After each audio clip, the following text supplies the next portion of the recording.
Hello and welcome back, everyone.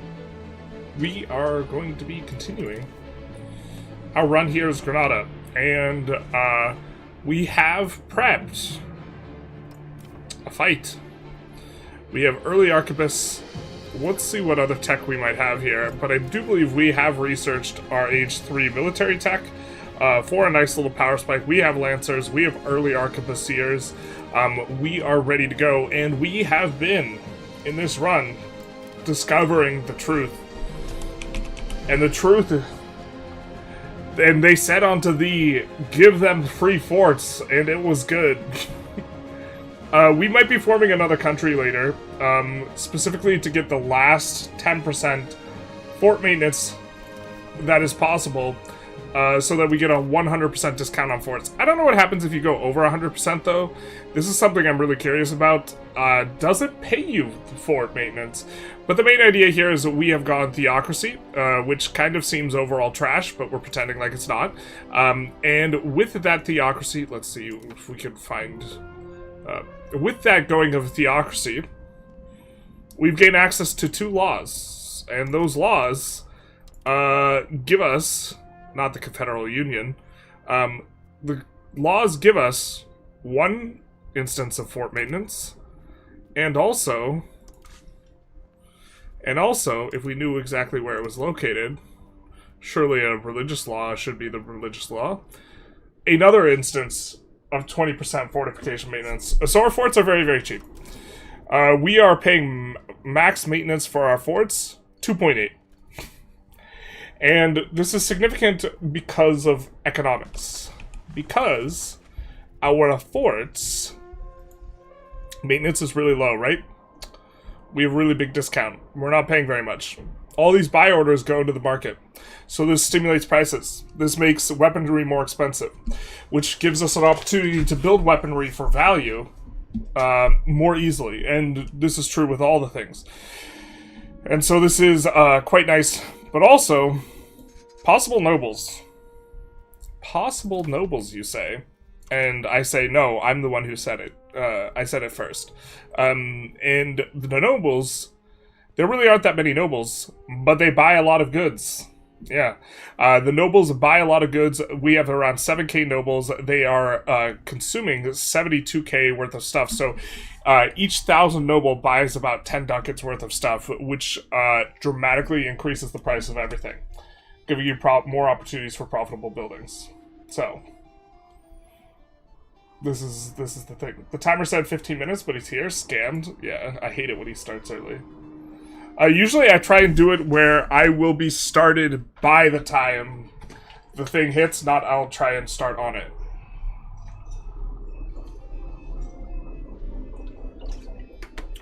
You should make some sort of pun about being fortified and refer to your weightlifting and stuff. Don't you mean just thick? We're thick like a pirate with 7 C's. THICCCCCC. You look like a leader, except he looks scared. Wait, what? Force stacking to manage the economy? You're unfamiliar. Or, Elia, you've seen how hard I, tried to make military-industrial complex work. But also in particular, so here's the thing. We are going to try and build forts in places that have over 30 dev, or particularly high dev, because the nobles in those locations are going to eat a lot more goods. Please ignore... You hear that? You hear that? That's a new soundboard that we have, where what we're doing is we're making sounds of the forts being built. Yeah. That's what's going on here. Okay, so we have even maintenance. Do we have additional... Seems like it's a little... cutting things a little bit close. We do have more of this coming in. But, okay, we want to utilize our power spike. We know that we have the mill advantage on them. This has been the idea.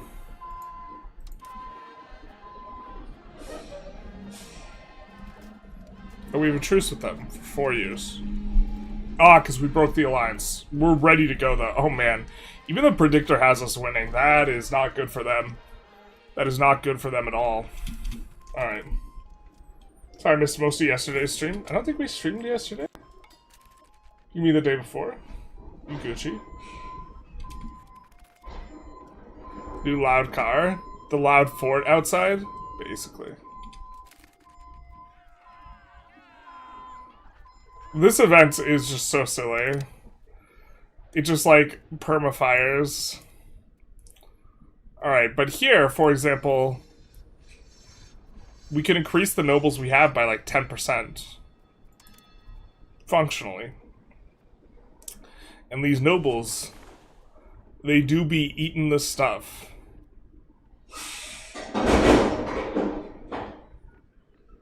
That's the mic dropping.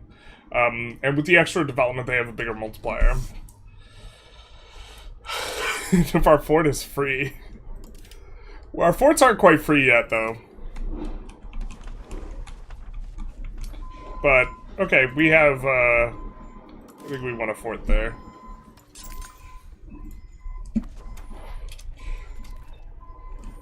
We're here to stimulate the economy, boys. Boys and girls. They are Castile, but you have the castles, basically. Cities also give +1 foreign capacity. You're never going to run out of cap. I know. This is going to be glorious. In theory, the best person to do it with is Bosnia. Or, sorry, Serbia. There's... I really want to see... I need to maybe, like, make a mod that just gives you over 100% fort maintenance discount and see if it starts paying you money, because if it does... Shenanigans. Fort F-150, basically. We might have to drop everything and make a Serbia run if that's how it works. Because Serbia gets the most fort stuff. Call an ambulance, but for Castile. I just want to declare war on them already, man. Looks like we have the Navy coming through, though, so...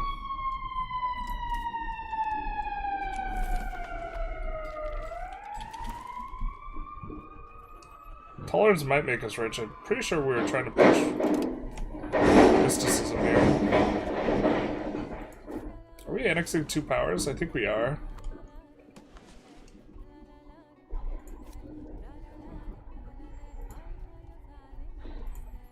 Is there someone we haven't improved relations with? Are we just super on top of it? What do we even need Diplo for? Honestly. I mean, I guess Timmy.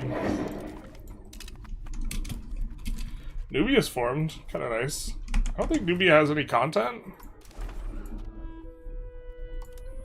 No. We thought about forming some... Excuse me, Somalia does have content. What's this about? Oh, is it just on their culture? I thought Somalia had content.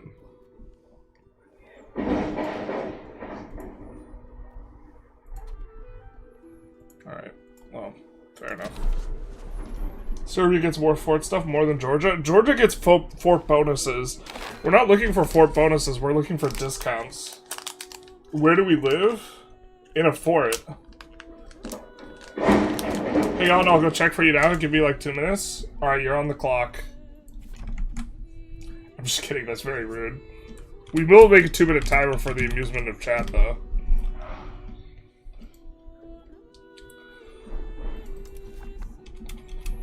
I appreciate the checking. If that might be what we record tonight. During the day, we stream because the forts are being built during the day, so we don't want a long-term video to be just the sound of construction in the background.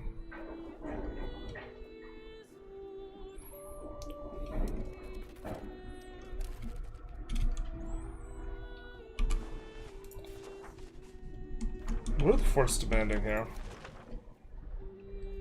I know they demand tar, so, like, it is kind of annoying. We would rather actually have a bunch of forts where we have, a lot of wood.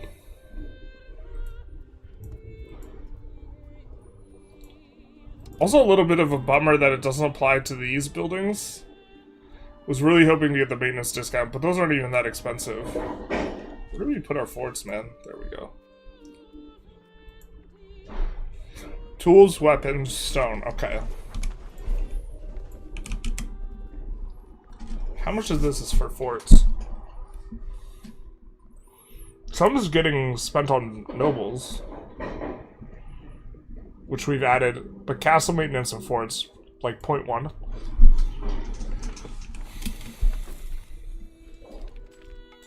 Oh shit, my game is loading. Uh-oh, uh-oh. 25 seconds.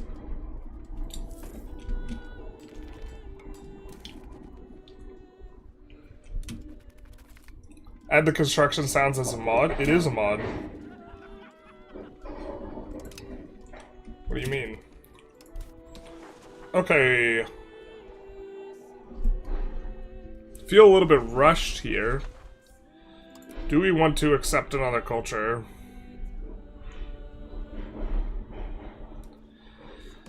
Whoa, boy. Kind of inclined to add Zentai, but we're already over the cap. Maybe we just let it be. The thing is if we let the game tick, it's going to bring us under 5, so we won't be able to do anything with our things anymore. Posted screenshots in the Discord. Timer. The thing is, this timer is actually a bunk timer. It'll only sound if we're on the thing. I think you missed it by a couple seconds. Incredible, though. Man said 2 minutes and he meant it. I think you got it before 3 minutes.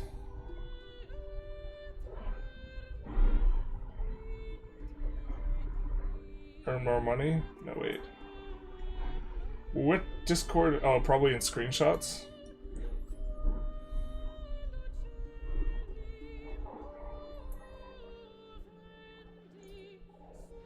Oh, brings it to 0.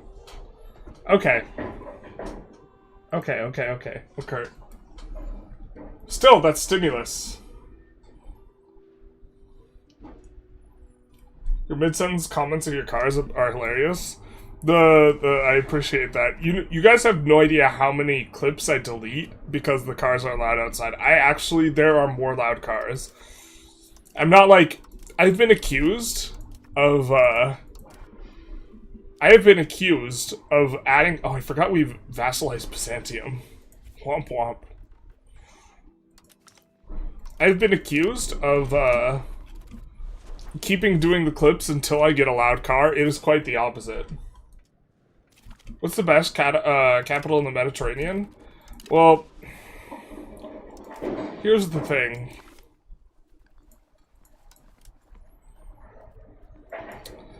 This is real good. Like, really good. Like, really extra good. And I think this warps the entire discussion. I think you want it in North Africa for this.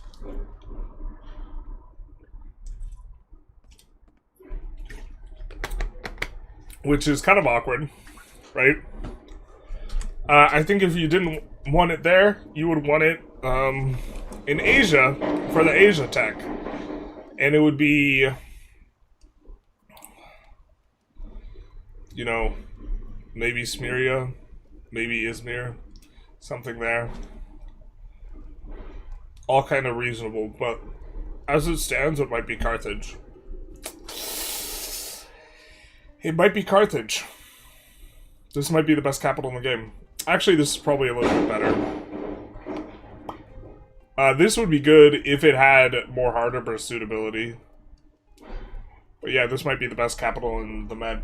And in the game. Yeah. Serbia gets minus 30 plus Anglo-Irish culture is 25% more if you don't want to travel start for Wales. Also, the best capital of the Med is just Tunis. The thing is, you have to go through this sea zone, so I think it's probably this. But right, because this is over just as close to this sea zone as Tunis is. You're going to be able to, with a 75% natural harbor, you'll be able to get a 100% discount anyways, and you're one sea tile closer to everything on the left. Isn't Carthage too salty to support life? Mods, can we give this guy a timeout? He doesn't know what he's talking about. How dare you? This is an 81 Honda. How dare you?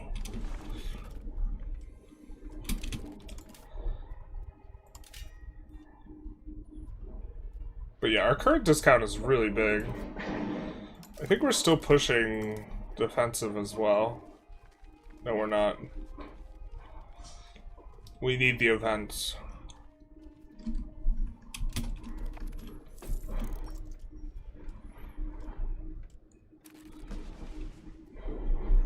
What do we have that's expiring? Athens. Okay. We're just waiting.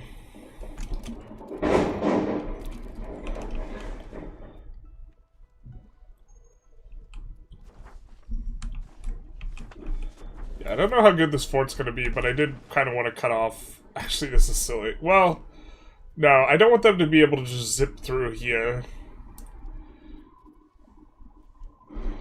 Our subjects, when we create them, we're going to be so obnoxious getting released with our values and stuff. But yeah, the country I think we can form to get 100% is Navarre or Ottomans. Makes the most sense for us. I think we're going to form Morocco first, which I think might break our ability to form Navarre. We could just play with a 90% discount, which is enough to like be obscene, but... You touched a nerve? Yeah. Too soon. We don't talk about that.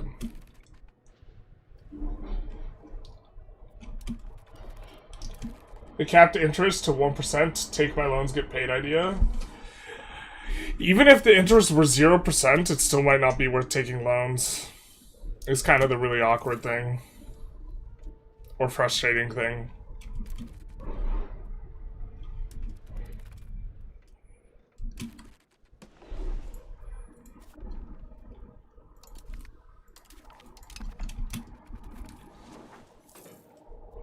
I think we will have the biggest fleet. We're not a GP yet, even.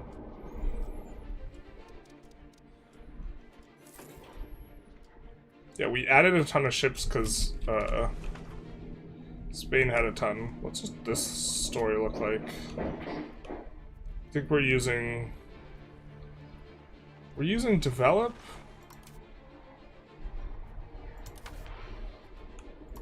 Don't we have tribesmen still?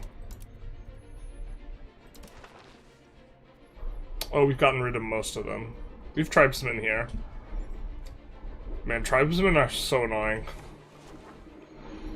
Are we annexing Suez before getting rid of all the tribesmen? I guess that's kind of okay. I think we thought through this already.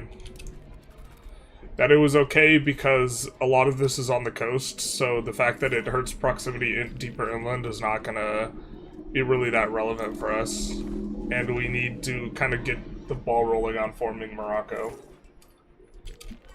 But if the interest was -1%, so they pay you, maybe it would be worth it. Oh, that's true. Do you see Johan's post? I was gonna make a video on it this morning, but tomorrow's the Tinto Talk Day. Tinto Talk Days are... Or I guess Wednesday's the Tinto Talk Day. I thought today was Tuesday. Today's not Tuesday. Yeah, actually, maybe we make a video on it after stream. I did see it. I feel like I'm happy my community has risen up in a great murderous rage over the river map mode. And that is supposedly a priority. For me, the stuff that makes colonization feel awful and like the river map mode are kind of like high on the list for me. I suspect that other content creators really don't see it the same way I do, though. Interest cannot be lower than 1%. Always capped to 1%. Interesting.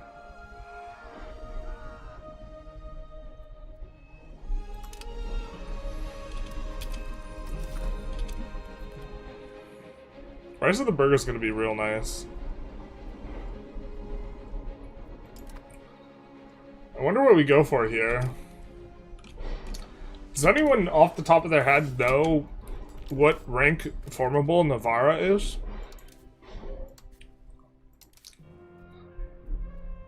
If Navarra is rank 2, we can form Navarra after Morocco.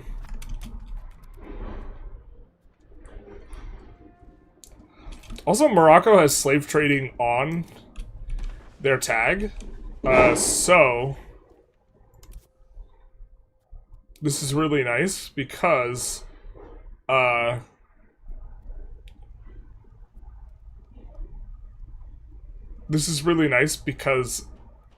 even if we move the capital out of North Africa, we can still raid for slaves.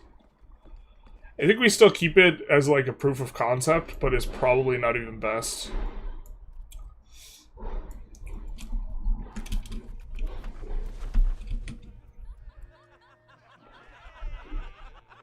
Oh my god, guys, we're getting prestige. Before we get the event that bricks it.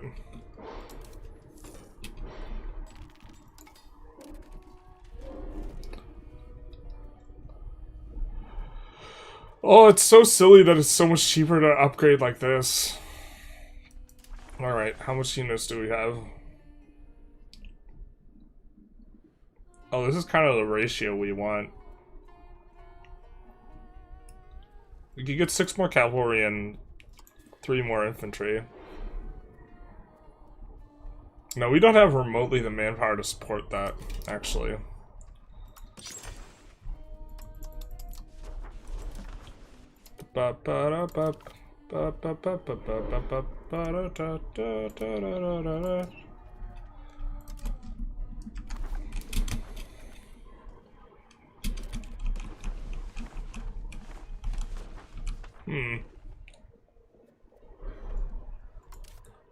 Let's see what the most profitable building is. Printer shop, I'm guessing the ones over here. Cannon maker's doing alright. The one that's capped out is the most profitable one. Fez is doing alright too. Do you have price collapse on Masonry? We do. Add a little bit more there. One thing that's really nice about the clergy is they eat, like physically consume inside of their mouth, a lot of paper and books. They eat a lot of books. I'm pretty sure the majority of our... Look at how many clerics we have here. Now look at your man. Now look at our clerics. We have more clerics than your man does. An enormous percentage of these is from us going spiritualist. If we look at a rural location with like... I mean, this still has a ton of clerics. Wait, is this actually just in every location? This says towns and cities. I wish we had a better breakdown of where the potentials were from. This is not a hoverable thing. Last I checked.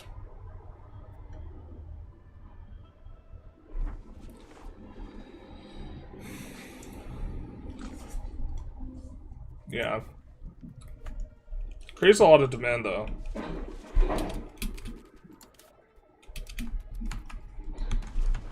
How are we doing on roads? We have a road everywhere. Man, are we just playing this run hyper clean for like a stream run? What is this? Who are we and what did we do with Generalist Gaming?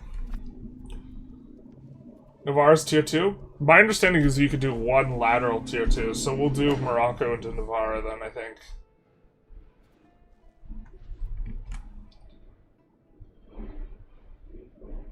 Happy Thong Day? Yeah.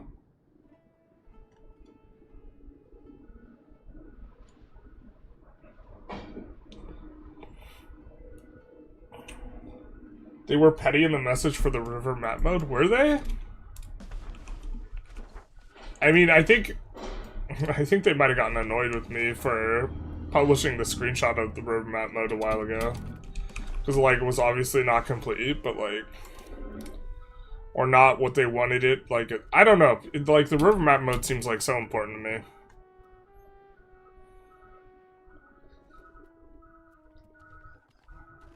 Ah.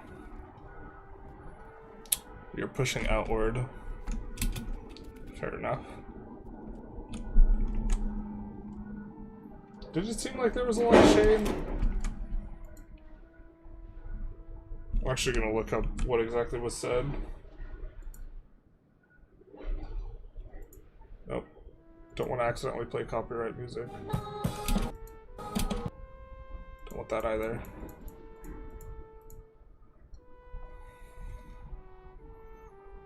It was not obvious to us how many people were using this semi-broken debug map mode, but we have now been working on making a new non-debug map mode for rivers for 1.1.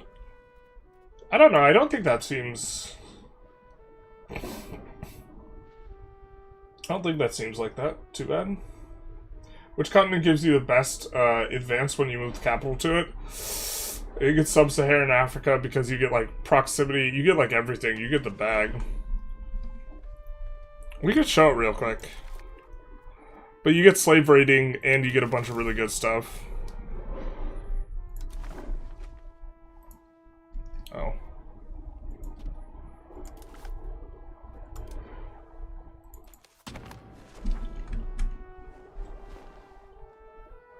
Someone was saying you could do laterally once per thing. So you could do one lateral movement. So you can go tier 2, tier 2, tier 3, tier 3. But okay, you get the ability to raid for slaves, so you get slave raiding wars. Yeah. I think this is not every place in Sub-Saharan Africa. Yeah, so this is Western Africa or Maghreb. But then you get proximity costs. Monthly, I think that this is just power. I don't think this is legitimacy specifically. Cavalry power. Cavalry is the best unit right now, so this is like actually, or for a majority of the game, cavalry is best, so, you know, a buff to that. Tolerance, which is strong. Manpower, which is strong. And then culture capacity, which is, not that strong right now, but there have been balances where the game, it has been an insane modifier in it. Could be an insane one. And you get that all for Sub-Saharan Africa. So, if you can't tier to tier 2, then it shouldn't matter, really. Yeah. Is going centralization just not a thing right now? No. Expansion is just too strong. There's, like, no world where the trade-off is worth it, basically. Or, this is my opinion. I don't know. I probably need to test more, but it seems like being able to do this is just better.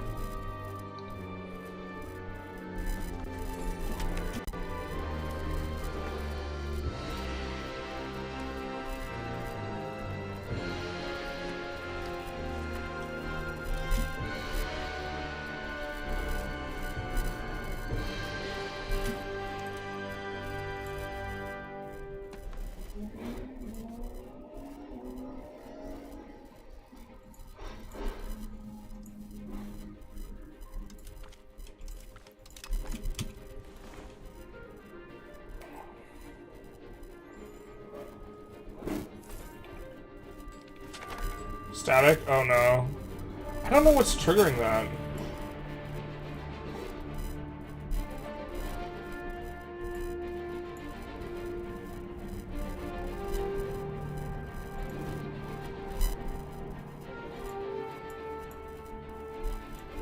Test.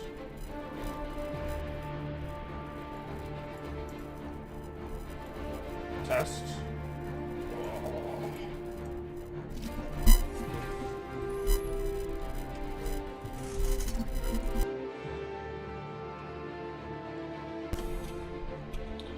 Test. Alright, I unplugged the mic and plugged it back in. Hopefully that fixes it.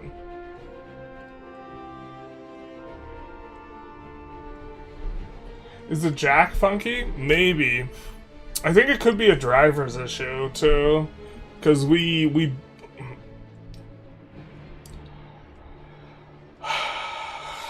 The storage drive I'm booting from was formatted on a different motherboard, so there's some driver stuff.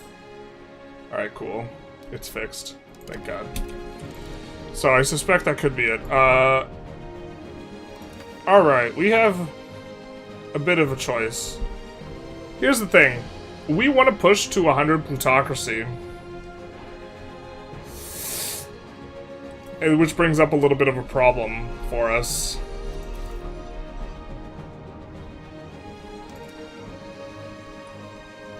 See, if we curtail the burghers, we can't have burghers in cabinet. Burghers in cabinet is the easiest way to push. Although we don't have any burghers in cabinet right now.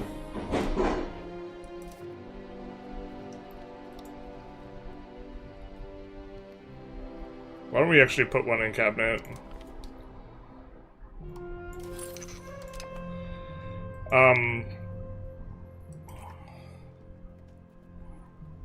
But max tax would be really nice. We could do the one that gives us progression towards Outlaw and then flip off of it, to be honest. That actually probably is best. I also think strong guilds is pretty strong anyways. And it's pretty guilds. Trade is so good right now, though. It's so hot right now, Hansel. Let's go this, actually. Just so that we progress towards outward faster. That's also going to be good early on. We shouldn't have rushed that, though, if that's what we were going to do. That's, like, not worth rushing. Are we dragging or are we rushing? Who knows?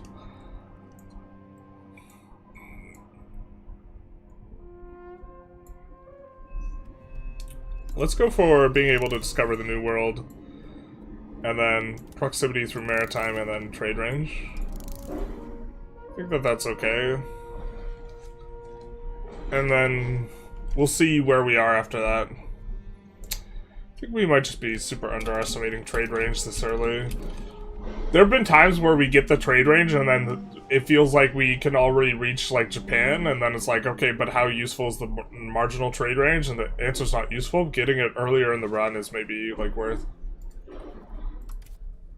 Like if the trade range modifiers you get at the end of the game are useless because you already have enough range, but like the power spike from getting it earlier is just like good enough that it's worth.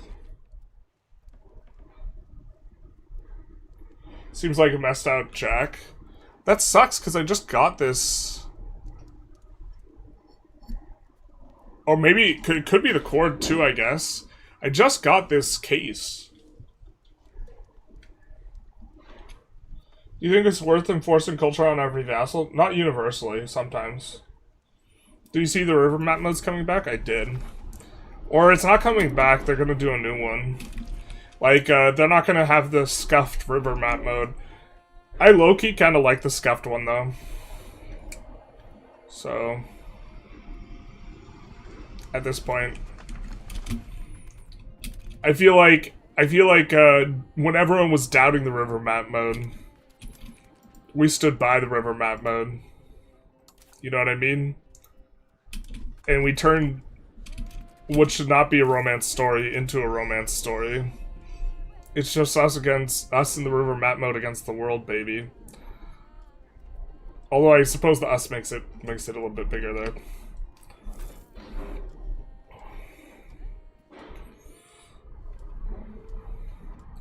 Waiting on our truce to get up so that we can wreck the Spanish. I think we have like we have so much approval of both of them, we just don't care.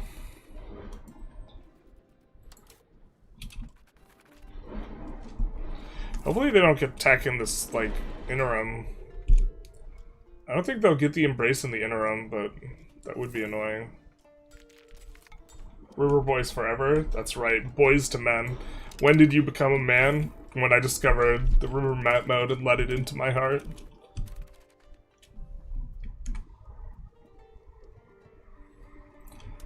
Rivers are a poor man's highway? Don't you mean the rich man's highway? How could you be poor if you have the river map mode? Press X to doubt. I think our prestige is getting nuked by the event for theocracy that keeps popping anyways. Not having a river map mode is like not having an early visible natural harbor map mode. It's probably more important than the harbor map mode, to be honest.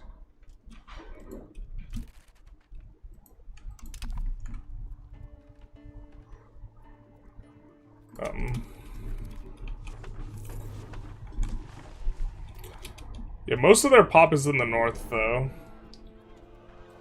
This is the event we were talking about. Every time we hit 19 devotion, it fires. Wiping out our prestige, but making it so that we don't have to pay whatsoever for our government power. Yeah, their capital's in the north. That's where most of their pop is. We're colonizing this, right? Yeah. So the fact that we can colonize faster is also going to help us get more of that. We may even want to get Malaria here. The exploration costs so much relative to our income, I don't think we want to do it.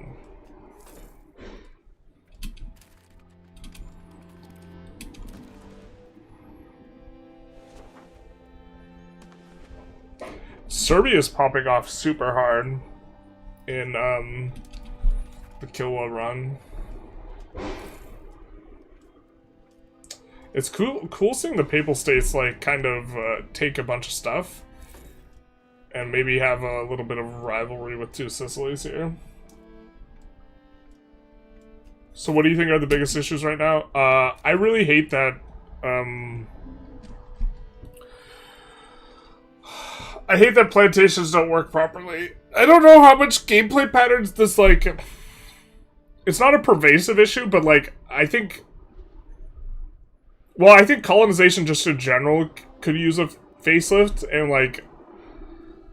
For me, like, colonization is, like, one of the most important things of the game. You know what I mean?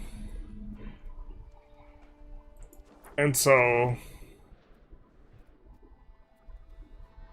I would like to see colonization have strong gameplay patterns, and right now, I feel like it could be better. But one of the things that's really obnoxious is slave centers are effectively non-functional, and plantations don't work really properly. And, like, the fact that those two buildings are bricked really hampers things. Plantations should absolutely be nerfed if they actually fix them, though. Because they're just, like, a really stupid building. We're gonna go dev the interior and then intentionally fail it.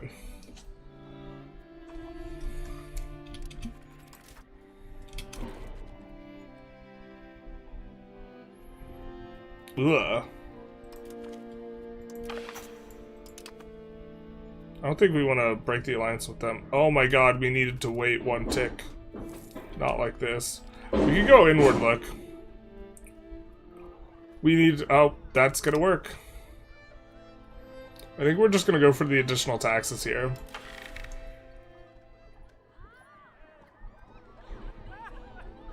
Yep. We'll take the cap economy push. Kind of a really weak parliament.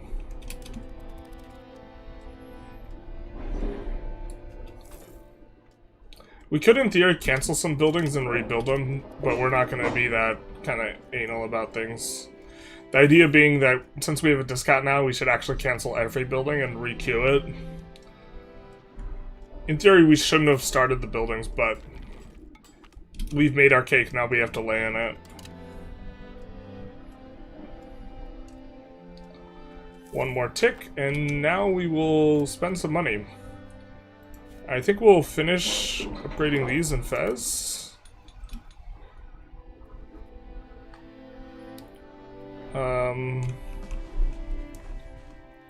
think we'll build a fort in the capital as well.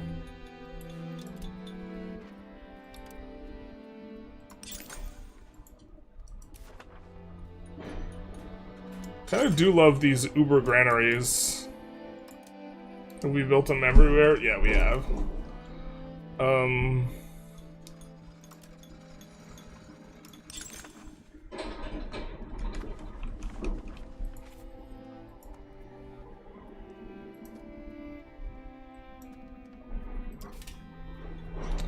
I think weapons industry will be okay for these guys. It's not? Alright, we'll add a little bit. Wood lumber is going to be a good...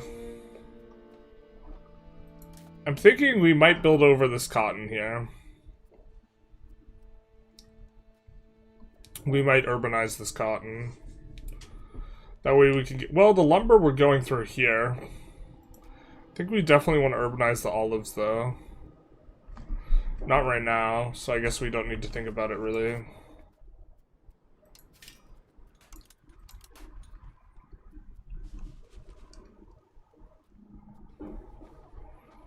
What all is dyes used in? Because we have a dyes bonus here. We also have a cotton bonus.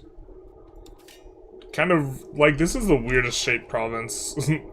But it's pretty big, which is nice.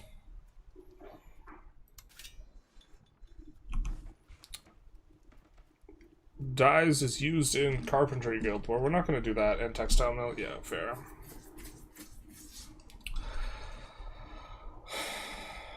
Furniture with higher tier, lacquerware, so...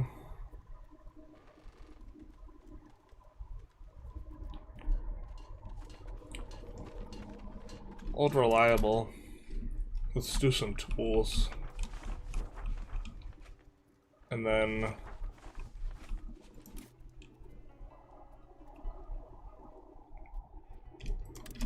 let's make sure that that's maxed out.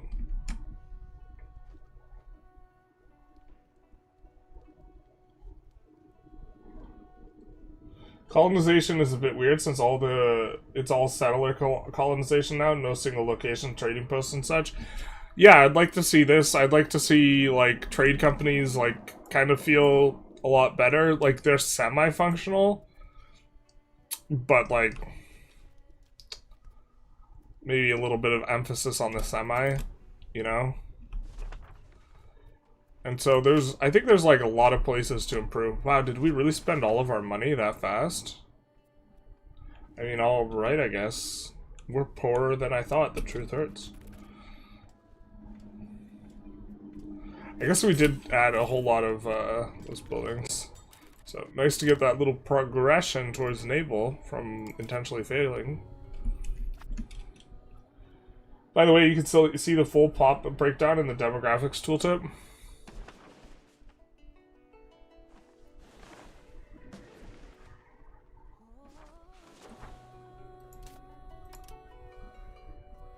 What are we looking for here? The full... Are you talking about this tooltip? Is it not possible to walk across the strait without transports? It is not. Plantations giving squared resources is stupid. Oh, I agree with it. But I want the buildings to work. Or I agree that, like, the plantation building, if it worked properly, was insane. But it should work properly and be nerfed.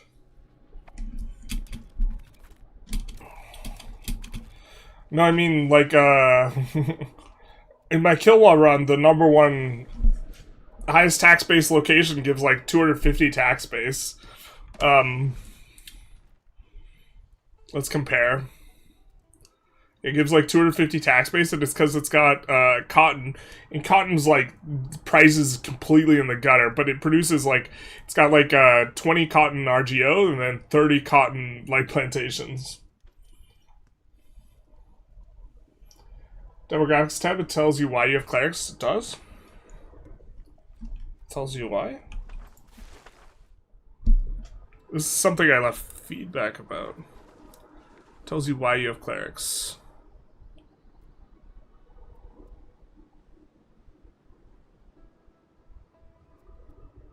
Bro.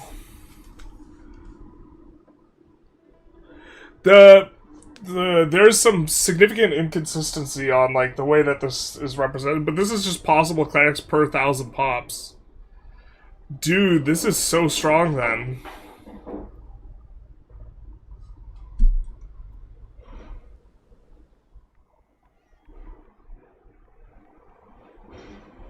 I don't know why we have plus 12% clerics.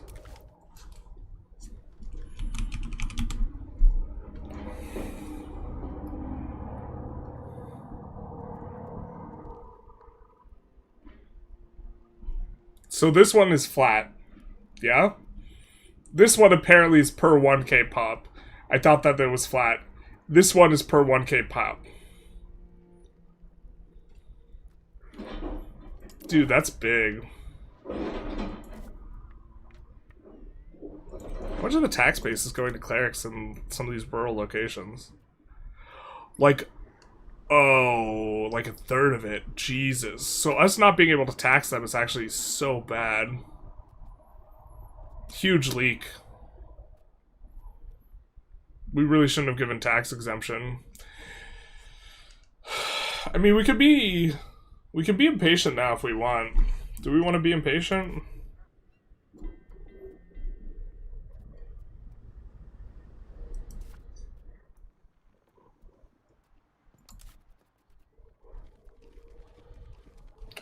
We have the discount from communalism.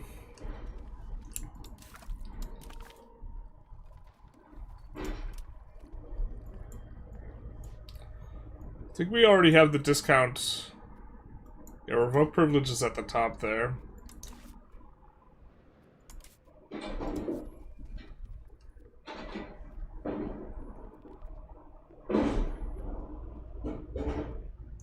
Because in my head, like, so in the urban locations, the burghers can take care of themselves in terms of securing the tax base, but there aren't really burghers in rural locations.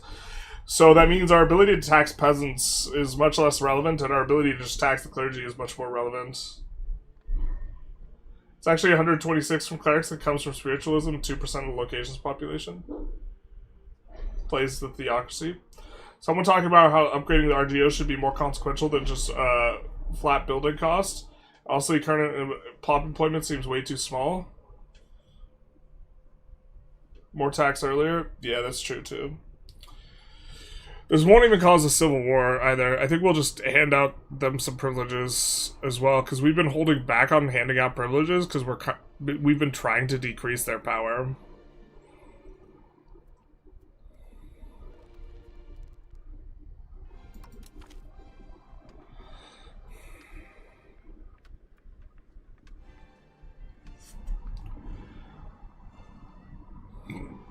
We could hold out for the parliament that lets us do that, but we literally just did a parliament, so...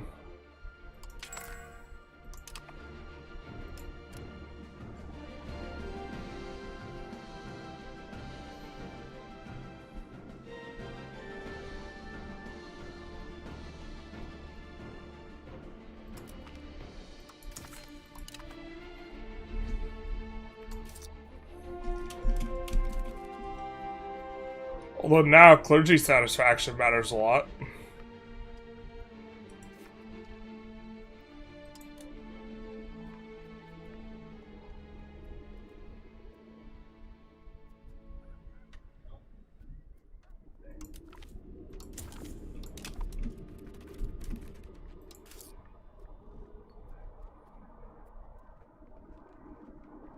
We're gonna lose some research speed, but like honestly, that's a really big chunk of our income, too.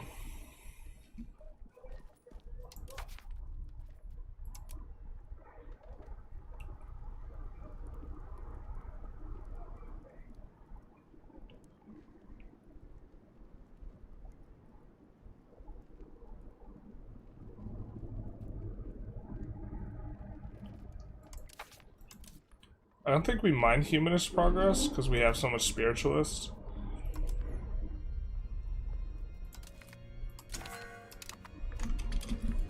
Alright.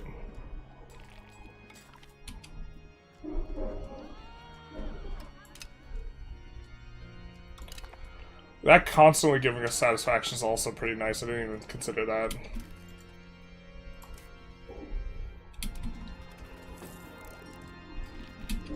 This makes religions with minus 50% clergy power so much better as theocracies.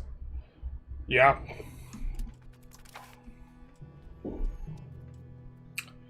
Yeah, there's a lot of tax from rural locations. It also makes peasant max tax not as important a modifier.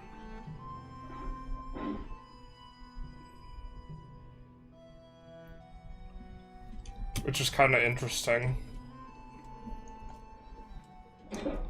We still have more, yeah, it makes it about as important.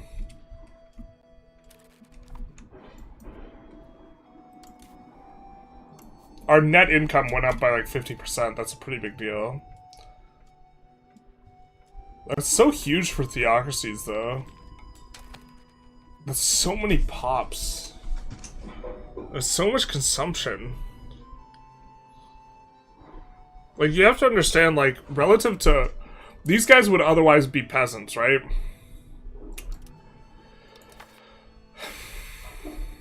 And you look at... we have 6.7k clergy, right? And roughly speaking, per 1,000 pops, they consume 1 ducat. We have 1.4 million commoners. It's nowhere near there, so it's so much more consumption.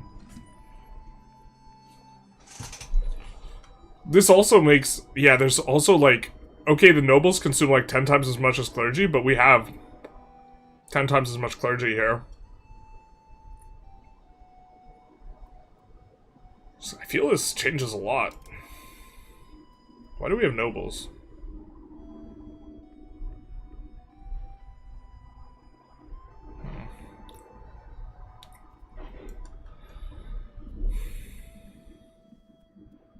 Yeah, this feels like a big deal. Hey, Worm, how's it going? B-Worm. Considering that devotion keeps man keeps firing, shouldn't you just manually rise the clergy up to 100%? I think it decays faster, but maybe. Shouldn't the extra clerics help with the conversion and assimilation?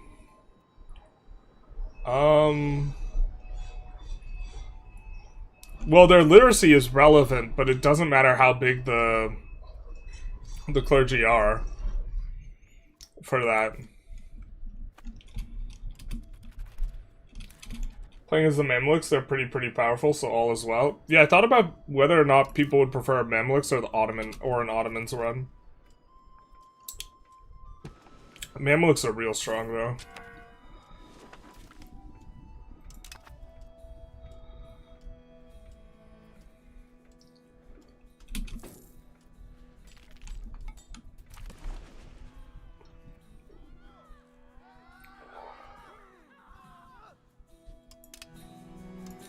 Alright.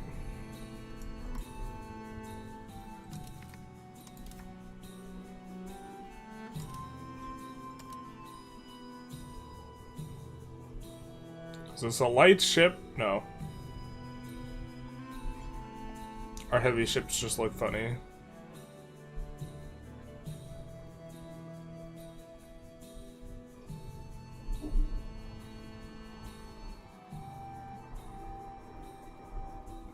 Just trying to make sure all the light ships are in the rear.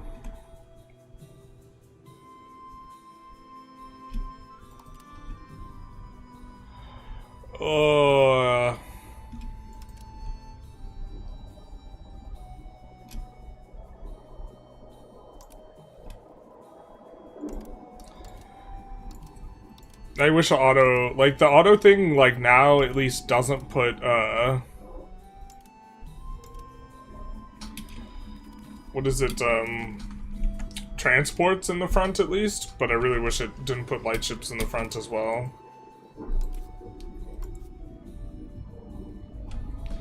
We will send them an insult. Sacre bleu. I bite my thumb at you, sir.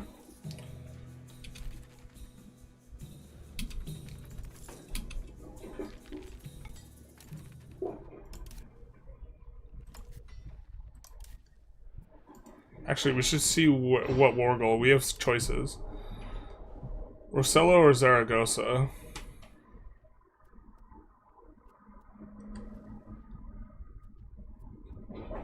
Rosello's probably easier to take and hold.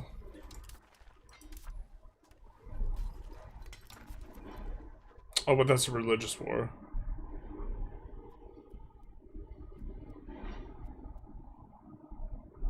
Zaragoza's probably fine. Why can't we declare? Oh, unfortunate.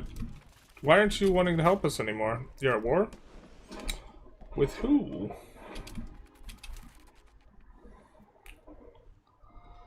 I mean, I think we win this on our own, and we want to hit them while we have this power spike.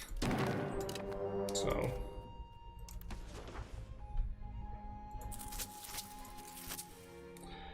we're gonna have tribal levies, and you're not. Nah. Actually, what are we doing?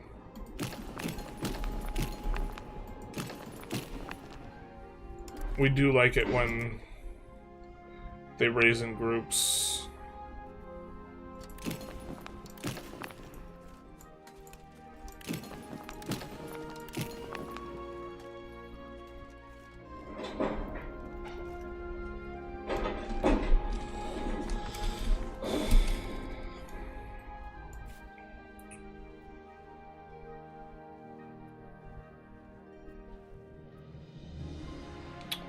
Oh, and we're gonna raid them for slaves? Hell yeah.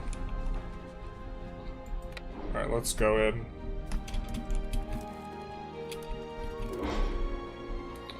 Oh, what's this? In the Narrows.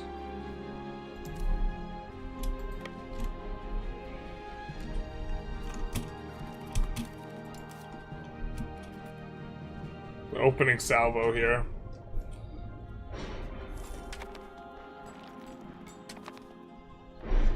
I think we have a better fleet. So we should be in okay shape. We also have light ships. They have like mono heavies. So... Or sorry, we have galleys and I think that they have like mono heavies. But it looks like our center is undersaturated. Alright, there we go.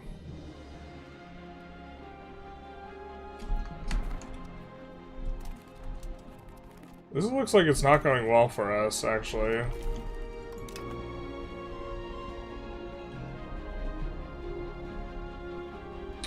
Castile lost, but we lost ships. We lost galleys. And they captured a heavy. I don't think that's how we drew this up. I don't think that's how we...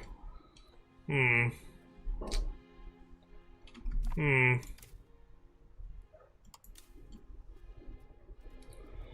some of our fleets are really damaged. Alright, I guess we have to change up what we're doing then.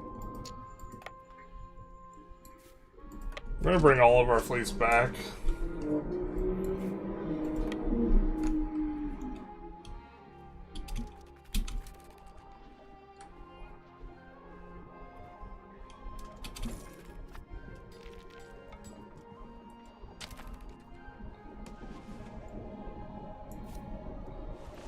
That's unfortunate because we do have like a 10k stack down here.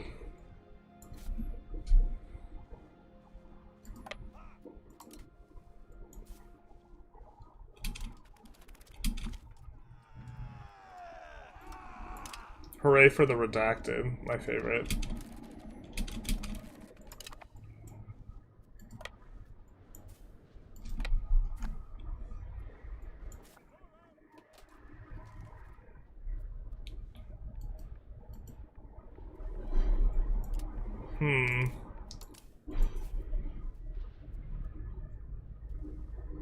How damaged are your heavies, man?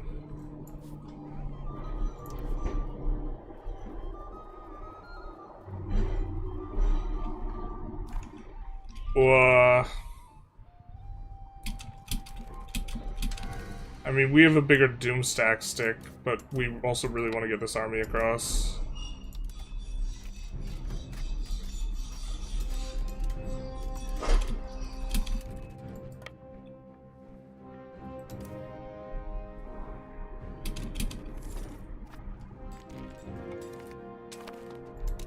They were 21k stacked, but I think it's mostly levies. And it's certainly not units from this age, so our 11k stack should be able to beat it.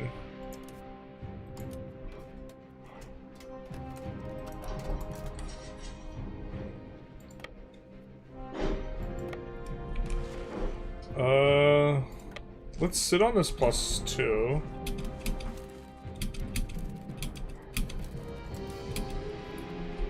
Are they sinking us or are we sinking them? Both. I think they sunk way more of us. That's... gross.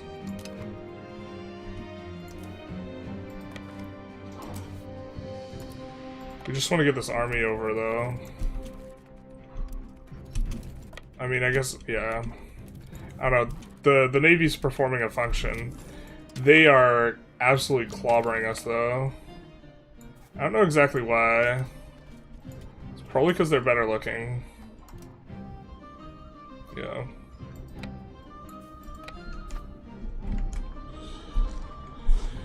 Man looks so crazy rich within a few years of start. Yeah, they have some, like, nasty privileges, but, like, as the player, like, revoking privileges is not a difficult thing to do.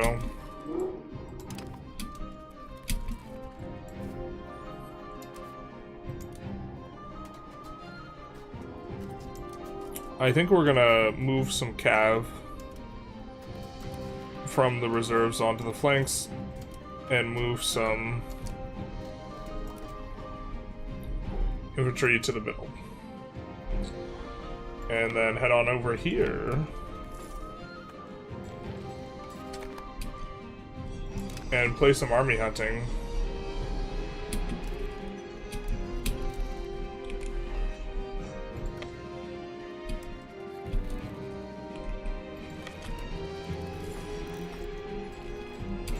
A little bit, at least. We know we have really solid forts, and so we can kind of ignore.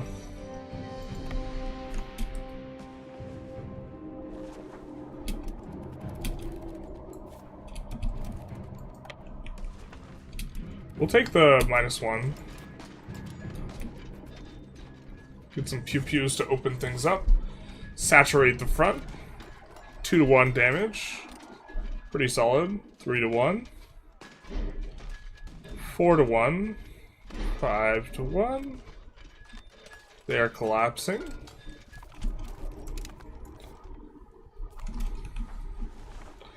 This is probably the only time we make use of, Alright, we have 2 forts that we need to go after to get Zaragoza out.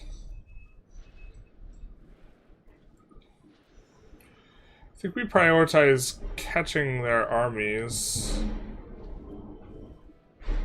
So going in... Which fort is the most limiting for us, though? Or limits us the most? It's probably this, and then this fort? Maybe we can stand on this. Try and help our subjects out. We are, by the way, getting tons and tons of slaves with these occupations.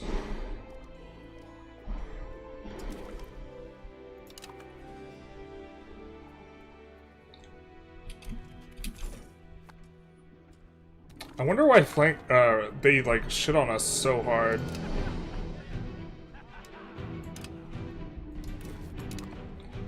In the naval battle. Actually, I really do wonder.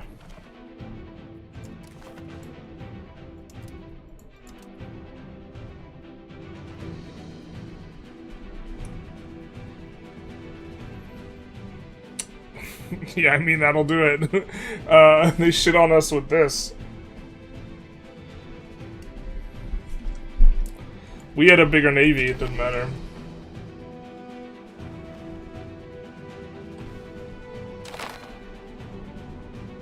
Sort of overly graphical Spanish insult. Pushed outward to the max, thank you.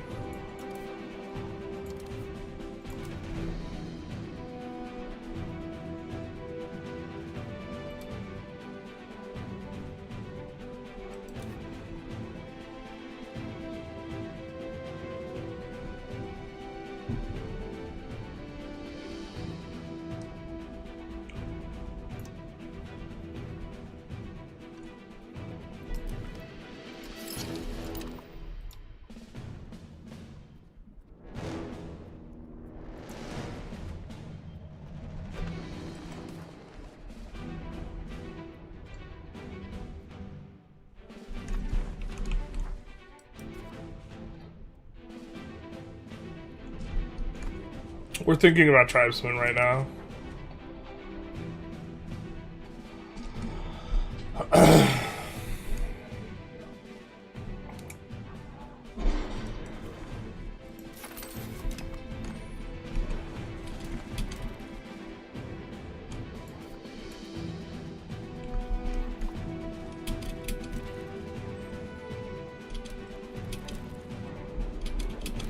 Can we assault this?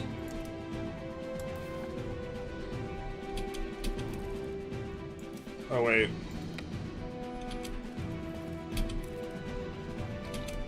We found a live one.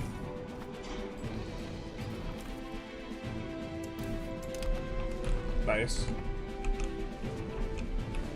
I don't think we want this urban anyways, but we won't touch it. This we might not want urban. I don't think we want to try and pull more slaves this way, though.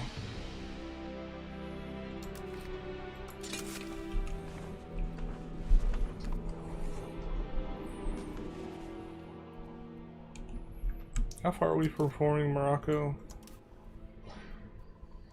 we need another 31 locations.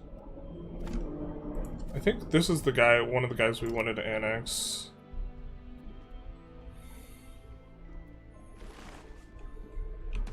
Just because they have so many locations, they're like less likely to, or so many provinces, they're like, what they do per province is likely to be a lot less efficient.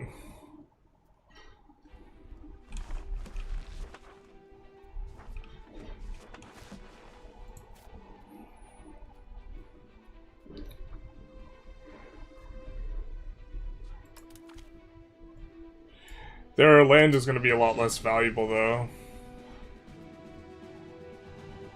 than some of these guys on the coast.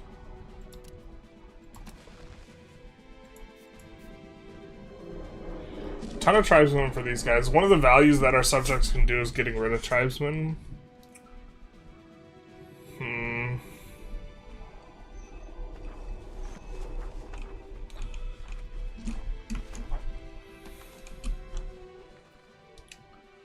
We could go for this guy. We need 31 locations, so this is 6, this is 8, so that's 14.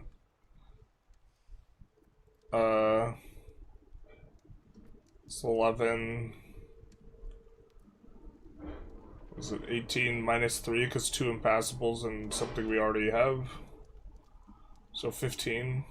Sorry, 15, 21, 29.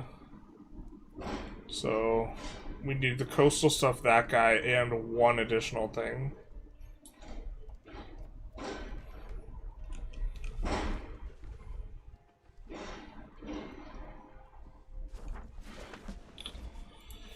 Yeah, I think this is just a concession.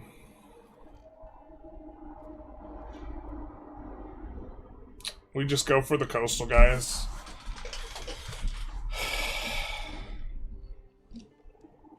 But if we're gonna start, I guess we start this guy first.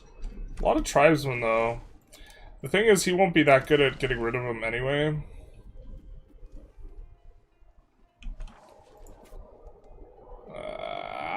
Okay.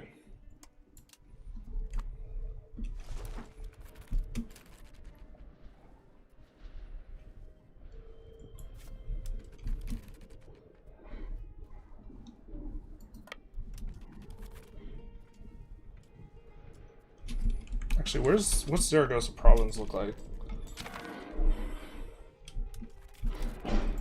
That is the war goal, is it not?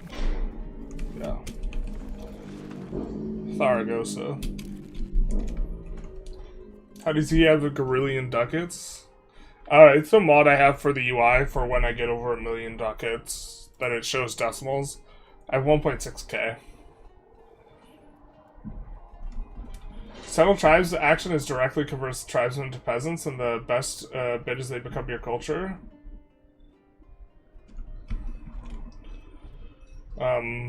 But the urbanization one's really...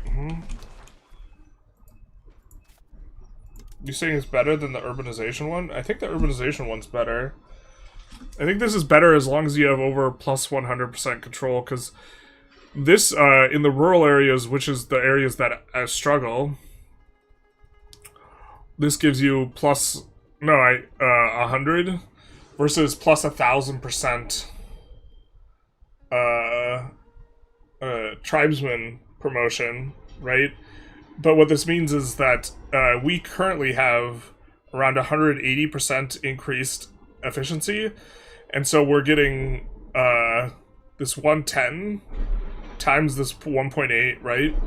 Whereas if we had plus 1,000% efficiency instead of, we would have this 10 times, instead of 1.8, 11.8. So I think that this is faster at getting tribesmen out. In a game where pops are so important, being able to drain your enemies as slaves is so important. Someone says they're disappointed with the loud car outside when we have construction outside. Jesus, some people just can't be satisfied. What can you do against such reckless hate? Okay, so this fort... Alright. I don't think we want to... Oh, that's on a +1.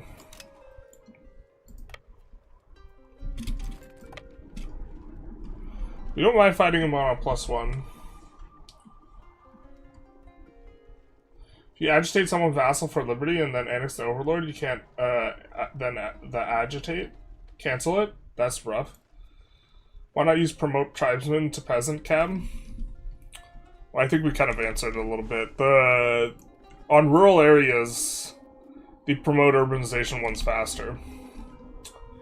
It's not faster in urban areas, just because you have more base promotion in urban areas when you have a library, but urban areas take care of themselves in regards to tribesmen. In a year, we will have, like, most of the tribesmen, or not even most, but the tribesmen grow into tribesmen, so getting rid of the tribesmen makes them not grow into tribesmen as much. Yeah. I feel like maybe we should assault this fort. It's super... It's kind of a big investment. I don't even know how many guys are gonna die. If under 4K guys die, this kind of... I'm kind of into it.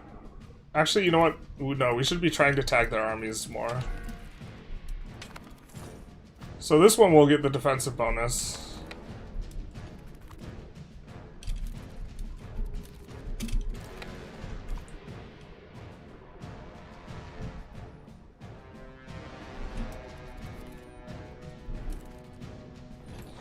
Wonder how many pops we've taken from slaves so far.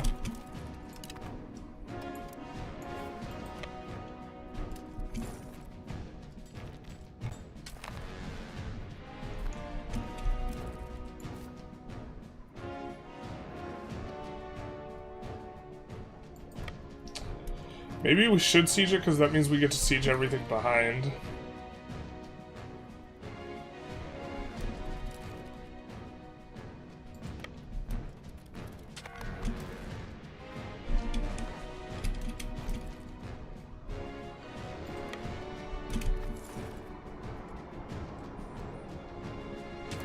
The thing is, levies don't replenish now, so a lot of our tactics that we had for, like, when levies replenish, like, are much less important. Other than the prox cost, is there any other benefit other than promoting them to Surly? Yeah, they tend to persist, if you don't, because they grow in parallel, so you want to get a good chunk. You want to get them down low enough that their pop promotion outstrips their growth. Otherwise you don't get rid of them all. Also, the proximity is kind of a big deal when... Look at our tax base of our locations, man. The proximity is kind of a big deal when, like, one of your highest tax base locations is behind a bunch of tribesmen. You know? Although, to be fair, we're tagging the wrong province here.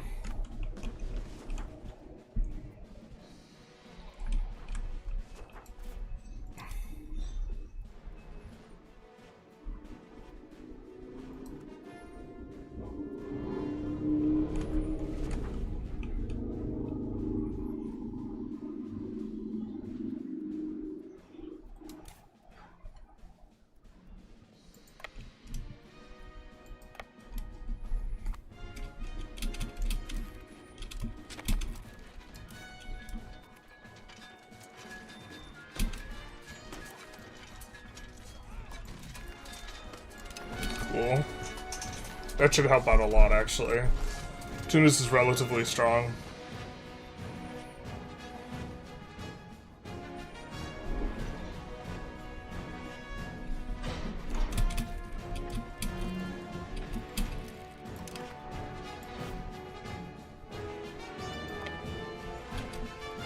Yeah, I'm glad we didn't assault, but I think we're not going to get a fort for an extended period of time here. Just because we're playing whack-a-mole.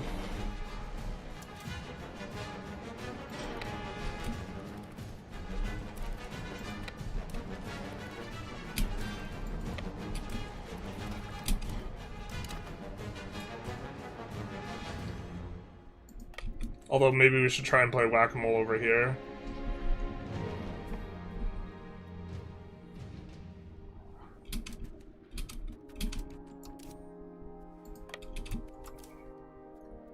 We could also divide up the army.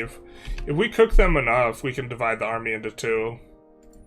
Maybe that's actually the play.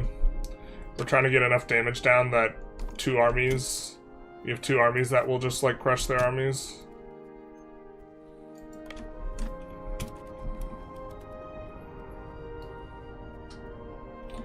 How do trade companies work? They kind of don't really function that well because they don't seem able to utilize all their buildings. They kind of like build one or two buildings and then don't really do anything. So it's just they kind of don't.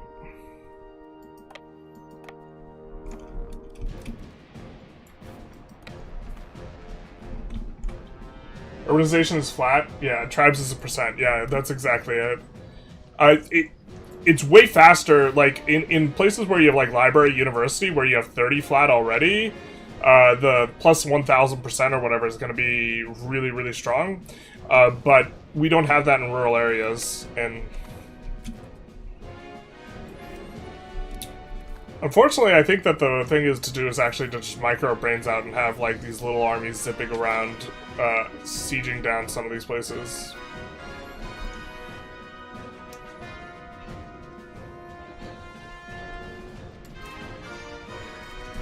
But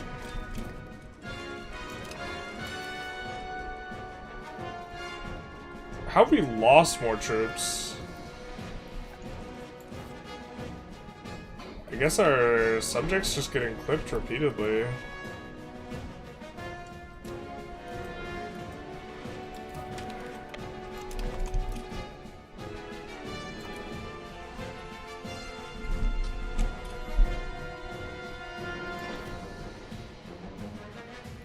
Taking a look at where the slaves are headed right now. Or have been headed.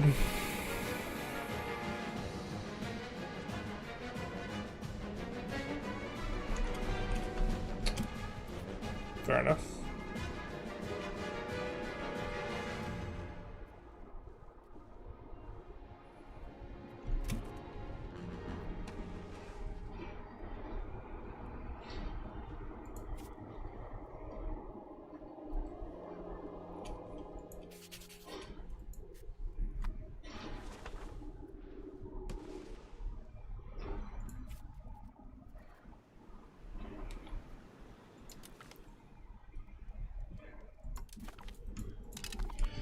Ideally, we would want to ally France because we're enemies with Castile now.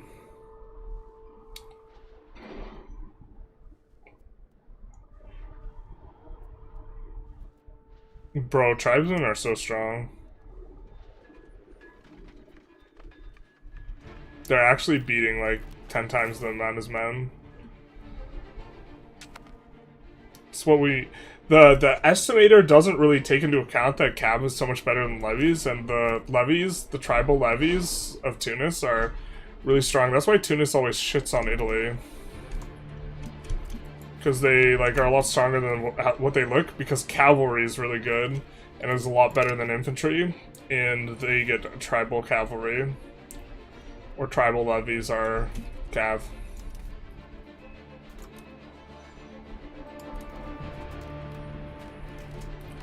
Put Cav on the flanks.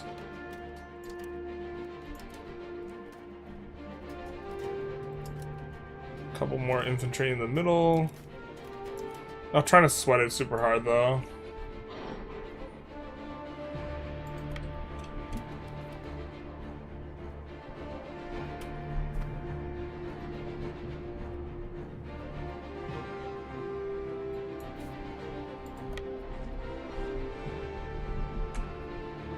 I never pick up that attack, maybe I'll start. I think it's specifically like good for tribes, but the reason we picked it up is because we have tribes, so.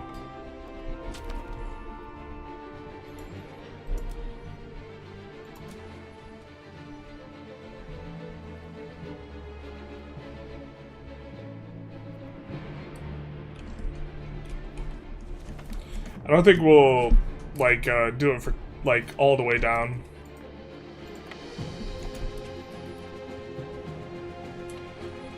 I mean, this guy wants to fight on a even playing field. But we have the Tribesmen levies now. Get shit on, idiot.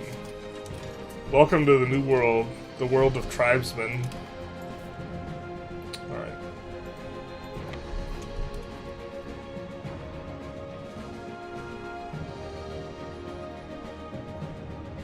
Considering Tunis can actually clip their armies, we're just going to go for the fort now.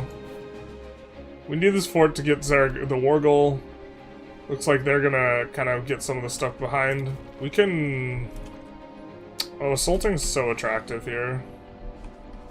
But actually, so is just detaching a siege and doing this.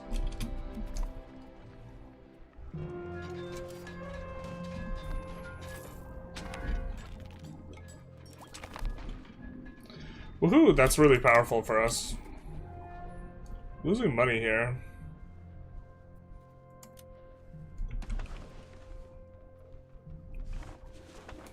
Wonder if our navy wins.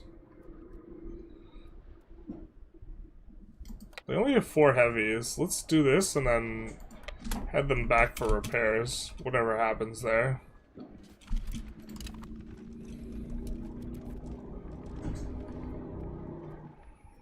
Yeah, their army is significantly depleted now. We have more army catching up on the casualty count. They still have 50,000 troops. We have 17,000. Class S subjects feeding their levies in a meat grinder. Yeah. We could change their attitude. Maybe we're not,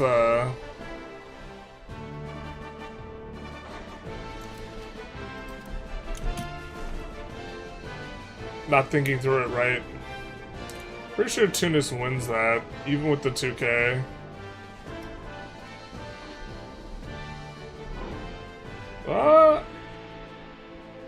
They did, but barely. I think we assault if we get a breach here.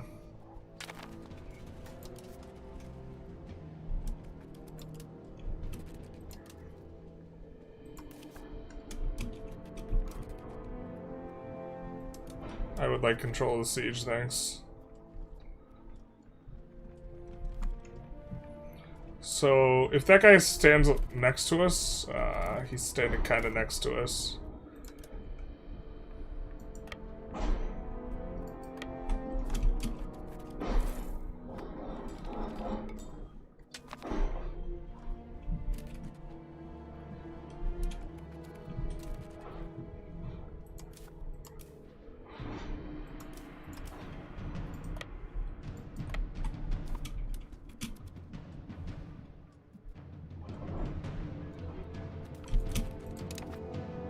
Yeah, just trying to get decent ratio trades and also prevent him from making progress. Cannon's coming in nice. We also have manpower still, so that's good. Diplo rep will be nice, considering we're going to be taking stuff soonish.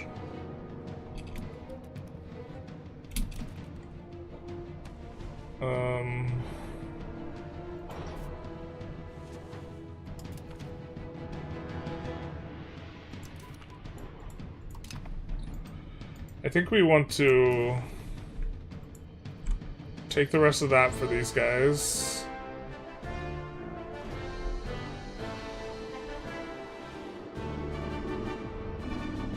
We kind of want Navarra, but Navarra's huge. But we could take that to release Navarra. The idea being we're going to annex Navarra and then swap to Navarra. My favorite EU5 stream, where? Is Flurry on? Land a smaller army in the north. We could do that, but I think that AI... I think that will get clipped relative to just this slow strategy of getting the actual war goal here. Is this the first war with Castile? Yeah.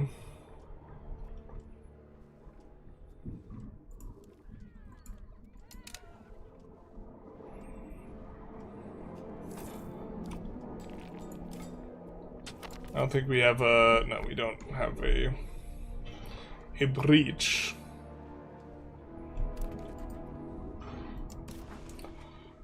We would like to also give... Actually, where's their control? Their control's kind of up here, so that's going to be expensive to take stuff up there. Unfortunately, they're using increased province control or something in Sevilla.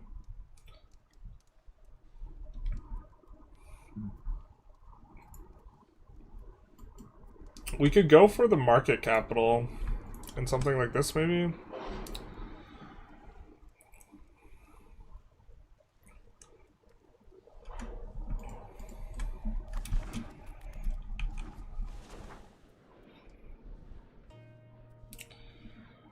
Alright, our guys are set to supportive, so maybe we could actually split up our army. I kind of don't want to, though.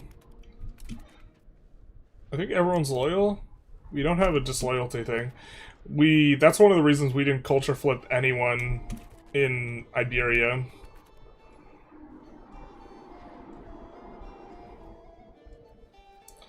But now we'll be able to grab Zaragoza and then sit on this fort and then enforce the war goal. Yeah.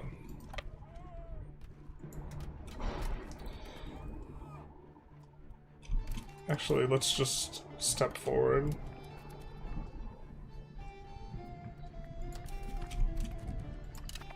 Excuse me.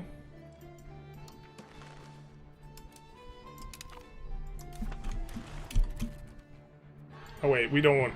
Shoot. I didn't mean to give that to Tunis. No! Now Tunis gets all the slaves. Tunis, please return it.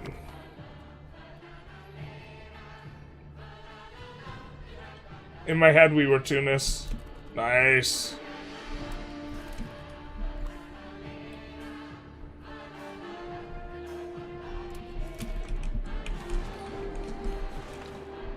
That place is being a little bit sticky, yeah. It should flip on over because we're standing on the fort. That otherwise would lock it out. And so we get... Now we are taking the war goal. And from this fort we can kind of eyeball the war goal.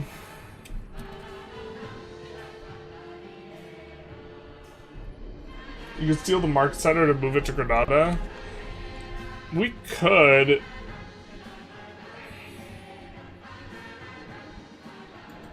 Yeah, I mean, I think long-term Sevilla is the place for it, but yeah, you're right. Stealing is probably better.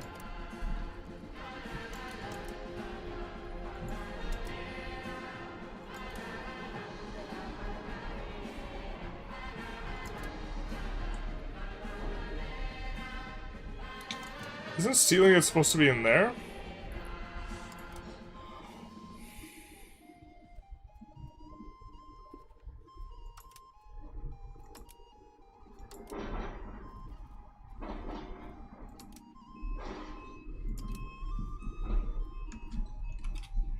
Oh, you know what? We can't steal it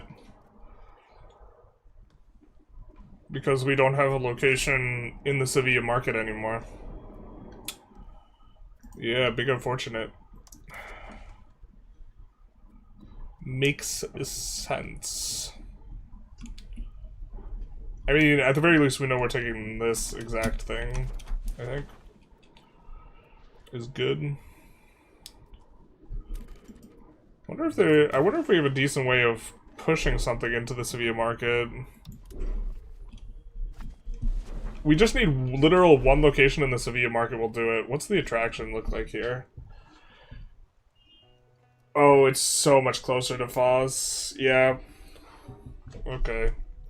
I wonder if we actually, like, bricked our food, though. We probably did.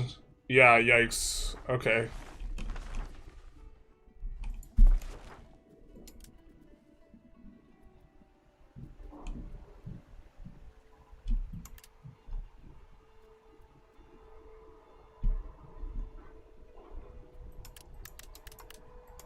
Well, per construction, this is going to be way better. Alright, this is our river.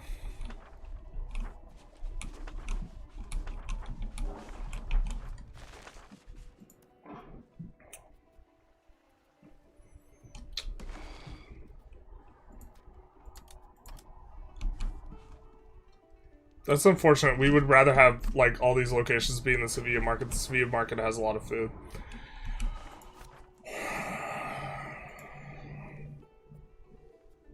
Was that what someone was saying? Suffering from success. You could reduce fast attraction by deleting the market attraction buildings like the entry pot. This is true. The problem Sevilla still has more.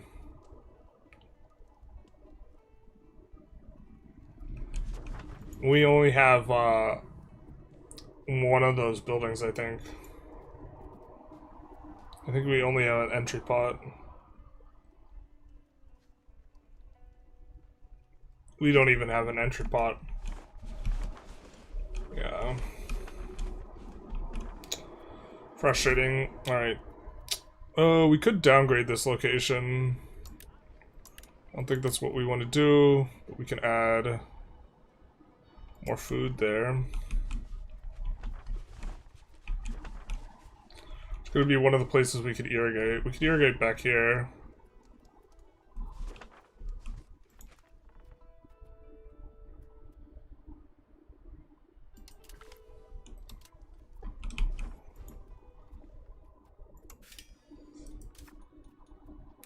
There's no peasants here, though.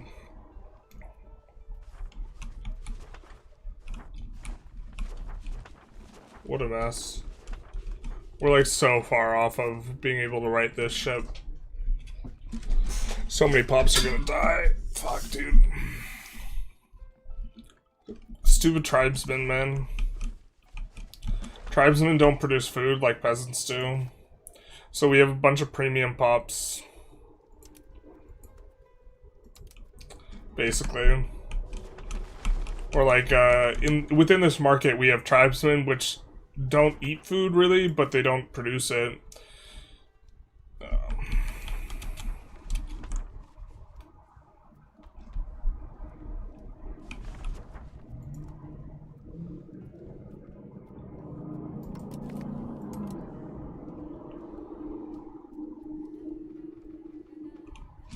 Maybe that was rash. We have a lieutenancy there. We kind of want it there.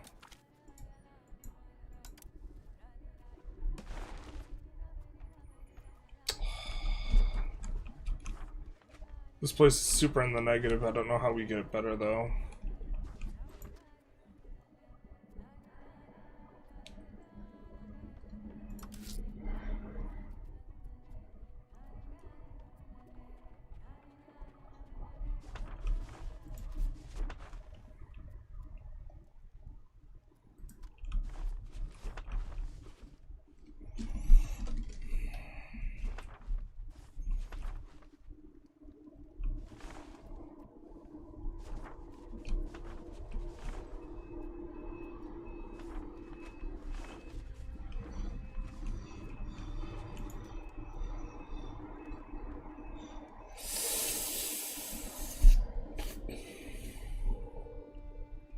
Are you saying the tribesmen need to diet? Kinda.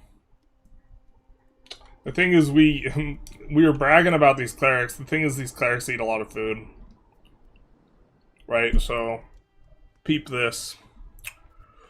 We have the peasants, 18,000, they're eating 13 food. These clerics, like 1/20th of the amount that we have is eating like 1/3 the amount of food. We have a ton of locations that have been promoting up a ton of clergy, like in these rural locations. So, it's really easy for these rural locations, which should be really carrying us on the food, aren't. Obviously, the cities are still primarily where the food issues are coming from, but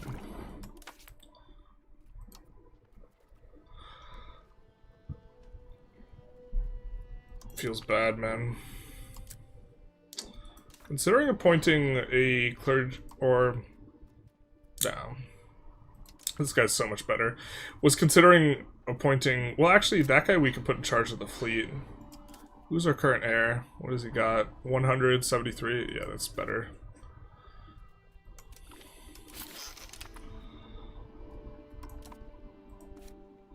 Like, we're not going to be able to breadbasket our way out of like several hundred food of deficit with one location.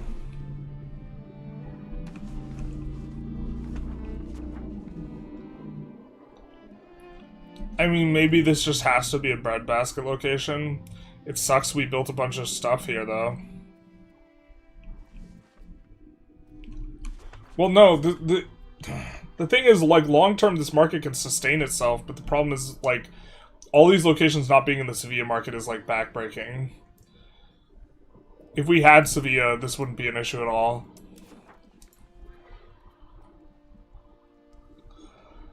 I mean, we could get the peace deal like this right now. We haven't taken as many slaves as we want, but we can take this plus war reps. Little opening salvo chip shot. Granaries won't help here. Granaries won't help at all.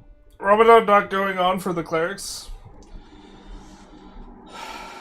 New market for Spain. I think we just take Spain's market here.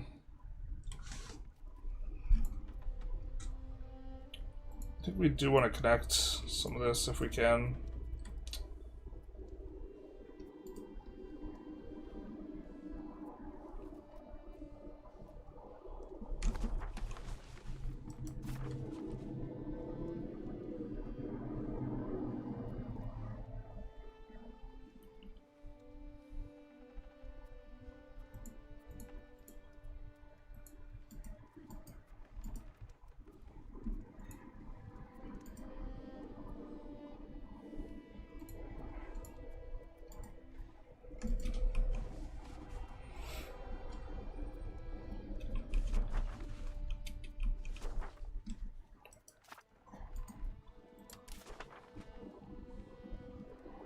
I guess we try and take as many locations that are parts of provinces. Yeah, it might be something like this.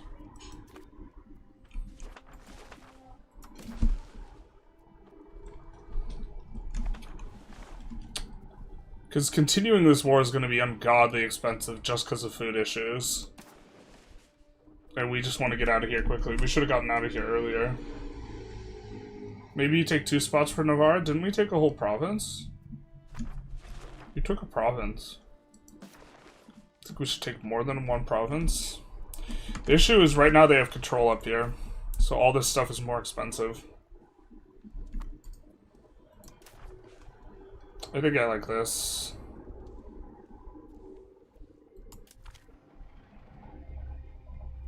Well, we could not take war reps. But I really like the idea of war reps right now when we have this, like, little recovery period and also just antag management type of thing. Sorry, I just joined. No, you're good. You're good. I think we're gonna do this.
Let's see if we're in okay shape here. Look at the budget, baby. Yeah. Okay, we're still losing food there, but it's like a much more manageable kind of clip. So we,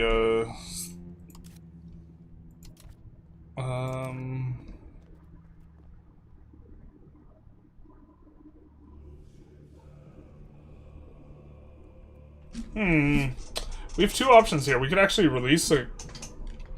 We could move the market.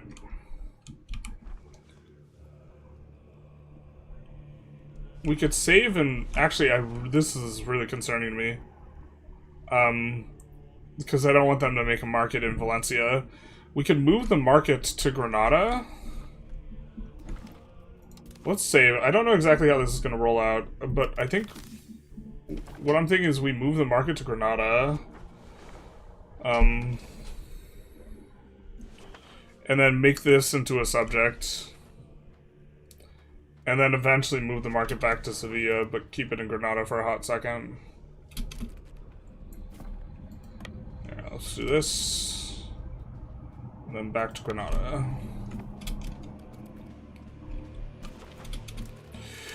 Son of a bitch!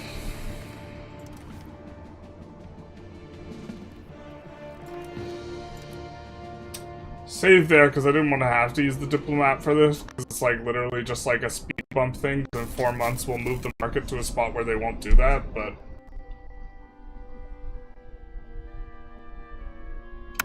Is there a way to easily mass upgrade towns to cities? I have 100 towns in your China run with 100k pops. No, there's not. If you don't want to micromanage really heavily, my advice would be to not play China, to be honest. So we'll offer him market access preference, which makes it so that he won't do that. He won't make that market. Or I'll look stupid on stream. One of the two.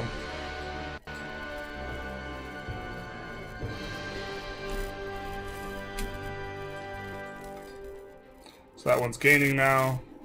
That one's also gaining. Perfect.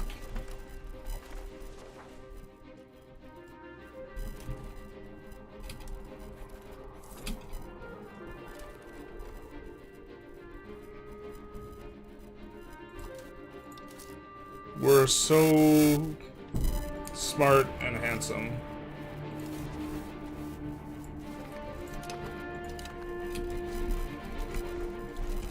And good at this video game.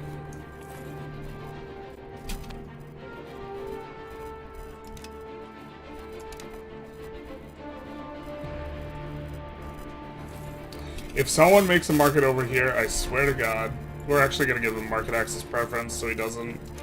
Because he will, he just doesn't have any money. He's a poor boy. If you're a poor boy, just say so. This guy already has preference, so he's not going to do it.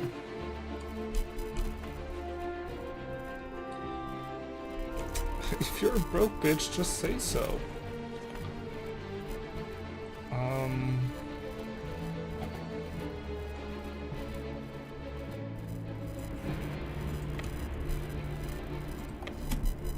Stag is back, son of a bitch.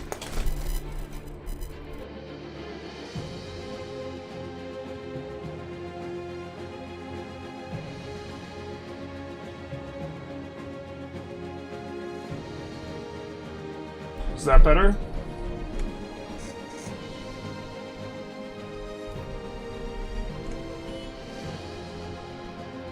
Testing 1 2, testing 1 2. Okay. Cool.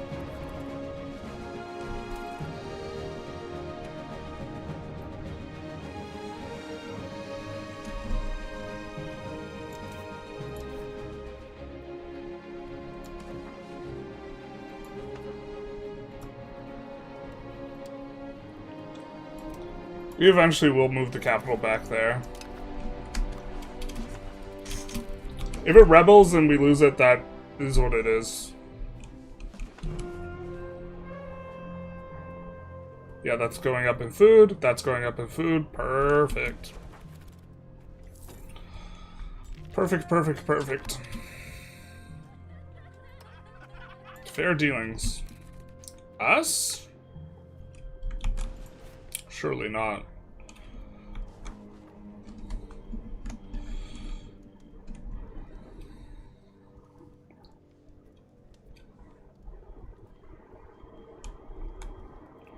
How are we doing on the Tribesmen?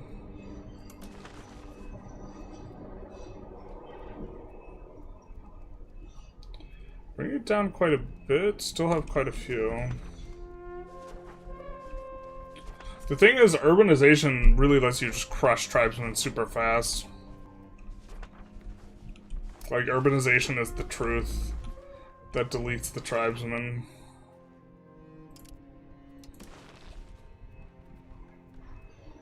Even in Foss.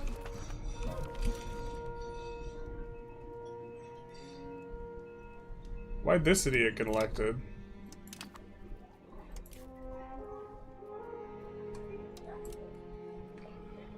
I don't think he was a crown power character before. Alright, we're just gonna put him in charge here. I think that was the guy who was in charge of the Navy. I guess he's still in charge of the Navy here? What's going on? Bro, where's our king? Is it this guy? No, this is the guy we wanted to be king.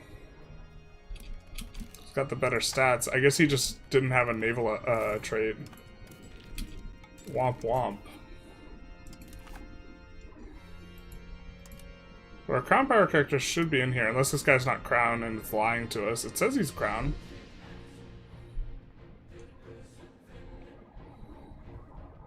Can he not lead men, because...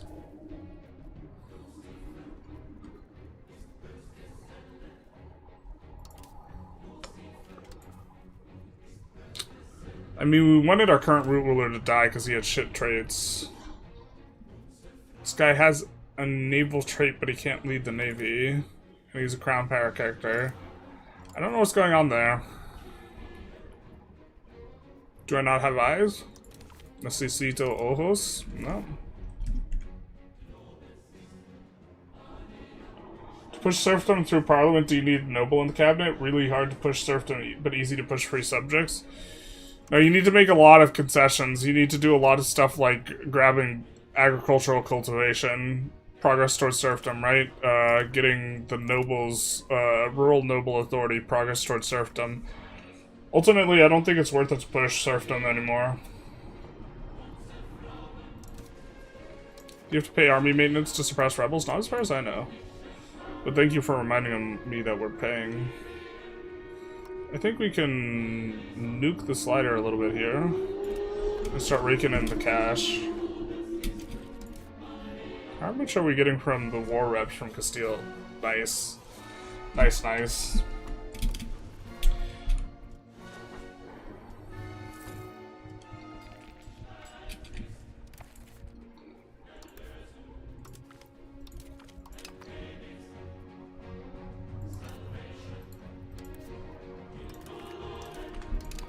Let's do this.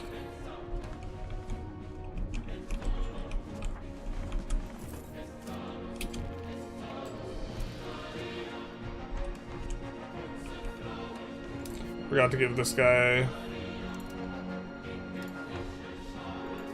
that location.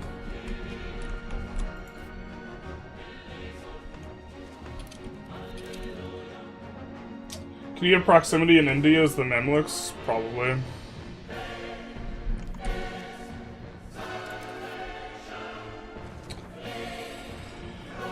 So you can come here, road through this. That's gonna be expensive. Let's call it 10 procs. You shave, then you're in here. Let's call it another 5, so 15 procs, and then 1, 2, 3, 4, 5, 6, 7, 8, 9, 10, 11, 12, 13, 14, 15, 16, 17, 18, 19, 20, 21, 22, 23, 24, 25, 26, 27. So if you get those down to like 2 procs, kind of barely. So that's going to be 54, and then like the 15... Gonna leave you with like 30 proximity, like right here. Not a lot though.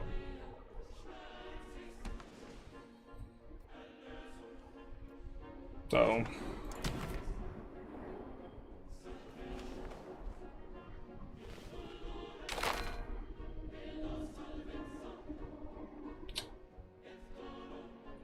How 0 is not worth, you mean common tax is basically 70% of your income?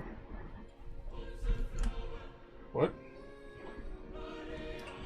Are you talking about free subjects versus serfdom?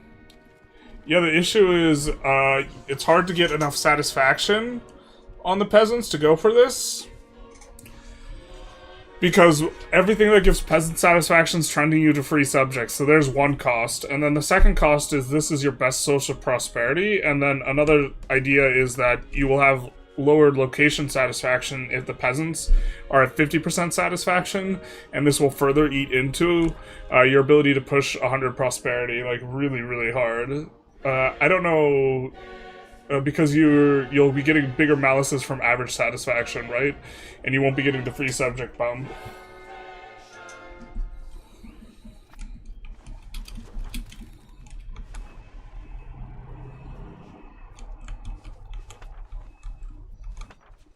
How much dev are we getting here? 0.0099. That's a lot.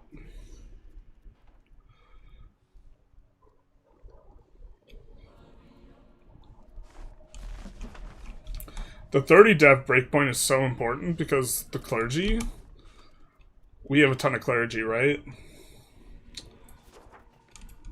The clergy is one of the biggest consumers of books. Book consumption doesn't turn on until you hit 30 dev.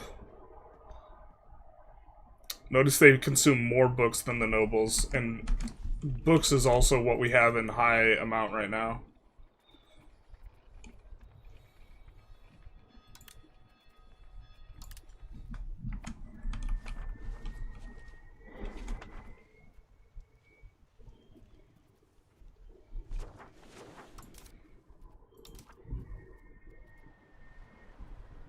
Alright.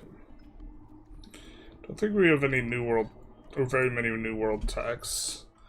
I think we do want this. Because we're currently, like, flirting with food issues.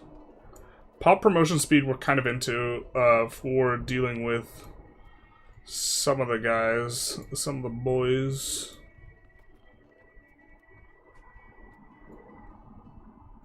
We don't need this just yet.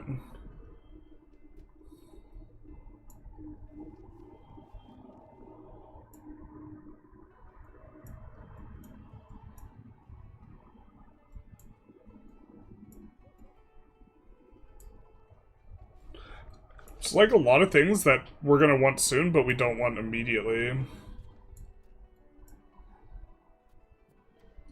Let's grab this as well, I guess.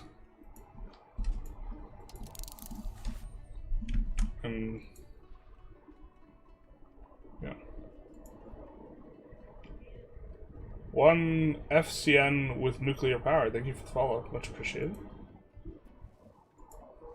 Hello, hello.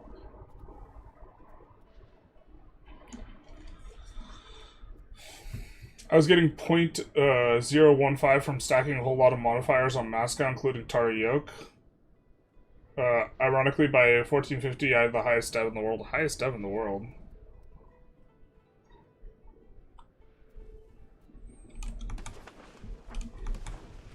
What modifiers were you stacking?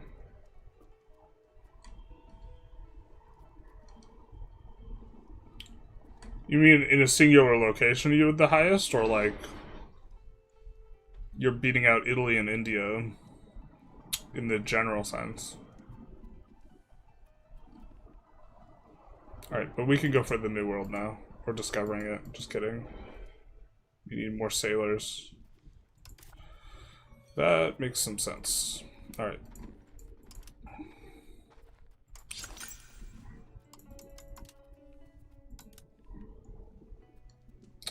Oh, we definitely want to port there anyways.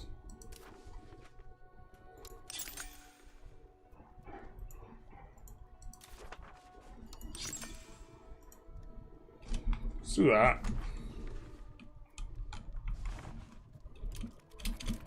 Alright, so that's been pushed. Come down to this other. Start pushing it as well. I think we have, yeah, light ships. We could detach them. I think that we will be able to maintain with that. Detach them and be able to get proximity down here. 25.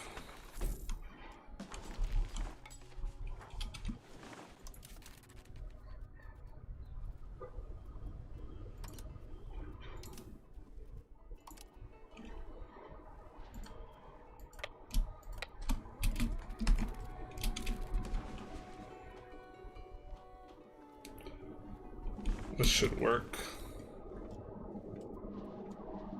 Is the Golden Torch still existing? I'm not sure. Yes, only in Moscow? Okay, yeah. Yeah, if you're doing your parliaments there and you stack a bunch of modifiers, that tracks. That, like, Uber tracks. If you're talking about more than, like, you have 40 plus everywhere, that's kind of crazy. Getting more sailors is harder than getting more manpower by a large margin. I don't know if I agree with that. Or, well, the amount of sailors you need, I feel like it's way easier to hit that cap in general. Yeah, our food maintenance is going down. Wait, where's that really expensive spot, Fez? Yeah, we need to try and accelerate how much food we're getting here, but we already kind of did that.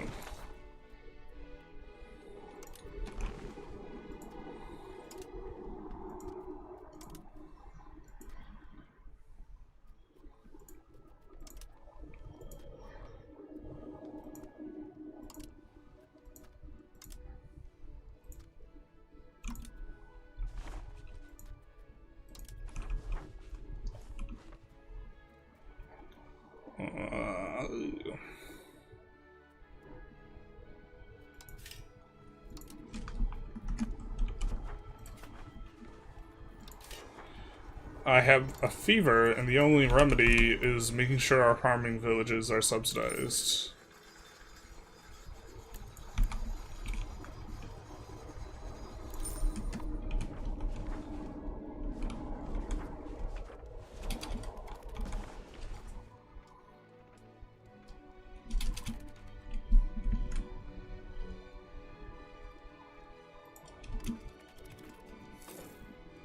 Start a game on 0.08,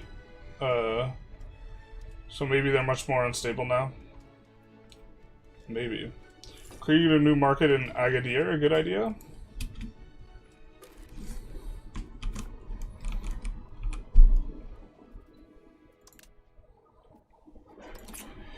Yeah, so I was thinking that we might make another market back here, somewhere, in the mountains. But I was also thinking that we might move the Fez market to here. Something like this. But having markets on the coast is really good for being able to trade. The thing is kind of wanting market access close to some of these premiums we have in here. With the gold and the silver. Yeah, it's reasonable to create a market down here. Yes. Also, under consideration is moving the Fez market to either Agadir or Marrakesh or, like, this location, and letting the Sevilla market be a lot bigger. I don't think Granada's a good market center, but you know what? Maybe Granada's okay. Maybe Granada's the truth.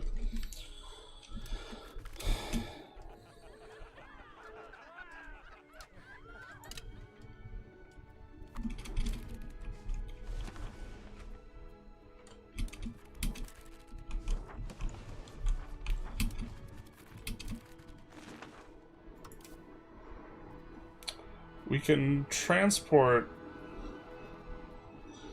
decent sized stack. We need more cogs. We would need 5 more cogs to be able to transport everyone. Let's skip that. Although, now we still need more navy to be able to, or we need more sailors still. So maybe that's silly. But just thinking we might deck on Athens here. Just kidding.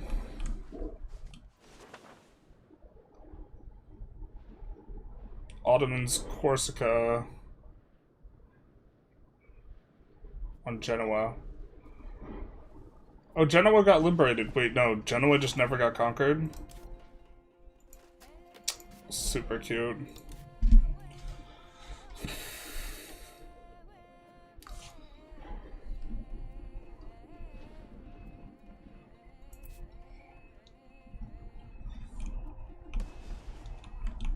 I mean, taking that and then subjugating Genoa is so peak, right?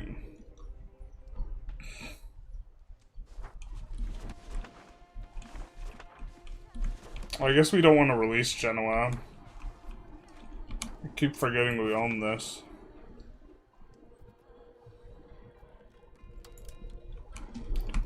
What are we getting here control-wise? 35 is not bad. Can we not get update on the burgers and instead get something tooltip related to control?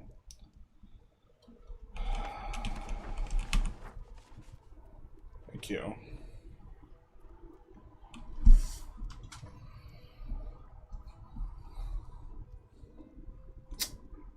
$35. Lieutenancy in action.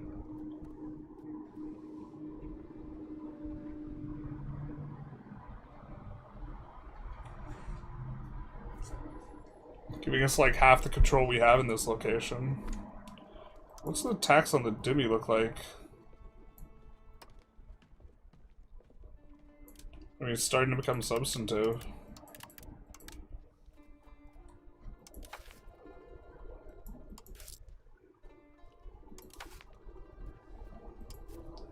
It's really easy for us to keep high satisfaction in these locations, though, or a lot easier if the Demi is happy.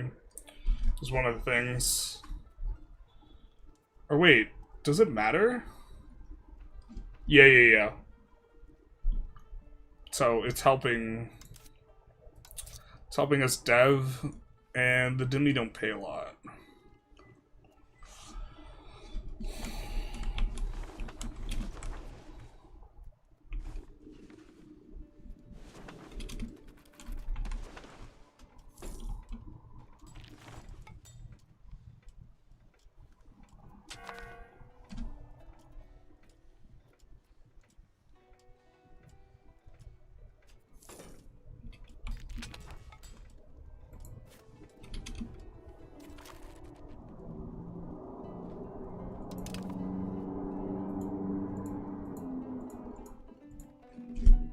Yeah, Fez Market's a little bit of a struggle.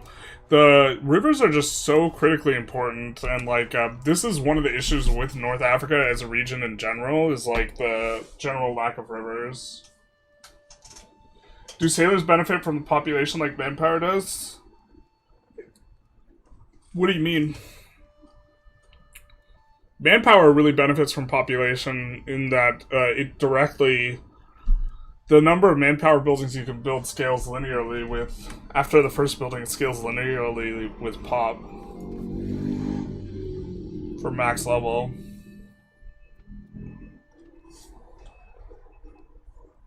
Do the mountains Granada hinder market access by a lot? Kind of. The place you're on? Yeah, this is not a long-term market location. Because, yeah, going through this is rough going. The terrain is pretty bad. It's also why the market's not huge. We actually maybe even want to be careful, because if Spain makes another market here, that's going to be really annoying. But we are planning on moving the market down to Tortosa, which should pull some of these locations a little bit better. But yeah, it's not good, but like, here's our economic base, you know? It's fine for us, is what I'm saying. People say it's going crazy and on Lombardy. Yeah.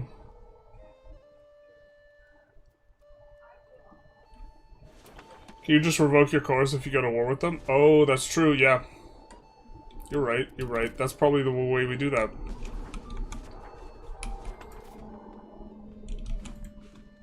We will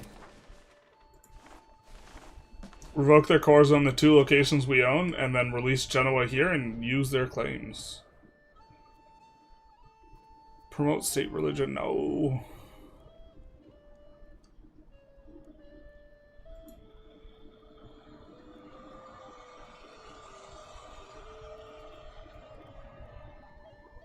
I think this is the one. No. Wouldn't mind 20% crown power for 10 years, though. The thing is we can push Spiritualist a little bit more. Because 0.5 trend, we put a cab action on it, we'll get to push Spiritualist up to, like, 0.95. But I'm thinking actually the 20% control from Bolster the Government for 10 years is actually really nice for us, considering we're under. We do have to make sure we pass whatever this cabinet is, which is not always possible. But...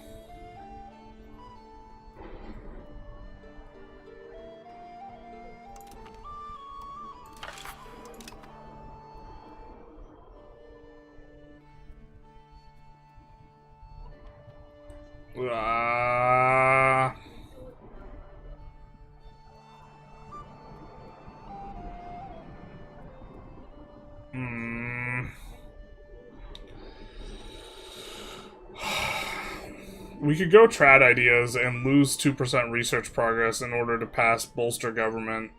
I kind of think that that's maybe not good. We could focus on the land. Lose some Navy tradition. Hope we get a decent roll. Kind of leaning towards pushing Humanist. We'll push Spiritualist eventually. Yeah, especially because a lot of the burgers rolls we like, but the other ones we don't.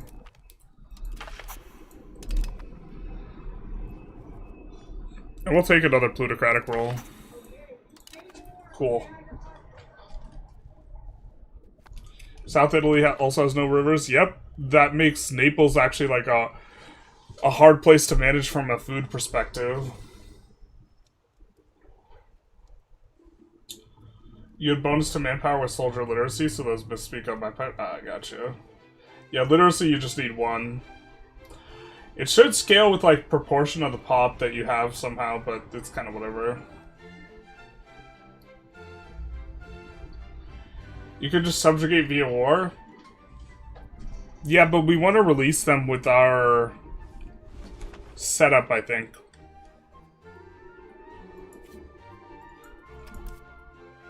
And also, we will nuke the negative relations we have from antagonism and the other stuff. They'll get released soony. You can switch primary culture during a civil war. It's pretty busted. You can flip to any culture with presence just by temporarily losing all of the land. Oh, interesting.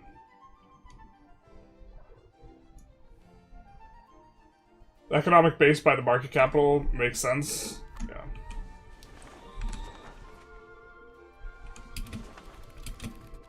Like, this is a very temporary spot for this. This is not long-term. This is no good long-term.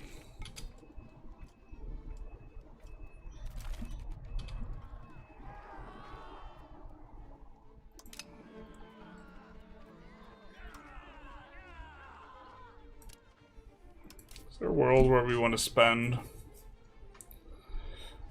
I mean, we're under the cap now. We could tolerate Liguarian.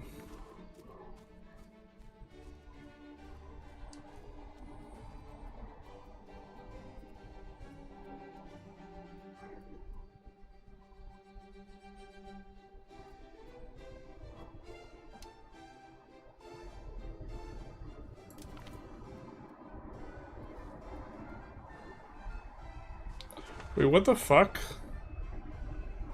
Oh, we didn't improve their thing of Moroccan, yeah. They feel good towards Andalusi, not Moroccan. Oh, this is just affecting Moroccan opinion. No, wait, it's not affecting opinion, it's affecting... Got it. We're choosing what to tolerate, but it doesn't... Our opinion is affected largely on the culture we were staying before. I think we'll do this. And then lose the prestige.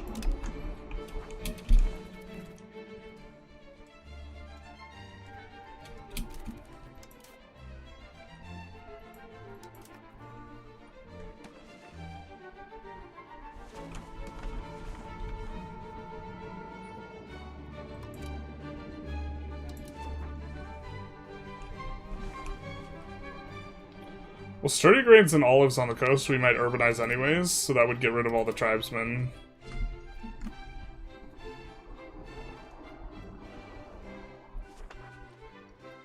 So...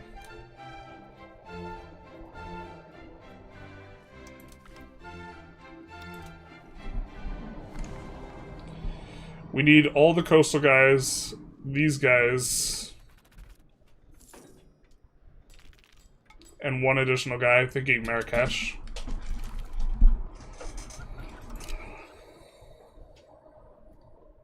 You see the trailer for the Odyssey? No. I've seen, like, some Reddit posts where people are mad because they don't like the costumes or something stupid.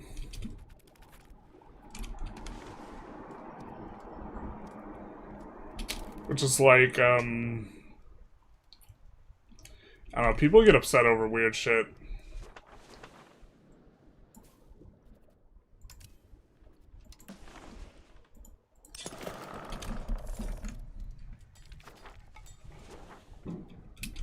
Or, the people who are getting upset over, like, the costumes for the Odyssey, I wonder how much of them, like,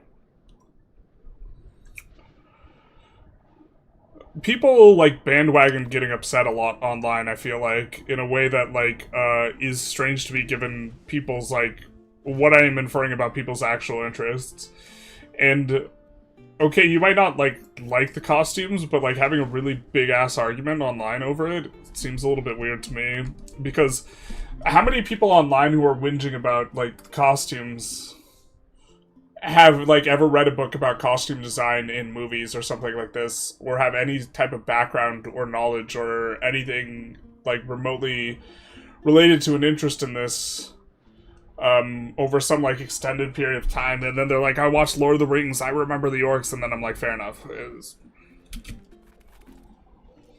I don't know, Weta, like, seemed like they're really good, for costume design, but also, like,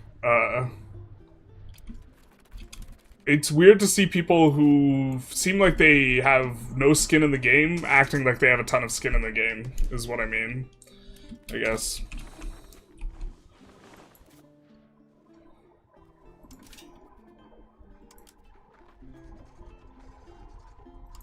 And I feel like people do that online a lot about just getting upset over random shit.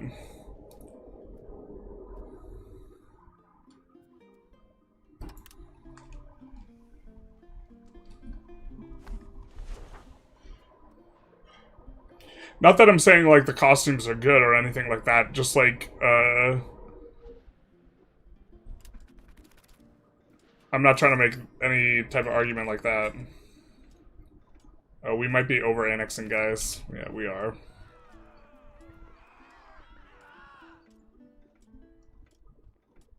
General stream is how I learned there's a trailer for the Odyssey. Yeah, and apparently people are mad about the costumes.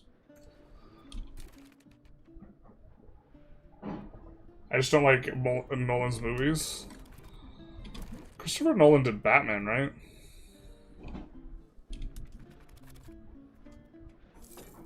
And,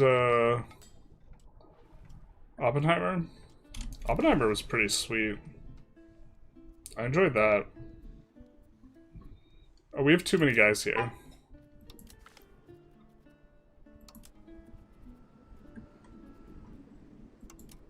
This works. We have not enough guys over here.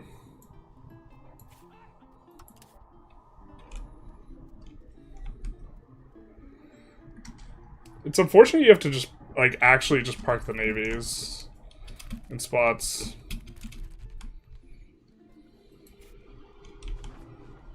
Yeah, so we want to be able to travel through these outer zones to get to a place like here. And we're not, because we don't have the maritime presence on the outer zones. We're getting there, though.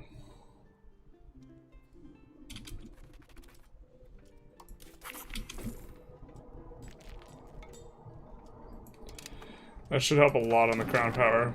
Whoa. Whoa, whoa, whoa, whoa, whoa. What is this bullshit?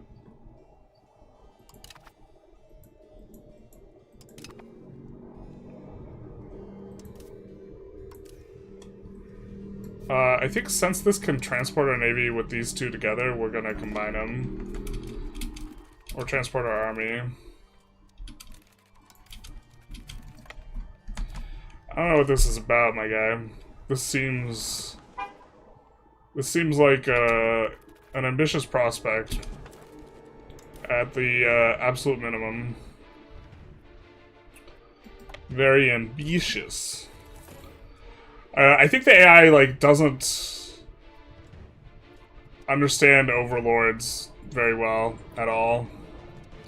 Like, it knows that it could beat Byzantium, but like there's a reckoning. You know what I mean? Now, if Two Sicilies were involved, this would be a different story, but Two Sicilies isn't involved, and so this guy's cheeks are about to clap in the wind like a wind chime. Or not in the wind, but in our hands.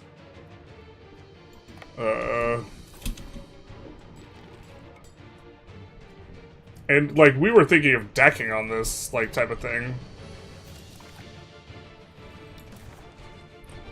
I think we have to leave them around. I don't think we can fully annex them because they're subjects, right? Just kidding. I guess we can.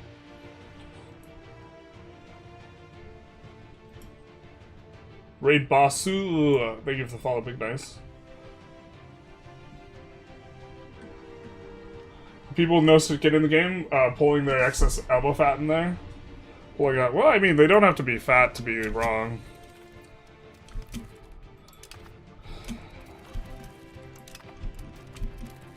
If you're saying that they're like, yeah.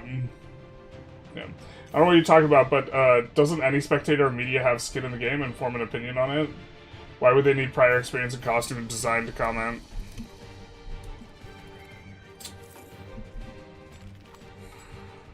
Trying to think of the best way to word this. I think commenting is probably fine. What I'm referring to more is like the people who seem very, very, very upset about it and are making like these. You have like so much time in a day and so much things to pay attention to, right? And that the costume design of a movie that you ostensibly seem no longer interested in whatsoever is worth occupying like 30 minutes of your time to do a write-up on Reddit. Seems to me to be like a little bit much.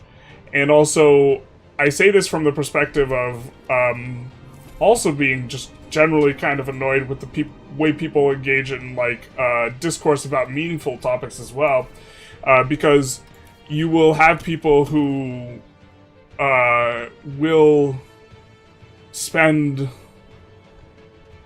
like hundreds of thousands of hours of their life complaining about like tax law, and then they've never read about a book about tax law. And it's a general complaint about people being uninformed about the thing that they are commenting on, or underinformed, let's say, and still having a really strong opinion on it. My issue is like with a lot of things, not just the art or not just the costume design, is people having really strong opinions while being generally not very informed. And they have like commentary on how like for example the union for costume design are hacks or something like this, because the art sucks. And it's like, okay, maybe it is full of a bunch of hacks. I don't know the answer to this question. I'm not insisting that they're not, but like the like questions of, okay, well, how many people are employed in there, and then you like are comparing it to like Lord of the Rings, let's say, and like how many people are employed in Lord of the Rings. Does that comparison fit? Does the like materials, time, budget, like this type of stuff, and instead you just see stuff like going straight to blaming what is it, straight to blaming like the union, costume design union, and like a bunch of like nuances left out, in my opinion. Nice. That's a lot of food production bonuses. That kind of like that and like the extra irrigation that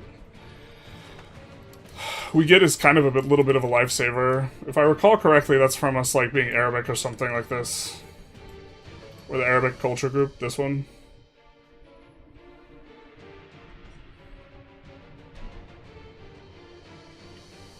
Or us being in Iberia. But North Africa, Middle East, yeah.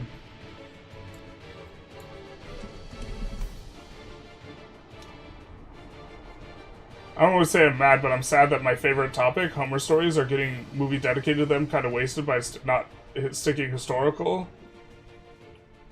That's fair.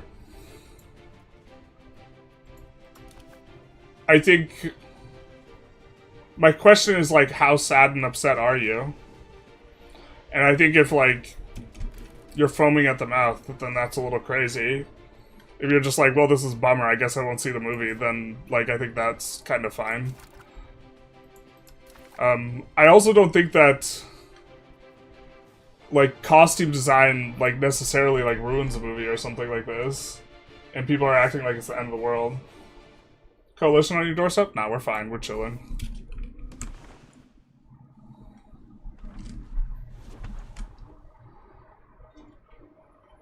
Is there a video you have or planning to do to understand economics more?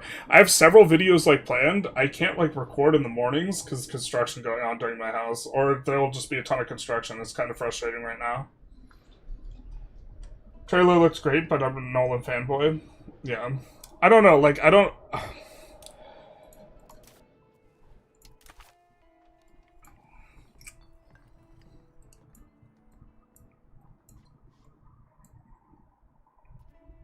Yeah, maybe I just don't think costumes are as important as other people do, so that's why, like, I think people are overreacting to it. I don't know.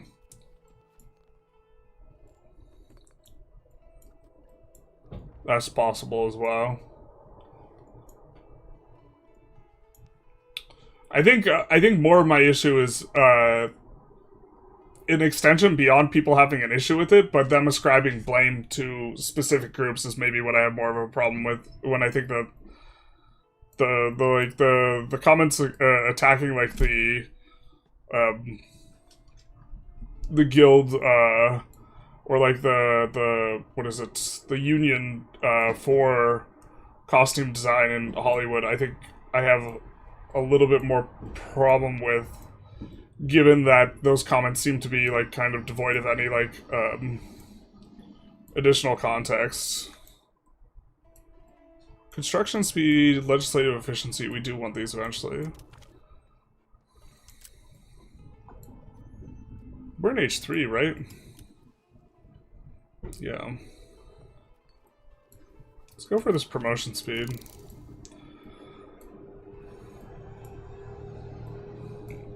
Iron output's usually pretty nice. Max RGO size is okay. We're not really having enough sailors to, like, get things done in regards to, like, colonization and exploring, which is why we're kind of putting, even though these are maybe a bigger priority, putting these on the back burner a little bit in terms of what we're looking to do. I think we want the trade range here.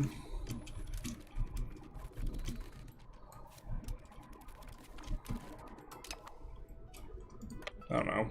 Maybe I'm having a knee-jerk reaction to people having a knee-jerk reaction too. Now that I think about it a little bit. I agree with your whole arguing online thing. It's fine to dislike, but why get online and spurg out? Yeah.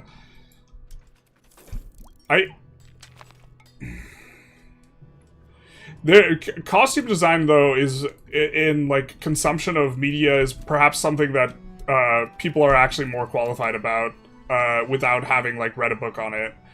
And so maybe I'm projecting, like, issues I have with other spheres where, like, people will strongly disagree with, like, anything, like, remotely in terms of politics or policy or economics or, like, this type of stuff with, like, being completely uninformed about the thing, and that really annoys me. But this is maybe not that, so... We'll look to complete his provinces at the very least with this peace deal. We could probably take a whole lot. We don't have much antagonism. But, also, antagonism, the way it decays, the antagonism you get for subjugating people and the antagonism you get for, just, full annexing them, happens in parallel, so us subjugating, well, I guess we can't subjugate, but us subjugating would make a lot of sense. I think they're already subjects, so we can't subjugate, right? They're subjects of Two Sicilies. Two Sicilies are gonna be mad when this book comes out.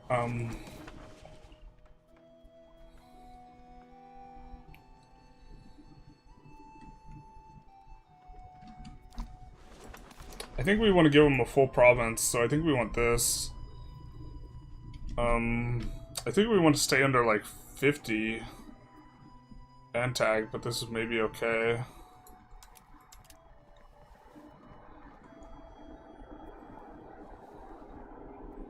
Can we just annex everything for under 50?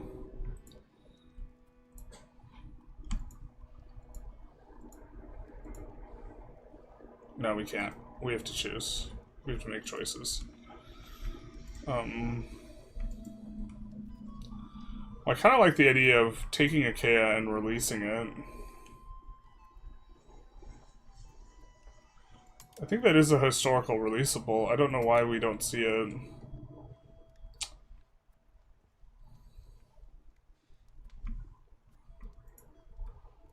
Maybe something like this. Taking several full provinces. We also just can say to ourselves, hey, there's a little bit of an issue here in that we're not going to get another crack at a good war here, because they're not going to redeck, and we would have to declare on Two Sicilies, so we should take as much as we can.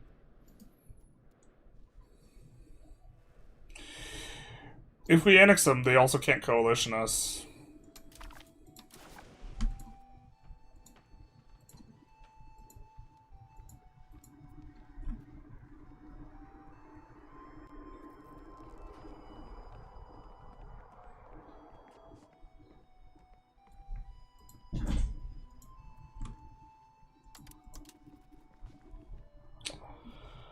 Oh, I think that just might be the answer. It's just more straightforward to full annex them.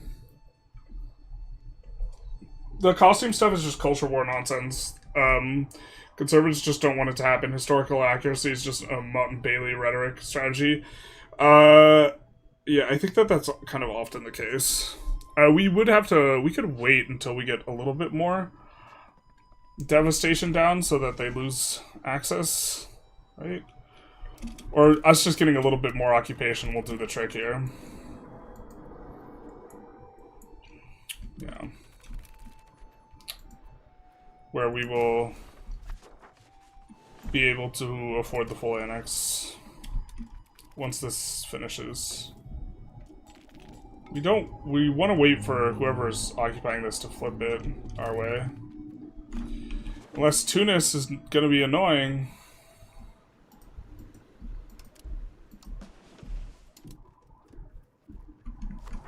No, they're not. They are not. Whoa.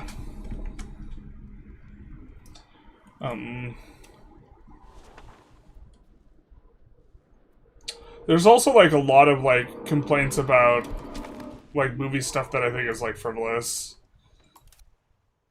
Like, when people complain that a girl beats up a guy in a movie, but they don't give a shit about the fact that, like, a henchman single file a dude and a dude beats up 30 dudes, like, ever, from, like, a realism perspective, like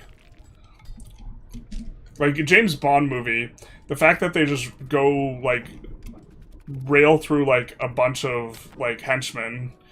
Like, there was a movie where they complained that this, like, girl who weighed, like, I think it was Fast and the Furious something, and, like, people were complaining that The Rock got his ass, not even kicked, but, like, evenly traded with, like, some 110-pound girl, and they're like, oh, it's so unrealistic, and it's like, okay, I'm with you there. It is unrealistic, 100%. I can get you there.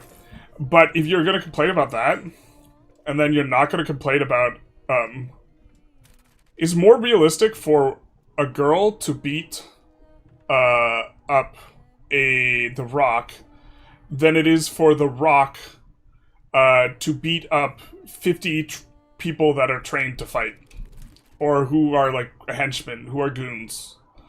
Like, and it's like, I don't think it's particularly close. Like, and then, like, the nobody ever complains about that shit from, like, an immersion breaking perspective. That I've ever seen. Being angry without being informed, Paradox players, yeah. Hey, RNG. And sad enough to leave a comment in the Twitch chat, maybe reply to a thread, a photo, Reddit. That's about it, though. Yeah. I'm talking more the people, like, who are a little bit more involved than that. Like, I think if you're like a professional, like, costume design person, and, like, you see these people on, like, Reddit too, who are like, I've worked in costume design for 20 years, etc., blah, blah, blah. That's also, like, a much different thing, but how long on our truce? Not too long. I think a lot of people are displacing negative emotions towards seemingly easy deserving targets. I think that that's probably a lot of it as well. Yeah, we learn nothing from history. It's not like the world we live in hasn't been produced before. Costumes are bad. To be fair, costume design informs the setting a lot more than something like Odyssey than other films. Yeah,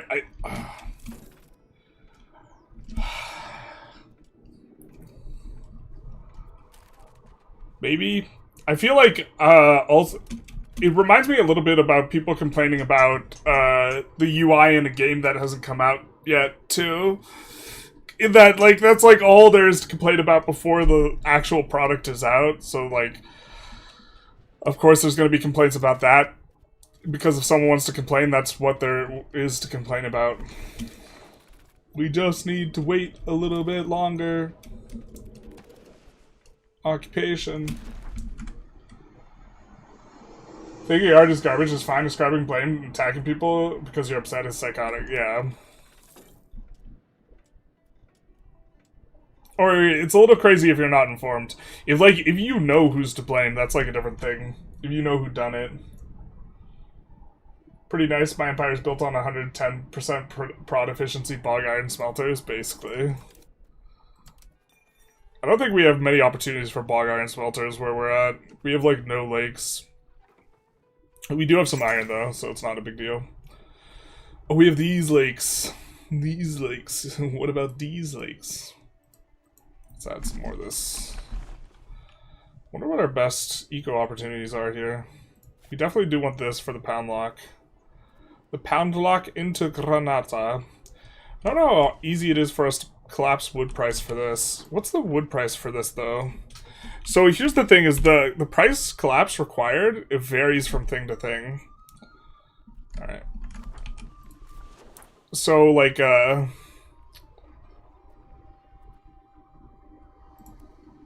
we could take a look here, right? And we get 1.6% collapse.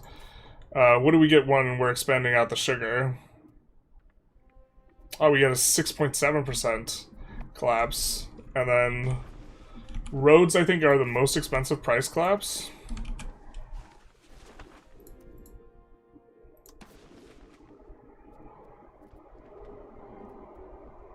We get a 1.9% price collapse. So the upgrade to city was more expensive. Or the price collapse was smaller. So that was 1.6, right? I want to reference this in a video I think I'm recording today, so we're going to actually make a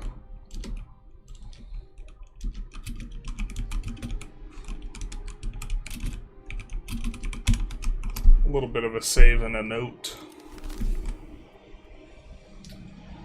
Your mom once made you wear a costume of cow to preschool. Trauma forever. That does sound low-key traumatic. Unless it was like Halloween, then it's kind of whatever.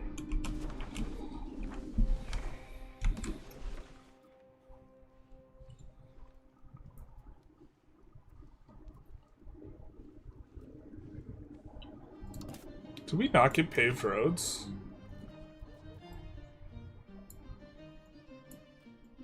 Bro, what are we doing with our life? Holy hell.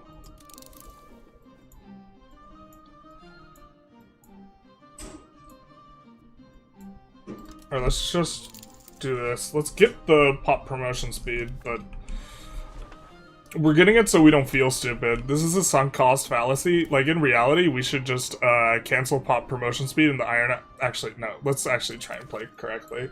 The roads are more important.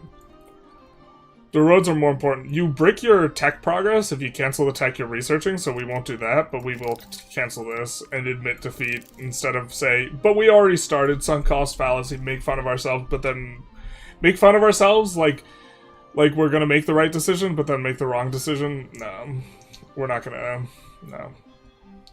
So can we get the price of lumber to come down a little bit here? Probably. Especially because we control the majority of the market, and then here, we'll go to places where we're gonna have prod efficiency. Get some promotions done. I stopped playing the game because I'm waiting for them to chill on an update. I think they're chilling on an update now. It's easier to be dismissively confident when you're ignorant, which is the worst part of the trend you don't like. Yeah, you know, I heard about this Dunning-Kruger effect. I read up on it a little bit, and I think...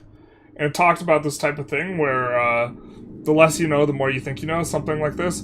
I think I'm gonna write a book on it. I think I got my head around the Dunning-Kruger effect. We're gonna write a book on it. And I know what you're saying. I know what you're thinking. Those of you know what the Dunning-Kruger effect is, but that's not actually what the Dunning-Kruger effect is.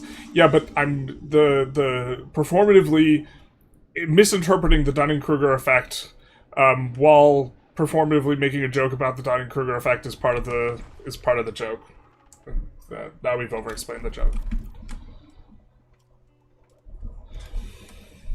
I don't know what the costume stuff is they're upset about. My topic is I don't like plumed helmets or the armor being the wrong materials. I don't know what culture war people stuff are getting mad about. There's a lot of people who get really mad about movie stuff. I'm to some extent not well informed enough to like make like strong movie commentary about like stuff like that is like movie related. I think I could comment somewhat on realism, like as a theme, but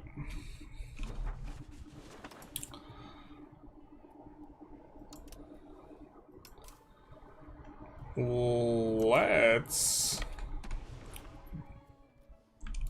bring this guy over here so we can cap this out.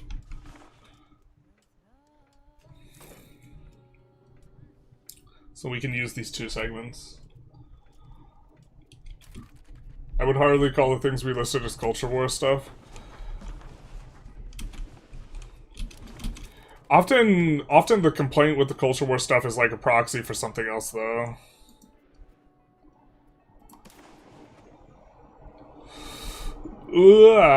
Can we just...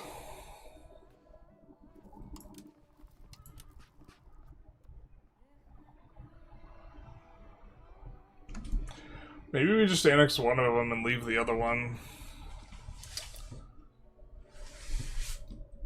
Normally this will decrease in cost, but like, it's not even a good CB.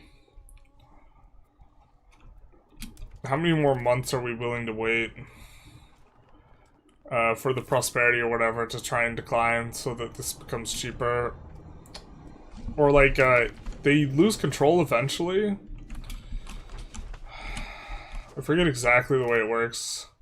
Part of it is getting full occupation is important, but... Okay, there's zero control there, so you can't lose control.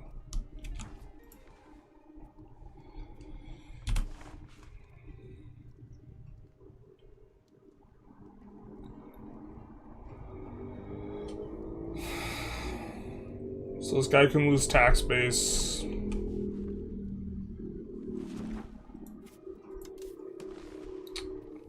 You can lose tax base if we just plug a fleet there.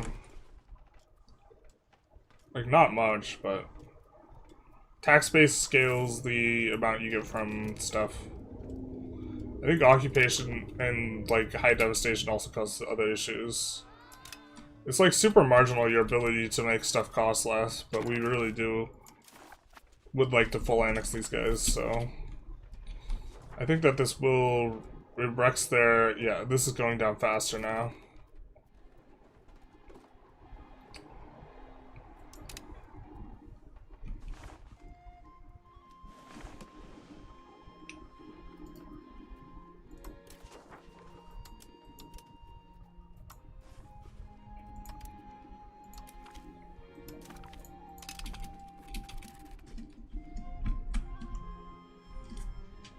thought I tuned in the EU5 stream. What the fuck? Yeah, sometimes we get on tangent. Henchmen are usually also ex-military. Yeah, like... Professional fighters will do pretty well against, like, a complete casual, but, like, the number of people you have in a fight is just actually such a strong determinant for, like, winning fights.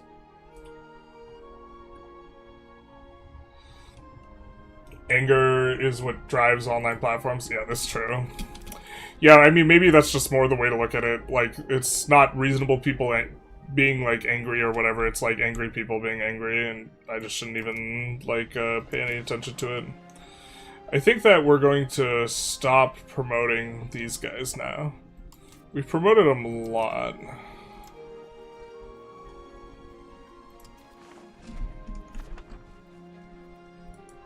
We're gonna switch to this.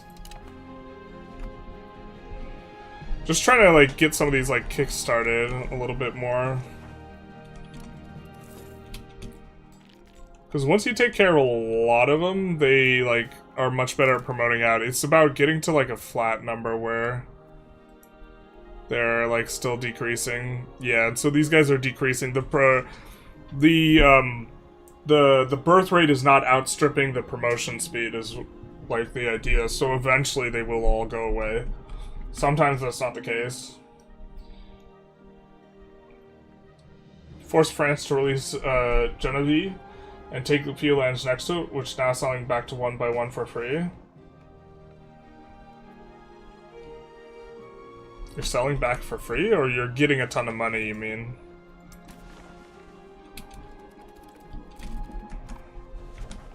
Which of these has the most tax base? Oh, we're trying to squeeze, like, stuff that has no tax base, too. Are we really gonna squeeze this 0.08 down to cost less? I mean, there's a town here.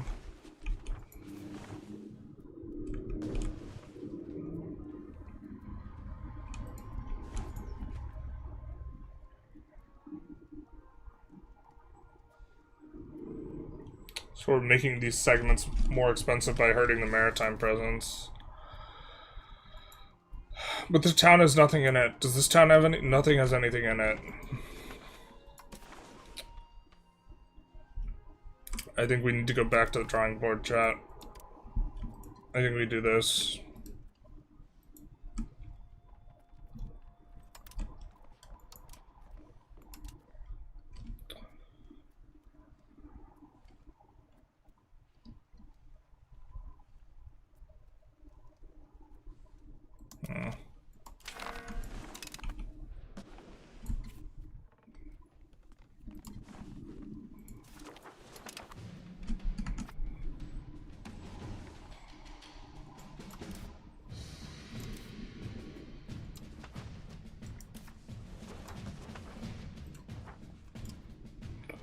We are going to use the exploit where we randomly choose, not just because we don't have a lot of characters, which we don't, but also because it gives us a chance to roll a fiefdom, which we can't make otherwise.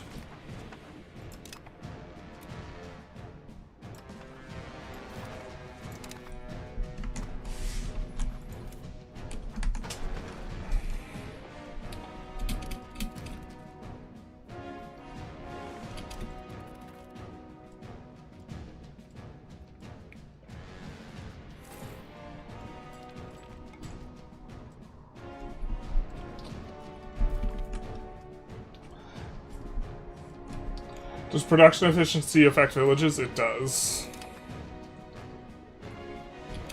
Theoretically, it's not worth it to research any prosperity recovery so you can use your cabinet action longer. Maybe. It's one of the strongest cabinet actions in the game. It's just, like, is so ungodly tedious. I wish you could set a priority, like, cabinet action prioritization for, like, a floater cabinet action where, like, you can, like, it'll go through the priority if it's possible and then not do the thing. Did you steal the Sevilla market? Yeah, we conquered Sevilla and then we moved it to Granada. If you get the joke about the Dunning-Kruger effect you just make, does that mean I'm on the right side of the curve or the wrong side of the curve? Whichever side of the curve you think you're on, you're wrong. Hope that helps. Is it ever worth upgrading buildings? Asking because upgrading buildings is same cost as building new. It's cheaper than building new. It used to be the same cost. It's not anymore. But yes, usually you do want to upgrade buildings because whatever metrics you had initially to make you want to build in that location are still going to hold true. And you're often going to, after you add a bunch of the new buildings anyways, the other buildings are often not able to employ because you crush the profitability of the building. So usually, not only can it be good, I think it usually is good. It just feels bad.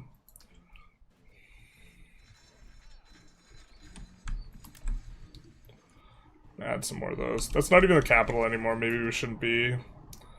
There's aggressive building in there. About building in there. Do you want this promoted up? We did add a bunch of wood so that this would be cheaper. It's not really pulling it that hard. I think we're just going to go with our upgrade.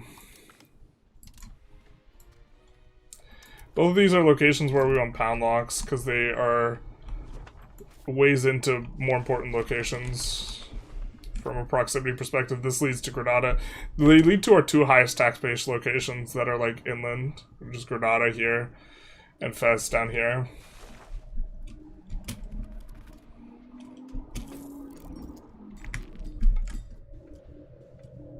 Is it worth it getting money over full annex? We couldn't full annex. What CPU are you using?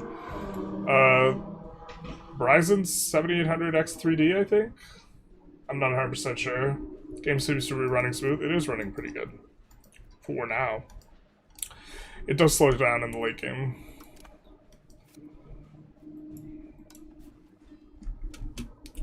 We still have a truce here.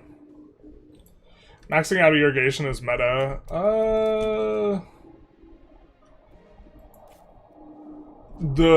I mean, it's contextually meta, yes.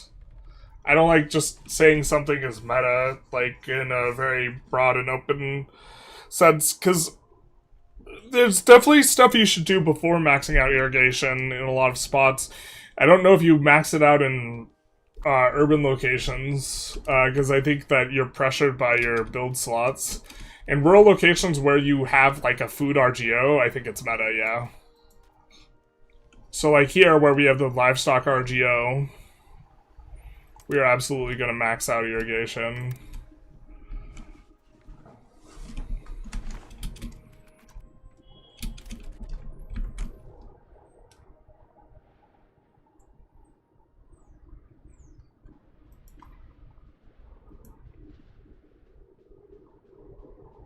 Wait, is chat bugs?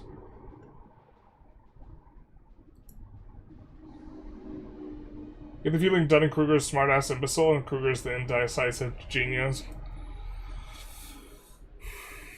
Well, like, the Dunning-Kruger effect, like, refers to something...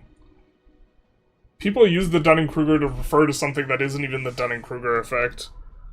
If I recall correctly. But I don't want to actually misspeak about it if I'm trying to unpack the Dunning-Kruger effect. But what people say, or what they're talking about when they often refer to it, is this, notion that there's like a mountain of stupidity, and generally if you completely don't understand a thing, you will not think you're knowledgeable about it. But when you start initially gaining knowledge, you'll climb Mount Stupid, and you'll think, man, oh man, I really know this thing, and then and the thing is you know a little bit, but you don't know what you don't know, and then as you learn more, your confidence in your knowledge will just plummet because you start to realize how much it is you don't know, and then after a while it comes back up when you actually become an expert in the thing. So the thing is, a lot of people who don't know a lot will climb Mount Stupid. Now, my understanding is Dunning-Kruger's effect is related, but it's something slightly different. But the joke in me saying I read about this the other day and now I'm writing a book about it is, of course, I'm on top of Mount Stupid.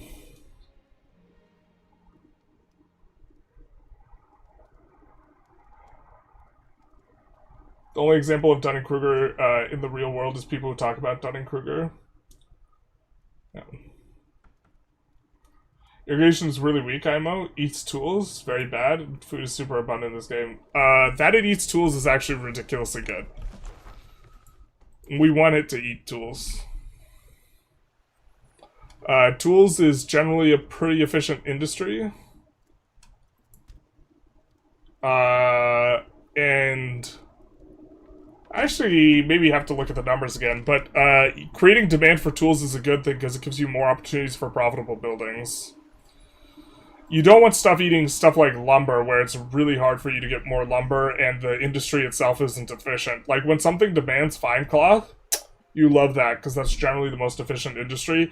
I think in H6, categorically the most efficient industry, I think, is actually the tool-making industry in H6. And so when something creates demand for efficient industries, this is a preferable thing.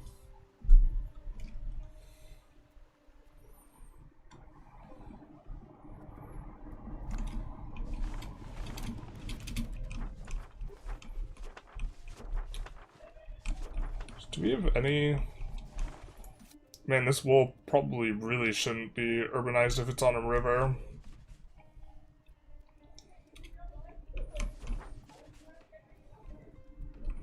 Does any of these have harbor capacity? Yeah, this one does. Alright, let's urbanize it then. Make a town. After that, maybe we're supposed to float money. I think Castile will still be in bad shape since the last war, because their conscripts will not have come up all the way. So we should just be able to do another war pretty nice.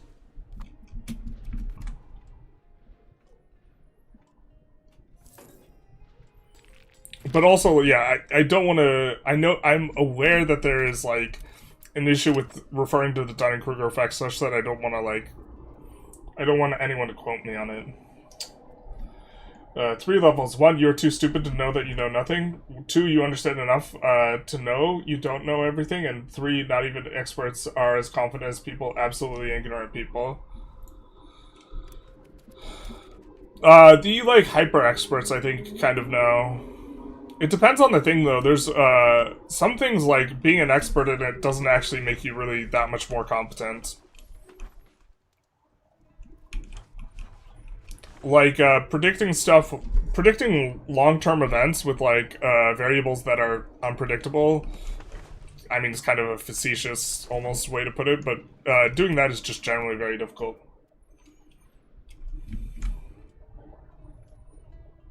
Paradox community represents this effect perfectly.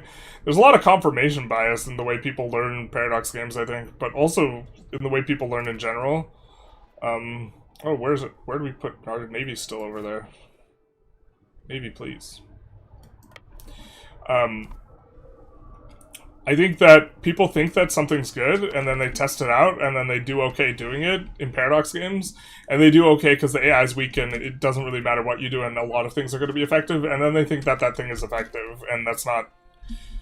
In the end, they miss the mark, and it's not really very effective. They've just managed to be successful doing the thing that's not very good. Like, that's the reason I, like, use spreadsheets, in large part, is specifically because I understand that I'm very likely to misevaluate the game, but math is generally not, misevaluating the game.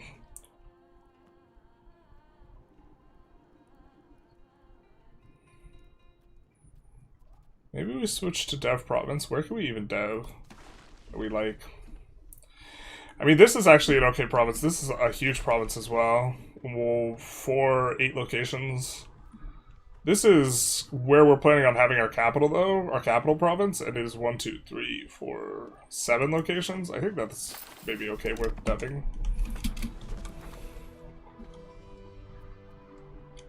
I think it's also Mediterranean. Yeah, we have a farmland up here, grassland, and then it's all Mediterranean, so huge population potential.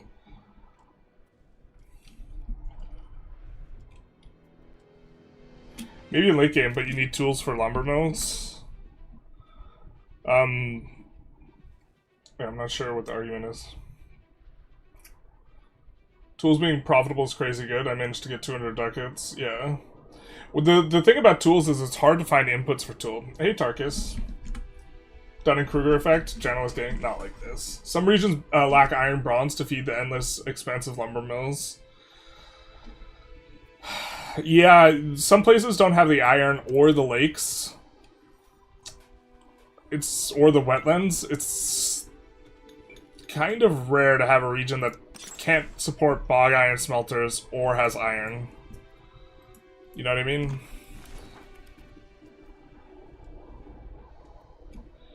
Not that it doesn't happen, it's just not all that common. What if castles gave 1 manpower?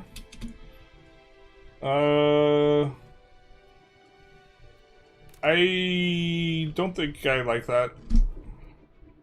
I think I like it better when they're like kind of separated. If anything, I think castles should consume manpower or bailiffs. I wouldn't mind bailiffs being a little bit better and then consuming manpower.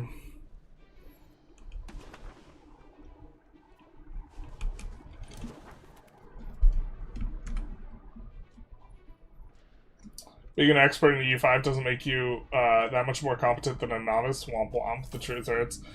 Yeah, like someone was asking, like, do you need to, like, do all that, like, looking around for, like, best place to put a market, like, on the Kilwa video? Like, they were pointing something out to me I'd never considered. Like, is that really necessary? And I was just like, of course not. Necessary? What do you mean? You just get to run over the AI. Like, doing things perfect is completely unnecessary to beat the AI. In MP, people do count their pop growth because they know what that they will feed wars with it. Yeah, pop just seems insane in multiplayer. Like, I'm curious how well countries like Tunis do in multiplayer. Because, okay, you have, like, a lot of weaknesses, but, like, the slave rating is such a big deal. Especially in multiplayer. I feel like, you place your forts down, but you can't protect your pops. You get in a war with someone, if they, like, are really annoying and, like, are raiding your territory with 1 unit of cav, like, all over the place, just to take thousands of slaves with every time they occupy a location, God, like, how are you supposed to deal with that? You know, like, I don't. How are we doing our forts for the AI here?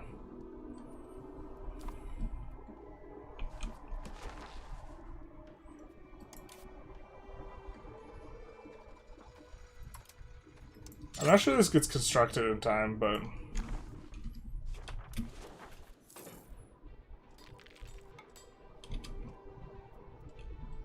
we'd love for them to have a thing.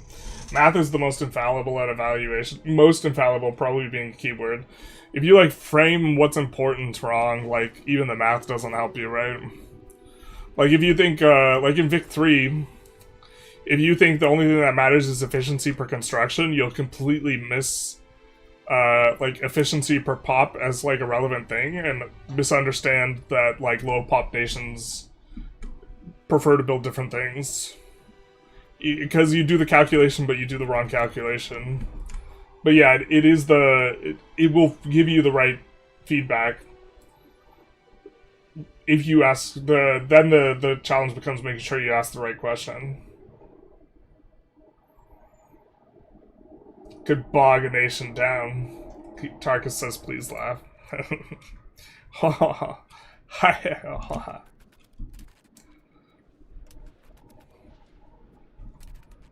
Look at Castile. Looking all thick. I think we're the only thing stopping them from forming Spain. Well, I mean, we are, but I mean, I think that they otherwise would clearly have enough locations.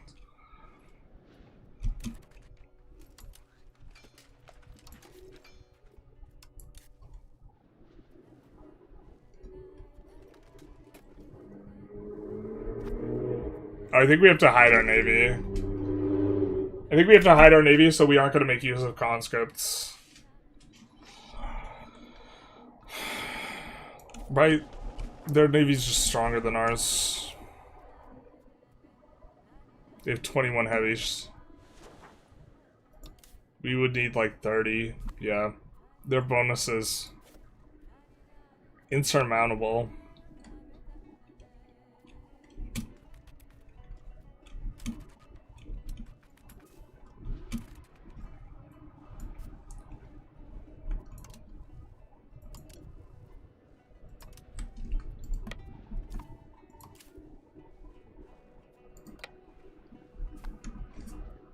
I think we'll fight this war much the same way.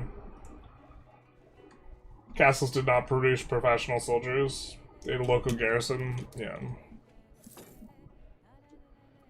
Optimizing single player always seems silly to me. Nothing is hard unless you're crafting NP strat. It feels all pointless.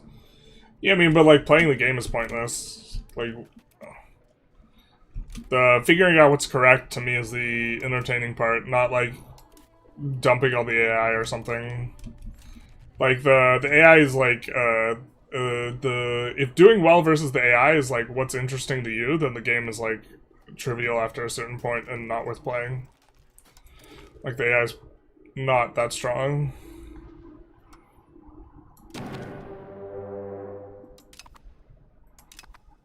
For a second I thought we forgot to call them in. Alright, we're gonna raise the levies, but only in Granada, because I don't want to deal with trying to get them to cross.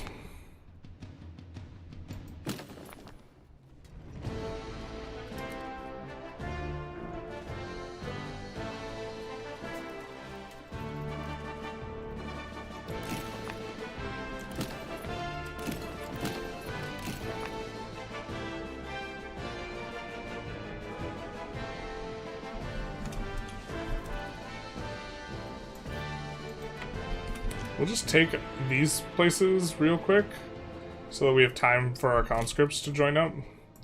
And yeah, we'll get one fat stack of conscripts and that'll be kind of it.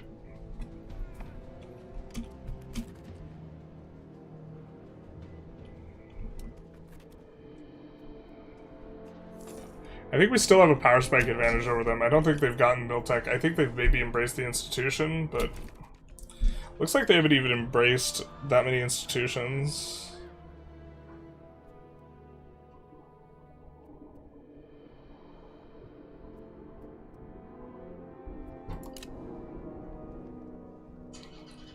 What have they maybe embraced here? I mean, I guess they could have maybe embraced it, but I mean, we could look at their spread, what their spread is from.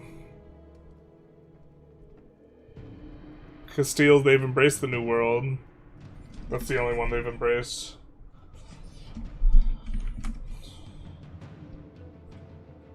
Looking forward to difficulty. Do you play on hardest? No, because I think it's not as good for content. Not because we can, like, crush the AI more, but, like,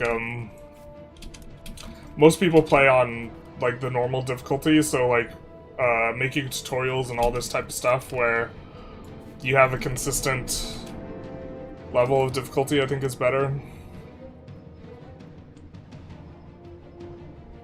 Who's our heir? Our heir is the super competent guy, so let's put our leader in charge of the army in the hopes that he kills himself. I mean that he unalives himself. Whoops. Freudian slip, except it has nothing to do with Freud.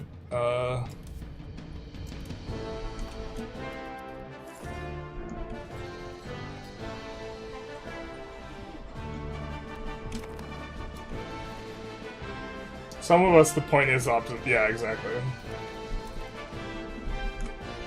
Or if second order effects are more important, you miss them. Yeah, if you just do the initial math.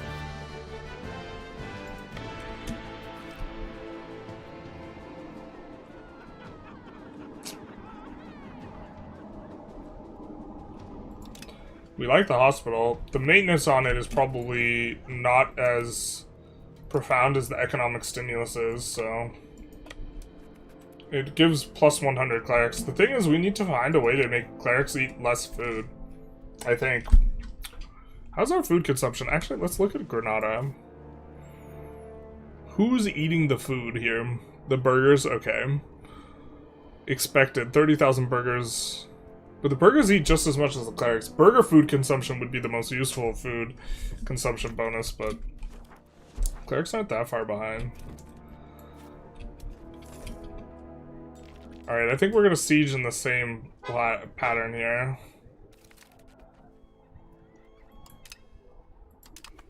And we can go for a much longer war this time, because our markets won't get, like, uber bricked.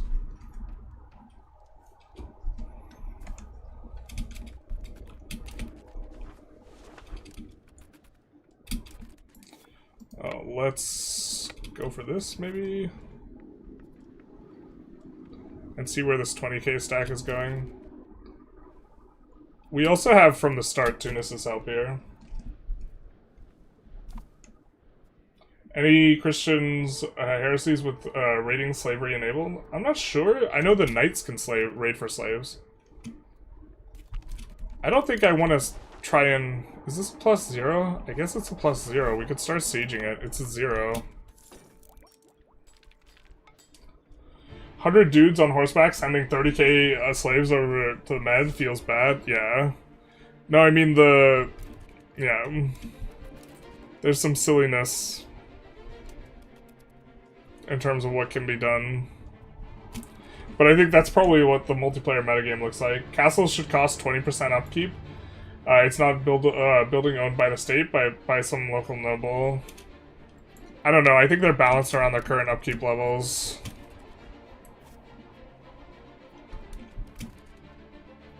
I think I'm okay with their level of cost. We'll try and do this and hope that we don't get clipped, but we might get clipped. But really just trying to get damage down. You see 17k stack. They're gonna have a way bigger army than us, but if we get good trades at the opener, this is gonna help out a lot.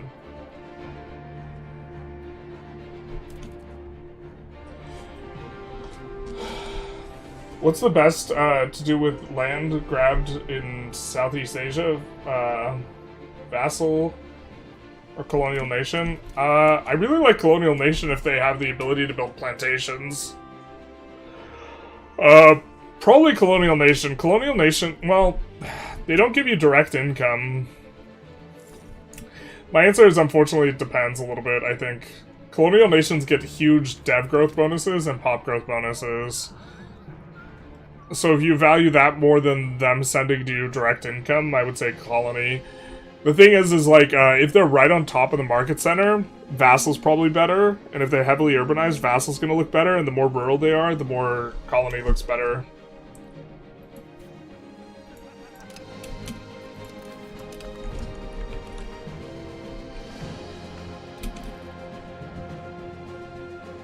I wonder if we should do Marrakesh or this other place next. Marrakesh has 0 tribesmen. Are you Devon now? You're Devon now. Devon?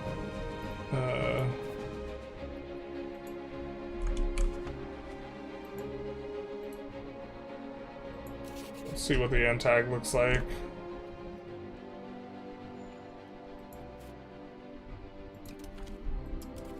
Just trying to make sure we spend our diplomats. Living is pointless, existential crisis, basically. Savoy has insane early game bonuses despite all the nerfs. 10% procs and 10% tax efficiency. Savoy?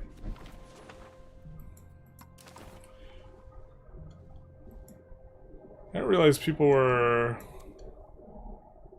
This was potentially an issue for people. Wait, where's Savoy even?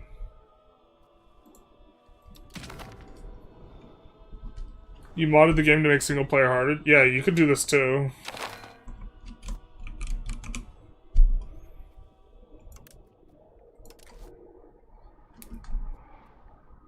They're not doing too hot right now.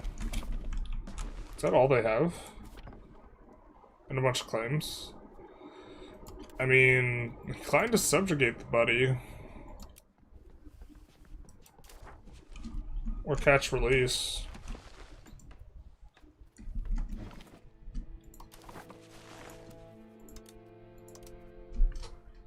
But Savoy is potentially OP.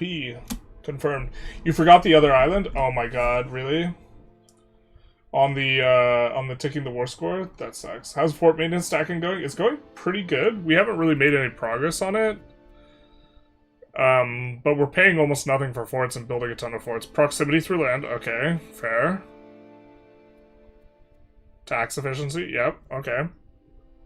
I'm with it. Yeah, solid. I like the no nonsense. We got like 2 modifiers and they're great type nations. Is Verona still around? Yeah. Verona's another one that's like this.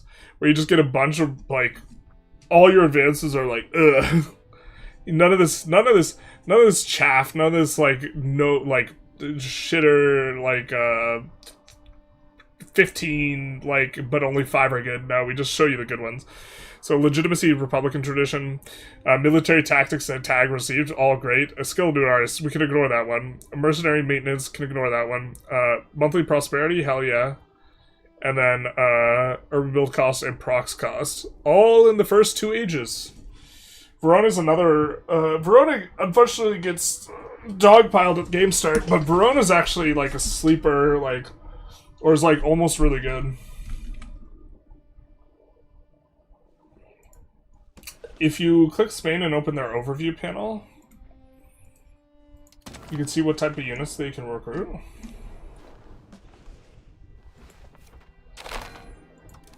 Can you?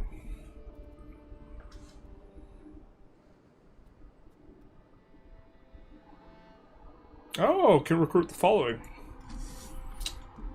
Yeah, notably not the proper age for this. Or they don't have this age units, so they're just gonna get clobbered. How many people are at this fort? 250. Unfortunately, they're paying for maintenance. I think we win against the 20k stack, so... Even despite not having our tribal levies. Wow, they had so many guys recover, though. I was not expecting them to field this much army, actually. Oh, we maybe have to conscript up from down here.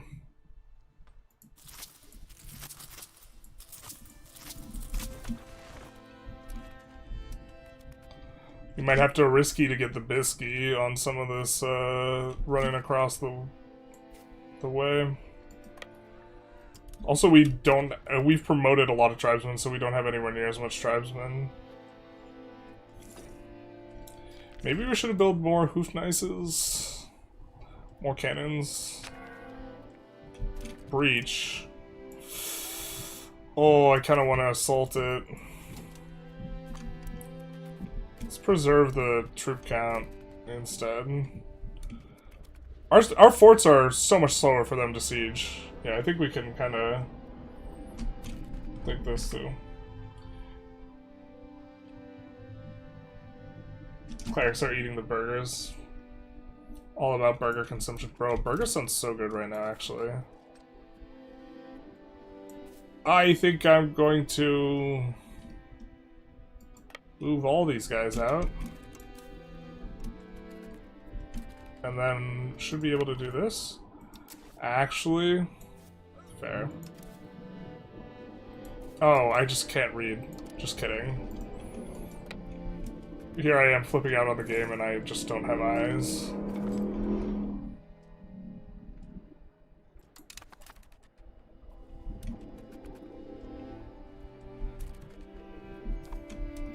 Yeah, we should have tried to win more fights at the outset here.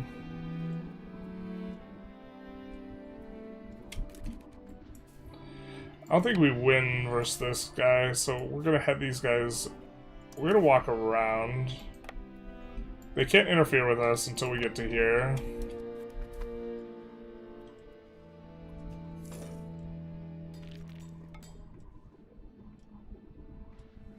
Good rolls, no whammies. Good rolls, no whammies. What is this?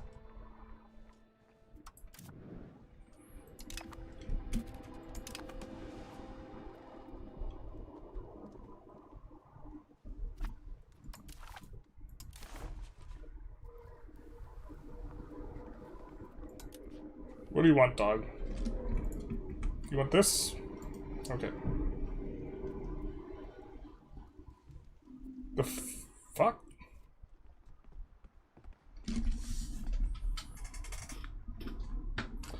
This is a man who knows what he wants. This is a man who is satisfied. Delete fort day 1 and spam when money doesn't matter is not a fun meta IMO. Forts being constrained by fort limit rather than upkeep would be better gameplay. There is a fort limit, my guy. How do you control where in your country slaves end up when you raid? They go to market centers, so where you built the market centers, it randomly rolls for the market center, though. You had to convert your current standard living IRL to a number from Vic 3's 1 to 99. I don't know, 12 sounds about right. Thoughts on best age diplomatic advances selection? Age of discovery, mill advances go hard. Age of discovery, mill advances are all boat stuff.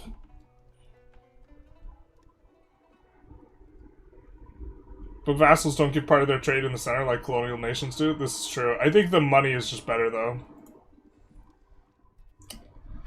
I don't know, chat. This feels exploity, but I was prepared to just offer them this piece of clay and just be like, you know what? Take it. Take it. Questions remain unanswered on the SOL question. No, I mean, I think I'm not struggling. I think I'm not like, I'm not ballin', nor am I anywhere close, but I'm not like, food or housing insecure. You know, which, a lot of people are in the United States, like, I think the number is like, 10% of Americans, if they have like a $400 cost, are gonna be homeless. You know what I mean? Like, they can't eat a $400 cost.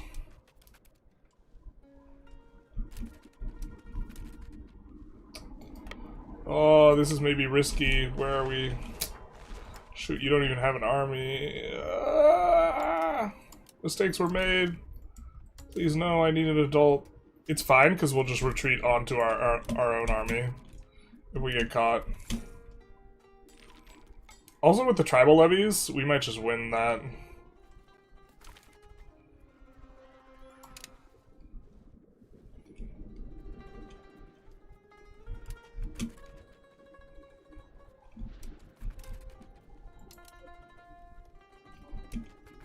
Yeah, we're gonna try and retreat onto our army.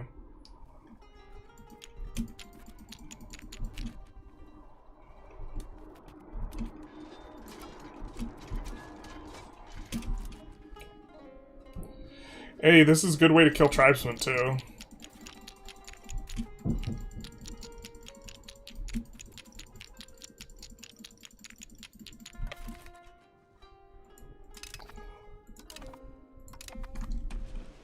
Excuse me, Geneva.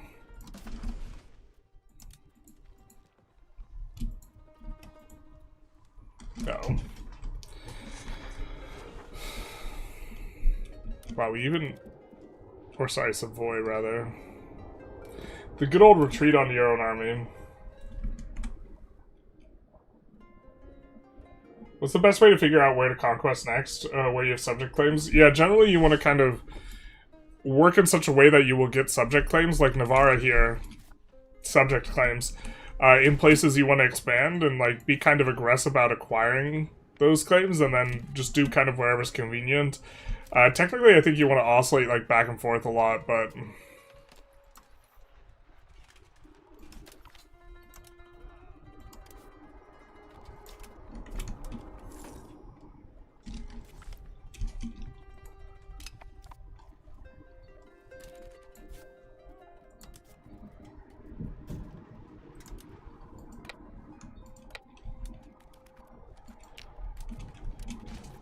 This should be a slaughter, no?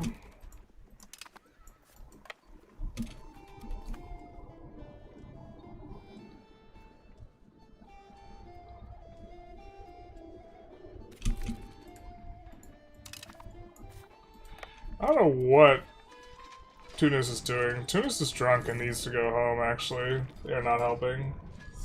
Swiss culture is crazy. Yes, does Switzerland still have the, like, exploit where they just get to annex everyone? That's, like, really stupid. Alright. 100 mysticism, baby. So this should be pretty easy for us, battle-wise. Yeah. Didn't they nerf Cav? Yeah, but I still think it's better. They didn't fix the actual issue, which was morale damage. Yeah, it does a lot more damage. Hoofnice is pronounced Hoofness, Hoofnitsa? Hoofnitsa? I prefer Hoofnice, to be honest. Thank you, but I prefer it my way. You are truly the Lord of War. It's Warlord. Alright, so we're gonna reset this. The word is etymological origin of howitzer. That's interesting to know. We do love the etymology. Class is in session. Alright, and then we could sit on the other fort in order to... We could also just assault the other fort, but if we sit on it, it'll get the other stuff to pop. Maybe we want to come back and prevent Granada from getting sacked, though, and losing all of our art. So actually, we'll just wait here long enough for Zaragoza stuff to kick in. No. Not our ally getting clapped. Oh, just kidding. Just kidding. Sound off. They're doing the clapping. You think that of me, Skylar?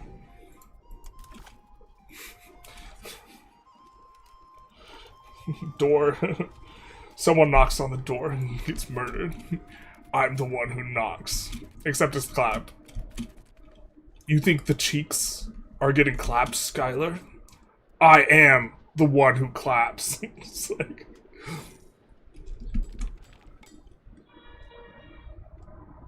How do you get an economy like this? Been trying to build in Norway in ages? Well, I start by not playing Norway. Work smarter, not harder. I mean, it's a lot of little things, unfortunately. There's no, like... This is the one weird trick to, like, have an instantly really large economy. There's not a thing like that. The biggest thing is, like, really being aggressive about having tax efficiency modifiers and max tax modifiers.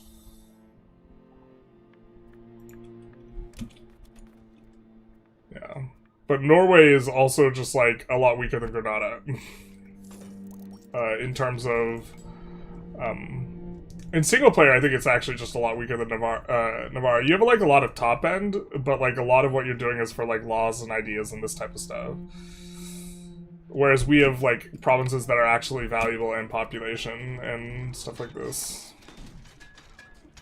Alright. Granada will not be sacked. 12 SOL, optimal birth rate. Generalist means to imply he gets women. Smart play. Soft and breedable. You heard it here first. Generalist confirmed, soft and breedable.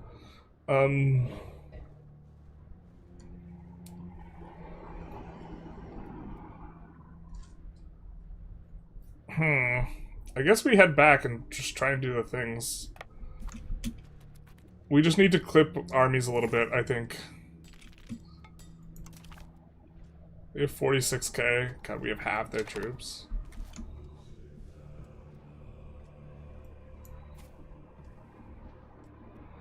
Not exactly how we drew it up. I do think we filled the garrison there, so we don't have to worry about them insulting. AI is not very aggressive. 90 wife, happy life. I think the stat is like 50% of Americans would come up with $400 of unforeseen costs. Well, so there's the poverty line, but so poverty line is calculated based on like the cost of like food, I think,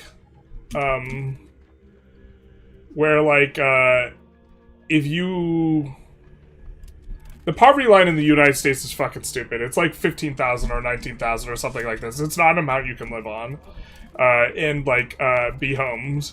And so a different metric that gets used is like, would you be fucked if like how fucked would you be metric gets used. I mean, we could assault this other thing. I don't want to assault right now. Savoy sniping Geneva? Yeah, you hate to see it. I think they're siege themselves, so we could just Annex them. I think we'll annex them and then release them, to be honest.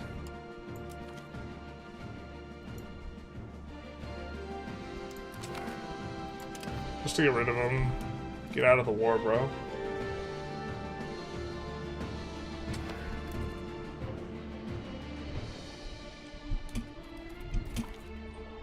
I'm sure I'm wrong but on the exact number, but this was the go-to stat quoted by a famous economist.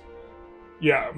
No, that's the one that gets used. It gets used because the government doesn't want to update the like old metric which was like it's like 3 times the monthly food costs, but that was back when monthly food costs were a lot higher relative to rent. Rent was a lot lower, and so like can you pay for enough? Like it's just an absurdly low number with the actual thing. I can respect the less correct pronunciation is simply by preference. Yeah, like I spell everything like the American way, but then I use the British spelling for glamour, which is to add use. There's like there's like 2 words that I just add the extra U on. And it's not for no reason other than glamour. Hoofnice is a cavalry unit. What are cannons if not cavalry, my guy?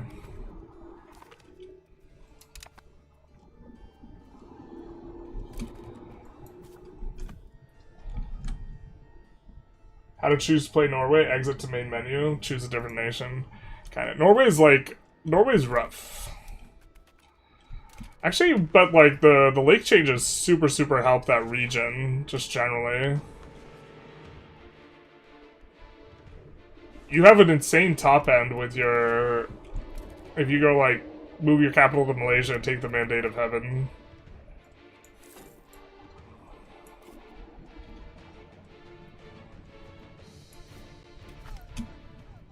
You could also flip Norse as Norway. I'm not sure if that's better than trying to flip Sunni.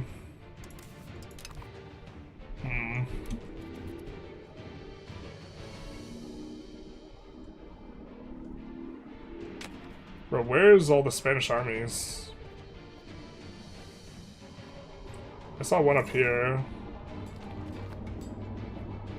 I guess we're okay just base racing them.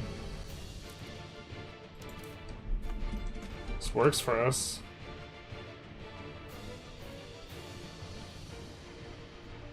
Checking our food situation. Our food's kind of struggling there.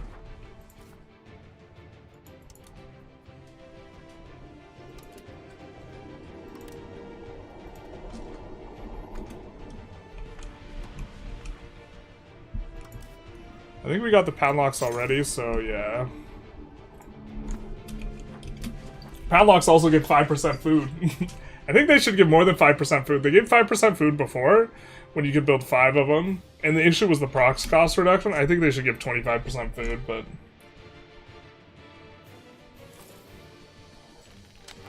Norway could get powerful very fast by forming Denmark and getting all of it as cores in the first 15 years. Just build 5 heavy cavalry and go Denmark. AI doesn't know how to use its navy. Yeah, it probably works. That's... yep. Would not be surprised. That's not what we did, but that probably does work. Inclined to do conduct a census here. We don't need a ton of support. Do like pop growth. Conduct a census isn't what it used to be. Pre-release conduct a census was fucking insane.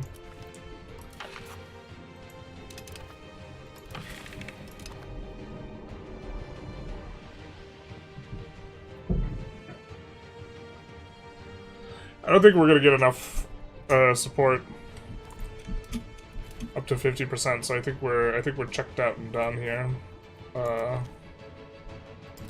Who's your rivals?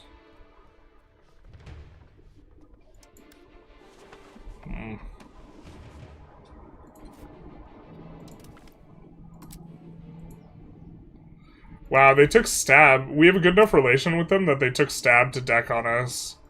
And then they just white-pieced immediately. It's such a leak. We're trying to use our... Actually, we're trying to put off annexing this guy because we really like that he's using Dev Province. To be fair, letting him Dev Province to 20 is maybe okay, but I'm pretty... Yeah, we're almost certainly supposed to just get on... Progress ourselves towards forming stuff faster. The thing is... Actually, maybe we're supposed to wait on Catalonia to finish getting annexed. In either case.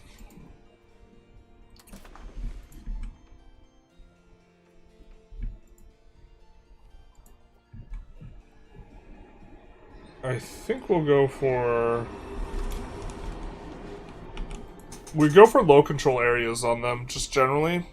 As a rule of thumb.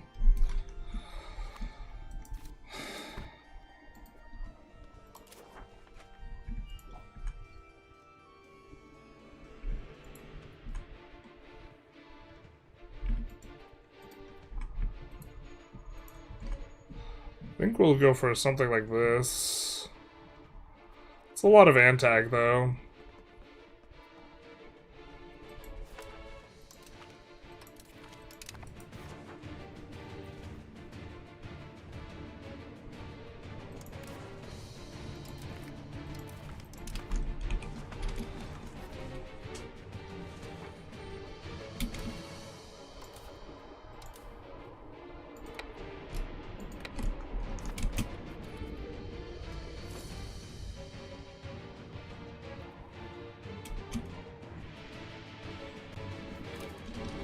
%50 of Americans cannot afford to supersize the meal at Mickey D's. The real metric. How do you feel about aristocracy versus plutocracy if the country's already a republic? I still like plutocracy. The really nice thing about aristocracy is like the legitimacy boost. I forget where to show it in the UI. So like, if you have more nobles, nobles that are a high percentage of your population, you get more legitimacy. That doesn't matter if you're not a monarchy. So, you also have, like, the discipline, but, nobles are bad for crown power. And you get more...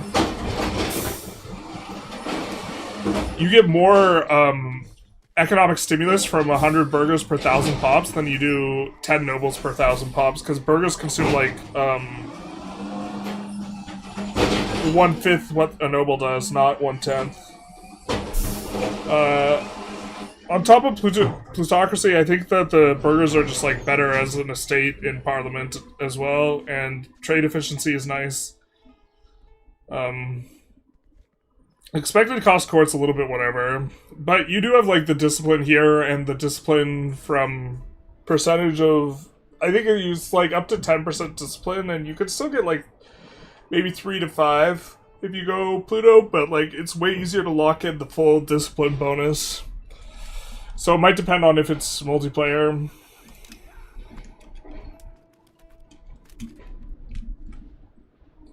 I ran it on chatbot. Well, yeah, it was risky business doing that, but it says 80%. Armor, color might be the one. With the U. I think it was flavor. No, flavor's the one. Flavor's the other one. I don't know if I wouldn't blame the boomers, though. The boomers were presided over a lot of the increase. Or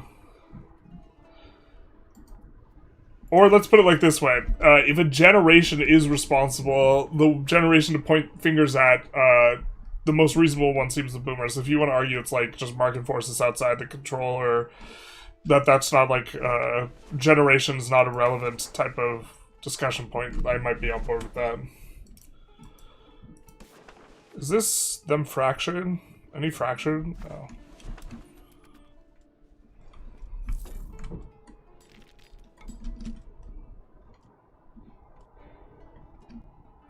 Do you look at the Norse religion advances? I don't think I did. Were they any good? I don't remember if they're any good.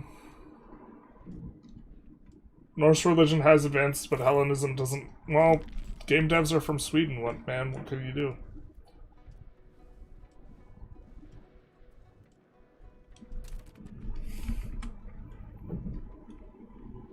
I was not serious. Well, we get a lot of spicy takes. Is it not worth it paying for devotion? No. It gives religious influence, and it gives us satisfaction, and that's it. If it was like the Republican one gives you like was it decreased cost on stab, but that one might not even be worth paying for. But we can't pop a disaster from it. The thing is like you should have potential disasters to pop as a theocracy, but we don't, so like it doesn't matter.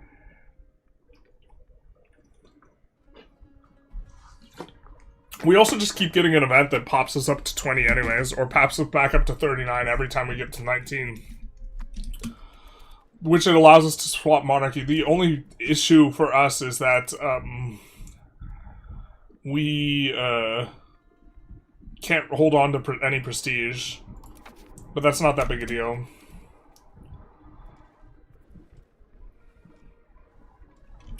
And if it were a big deal, we would just swap back. Let's do a little bit of one of these quick binks. Holy shit, the noise. It's called Taking Out the Trash. The trash being Castile. Which one do we have again? Conduct a census, and then... We could do tax exemption. Actually, tax exemption, that's 14 stab. Maybe it's worth not taxing these guys just from the perspective of the stab. Let's actually do this. And we get to push Spiritualist as well. That's nice. Alright.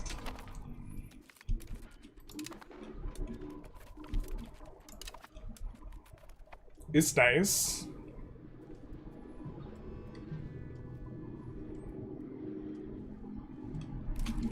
Let's see what the fort situation looks like.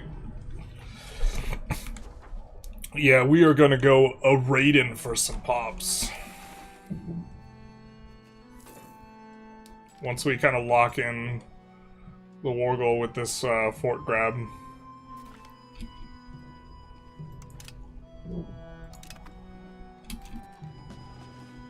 Oh, we're asleep at the wheel here, though. That's my bad.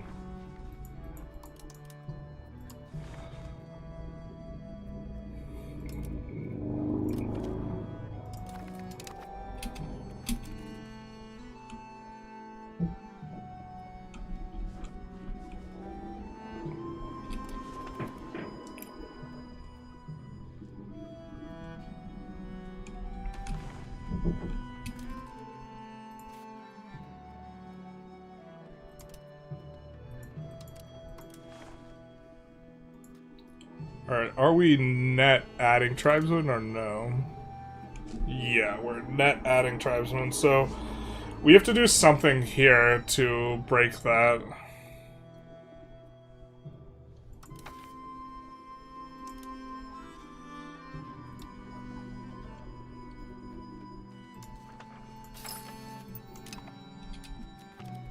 We could also just urbanize it. We could say, you know what, like... Urbanizing over lumber isn't the worst, it's just that we have such little lumber in this market, but that would be a way to solve this.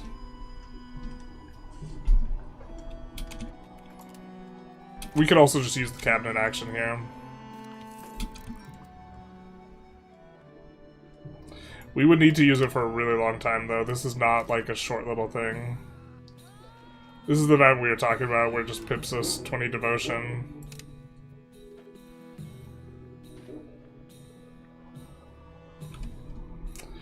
You know what? I think that we just urbanize it, to be honest. And we could always de-urbanize it. Like, the 400 gold to, like, do that, build a library, and start pushing things is maybe worth.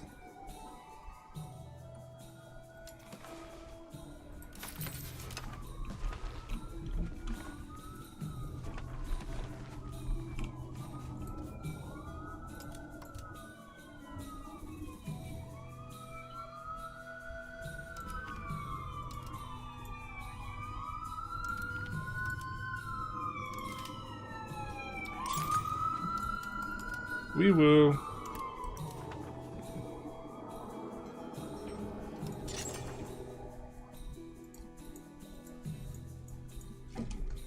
Yeah, we have lumber mills and stuff. We can get lumber in this market. It's not so where you can build lumber mills has to do with your vegetation levels, and some places just don't have the vegetation. Like the Tunisian market, like it has woodlands, forests, and farmlands a little bit, yeah, but it's got so much sparse and grassland you can't really get things done. Yeah, for example, you're like not getting any wood in markets over here because you have to have farmlands plus. So farmlands, woodlands, etc. But I think we have enough of that in this market. The thing is if we make a Marrakeshi market, like if we don't have this Foss market and we just like move this one down, then we don't have enough to like support. But yeah, I think I'm okay with this urbanization here.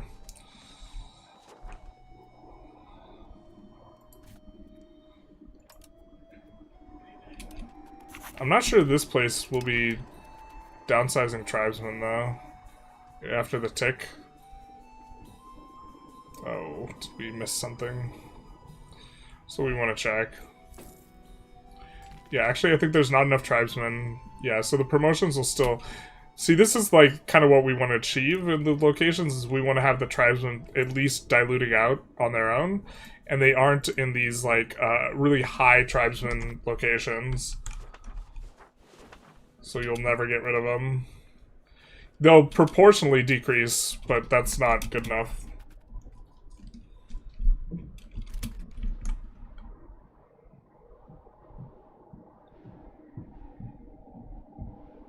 You're thinking nobles of primary accepted culture bonus?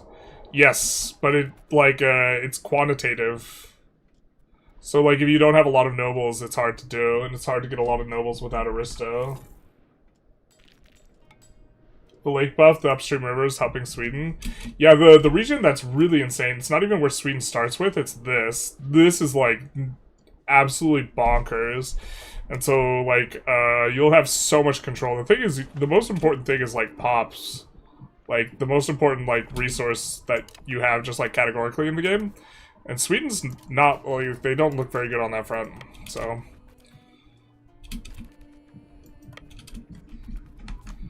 I don't think Sweden's, like, turbo insane.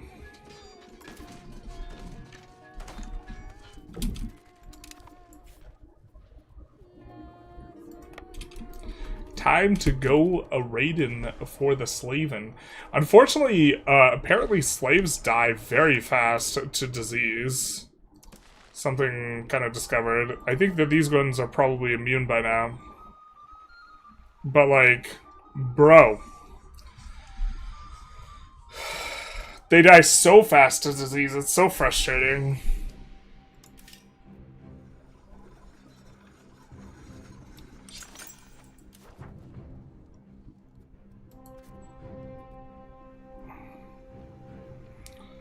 Can we check a little bit better?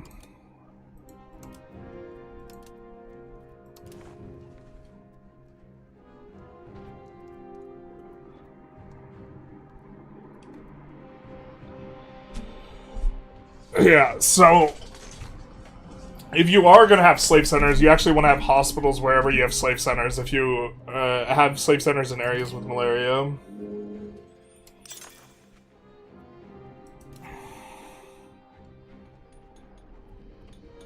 Which is kind of a cute little interaction, but it's less cute when they're dying of malaria. It kind of really sucks balls.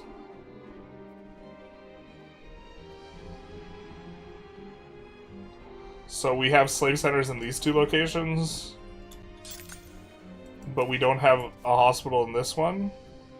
So you know what we are going to do? We're going to delete these. Just kidding. That's our subject. Yeah, wherever we have slave centers, we have a hospital. In places where we have malaria.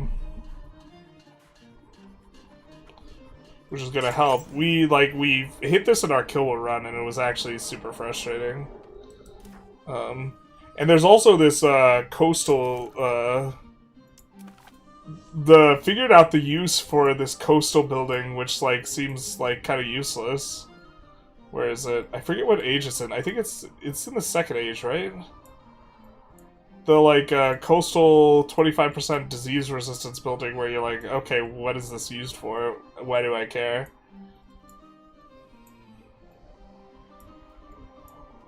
I forget where it is. Do we have it researched? That's probably the better way of approaching it.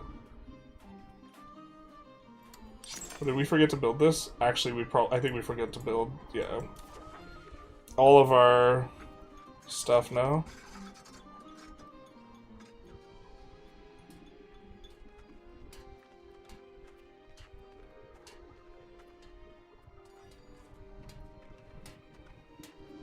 Okay. Forget the name of the building. It's like Lazaro or something.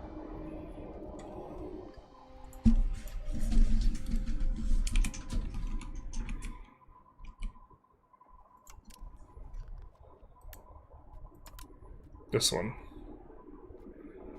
Can only be built on the coast. But your slave centers, you have a hospital at Lazaro that's 50% resistance. So you're not getting dicked as hard.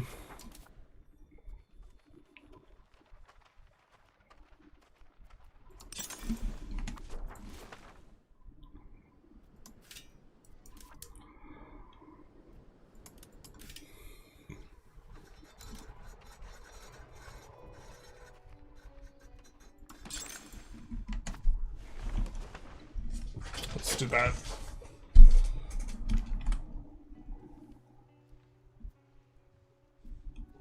Stabbed from flamethrowers. We had a couple Pokemon streams, nobody watched them. But I got like 2 viewers. This was forever ago though.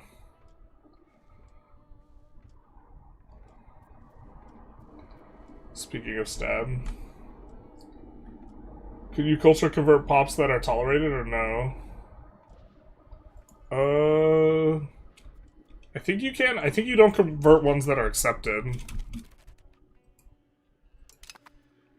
But yeah, these guys get enslaved and they become slaves here. So also in theory, maybe we just actually don't want slave centers here.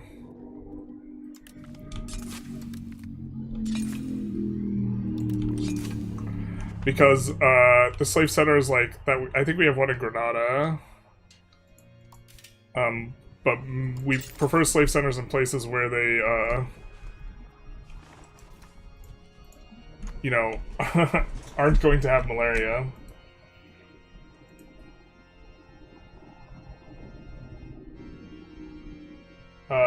Chutzy420, thank you for the follow. You only care about RGOs, wouldn't it be better to hold colonized land for yourself so you don't have to deal with subject loyalty? If you only care about RGOs, you care about development and pop growth. If you only care about the production of the RGO into the market, you care about dev and pop growth because this increases the max level of RGO, so making it a colony is useful for that end.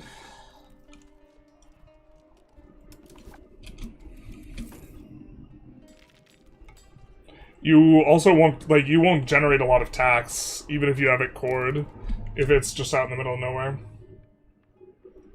Is there a case for promote urbanization over settle tribesmen for getting rid of the tribesmen? Yes, I think promote urbanization is better.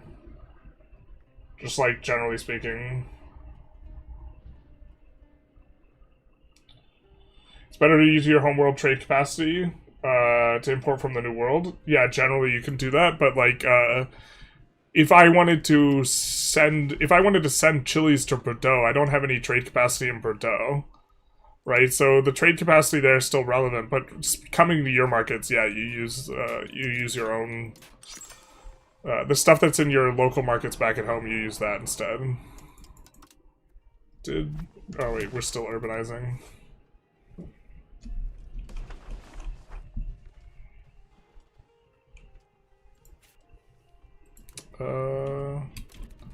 Let's also upgrade this paper, man.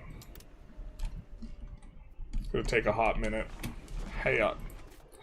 Let's also put a slave center in the capital. The problem. Is there a map mode for like diseases that shows us where the malaria disease is? No.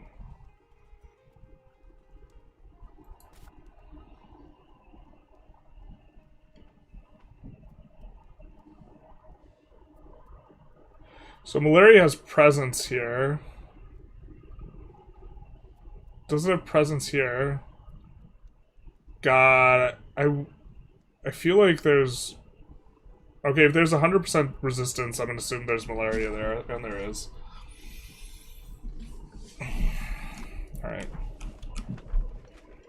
We can do the thing, though. This is how you do it. This is how you slave trade.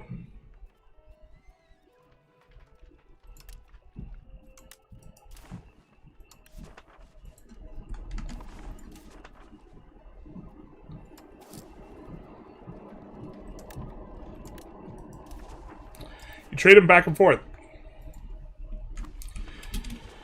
By trading them back and forth, although to be fair, the Granada market has a bunch of Castilian stuff, so maybe this is bad.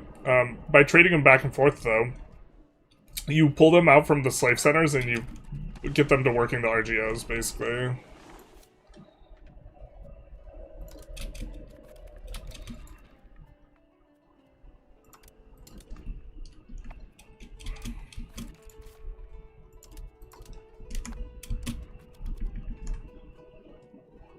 Evil Generalist not letting the ambulances in Castile to pick it up. Basically. Oh, what are we doing?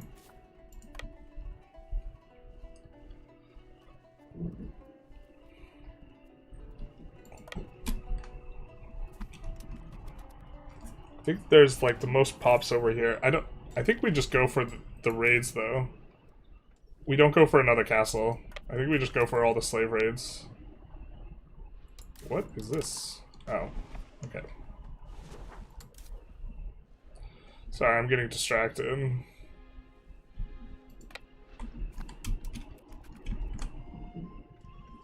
Expand registration, which blocks assimilation to tribesmen, will be, not keep them from promoting into peasants? I think it does. I'm not 100% sure. I haven't clicked it. Like, it's like, that's one of those things where, like, if this works out, I think it works. Or I can't imagine a way in which that works where it's, like, worth having. I think it just has to be bad.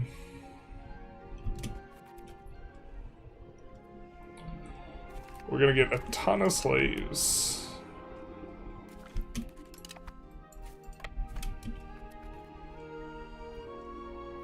Because he doesn't have any forts over here.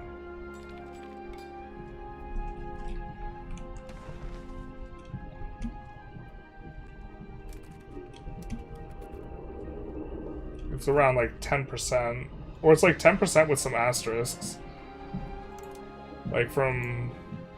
I think it's 10% of peasants. So we took 9k here.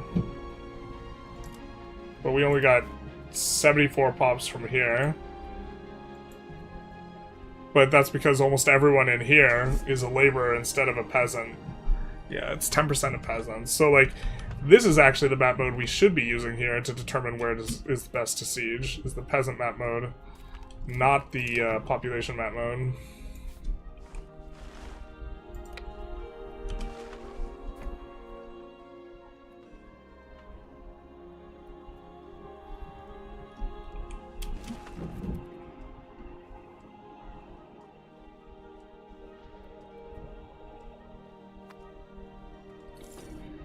Might assault Valladolid, though.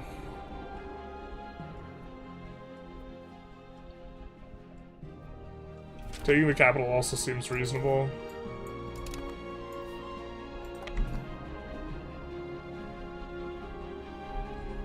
So... 4k pops in Salamanca. God, the notifications, like, it's hard to get it to pop. And they went to Nul Lamta. Ah! Let's delete the slave center there. I don't think I like it.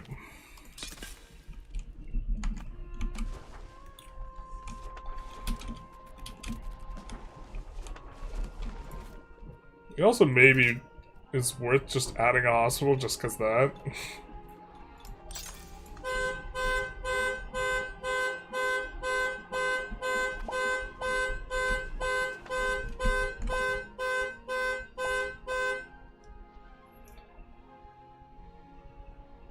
13 location province with great RGOs with a lake and 2 sides and 2 rivers. Absurd now seems, though.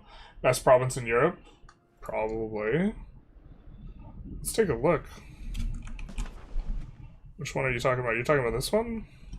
Well, this is 12 provinces, or 12 locations.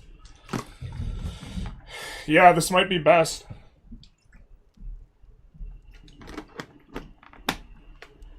I mean, death provincing this all day, right?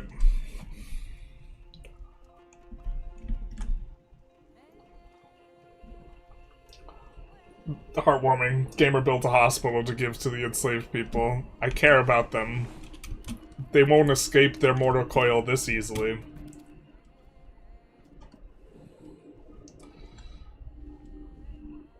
Something about work setting them free. Not like this. Lazaretto, thank you guys, thank you. Sorry, I'm a little behind on chat, I gotta catch up. You upgrade your scriptoriums to level 2 even though you don't have lead in your market? Hell yeah, brother. They're so much better. So I do think I have lead in my market. I certainly have lead in my pencil, but I do think that there's lead in the market as well. Yeah, I got control of some lead. So...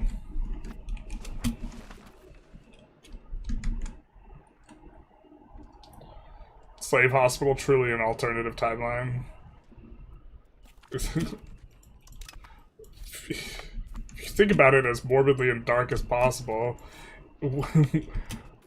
is a slave hospital, like, analogous to a mechanic? For... God, that's horrible. Not like this. I'd 100% watch Pokemon stream. Yeah, I don't think I'm good enough at that game either to, like, I don't know. I think I feel a little bit worse streaming it now than I did then. Then it was just like, oh, I feel like playing this.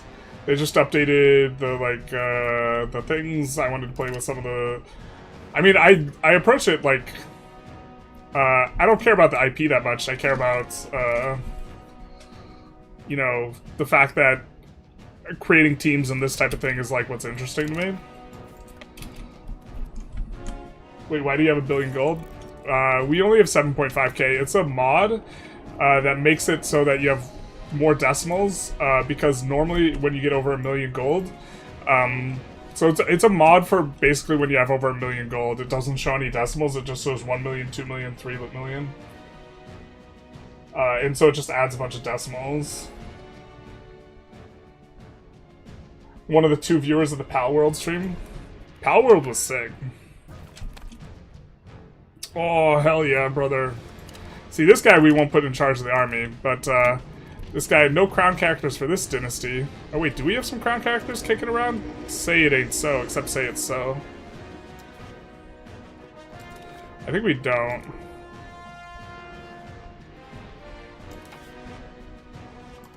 Probably we can't marry anyone, but... Move aside, cabinet members.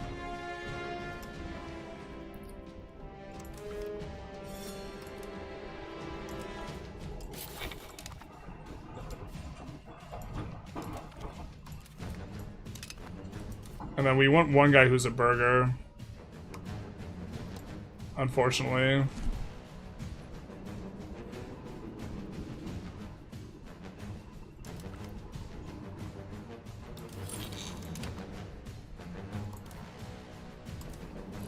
And then we want the guy who we're gonna have as heir to... Ugh.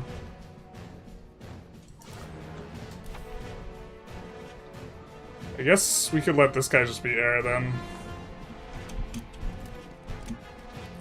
If we put someone in charge of the Navy, it'll make them heir instead.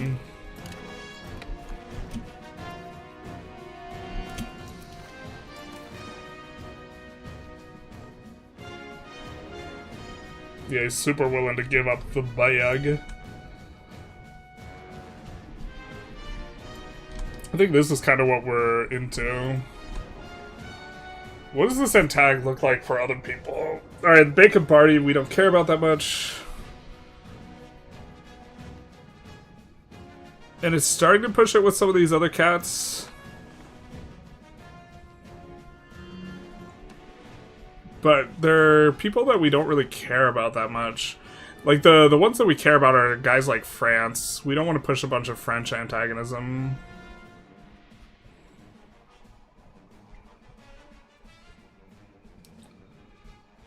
Maybe this and war reps is kind of okay, what we're looking for. And if this is the case, the question is maybe, do we want to assault to get some last-minute slaves? Assault Valladolid? It's kind of a lot of slaves, actually, so it's probably decent.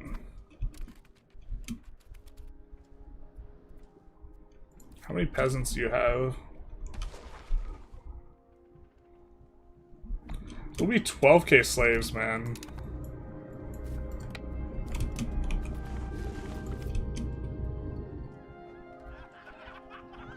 Acting like we care about devotion. Crazy. I'm not sure...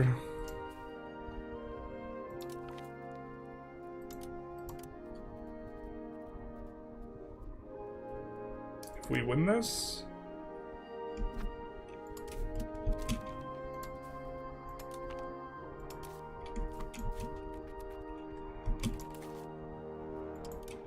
I guess we'll try it out.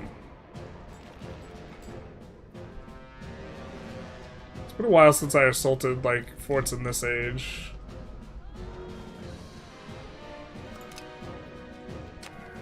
No. We just get wrecked. Yeah, okay. We'll take those extra guys, and we'll see our way out of this.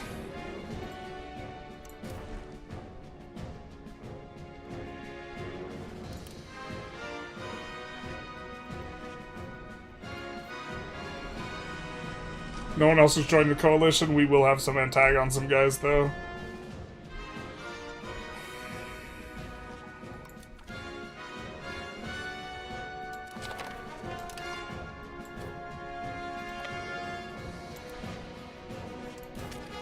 Really, that's just next level way for us to get rid of tribesmen, is we just butchered the levies. Alright.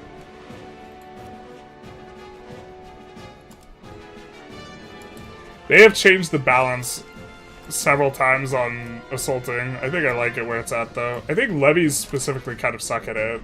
They have like an extra malice, if I recall correctly. So...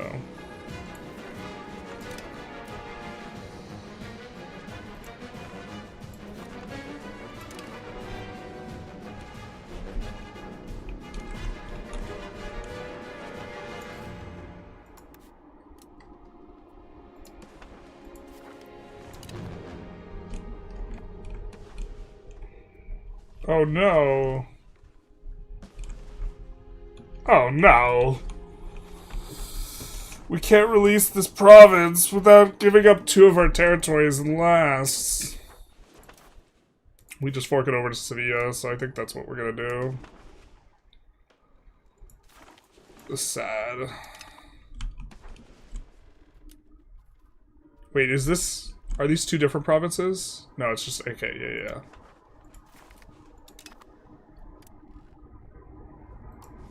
Actually, you know what? We should have just given up the provinces we own. Now it's too late, but we should have just given up what we own to make a new subject. This is... giving Sevilla this many things to do is, like, it's just...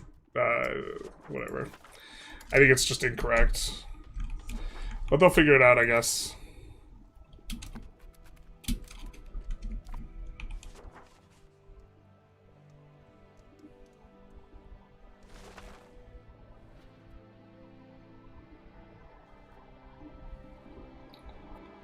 This guy's almost done getting annexed.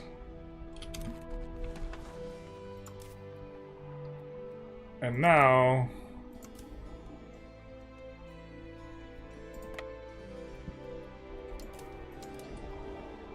I think we want to make like 4 navies.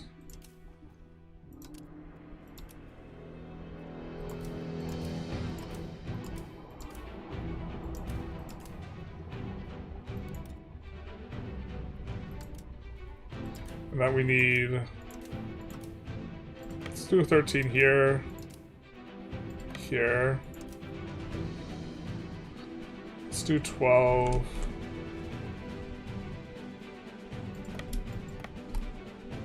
There. And then 13.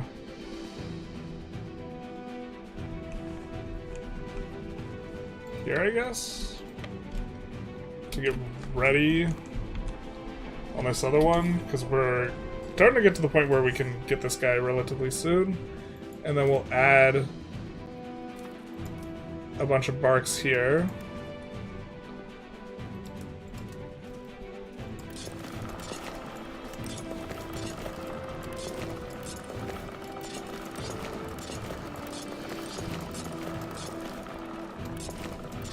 So that they push it faster, but also because we're gonna need barks for another sea zone up here.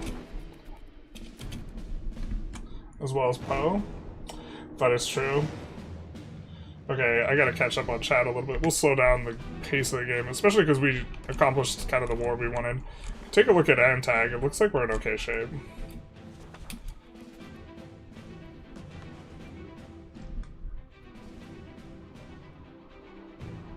Well, kind of a lot of Antag for what we got. We maybe need more antagonism modifiers.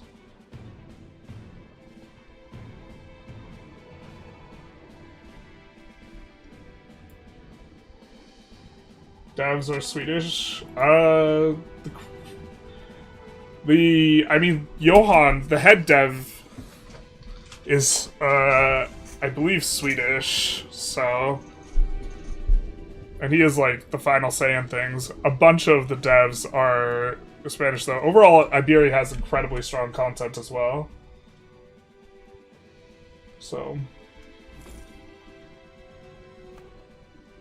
The game can display numbers, and if you cheat the gold, but each month tick, it resets the cap, and any monthly surplus disappears. Yeah, we changed the cap in the defines.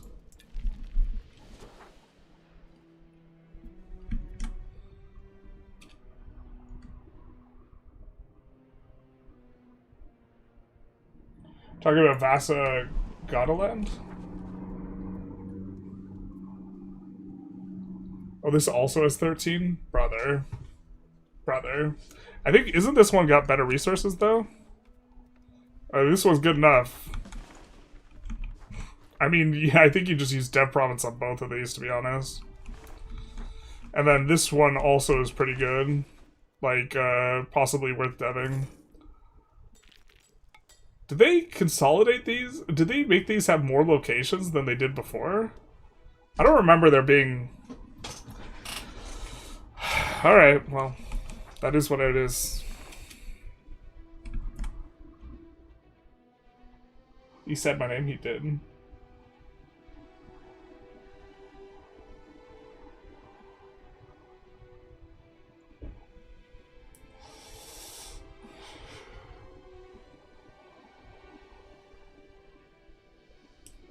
Is lead an input book to books supposed to represent someone writing?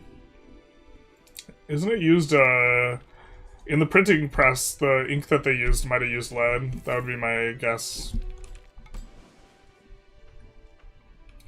We also don't want to war with Castile for too long, considering they have a bigger navy than us.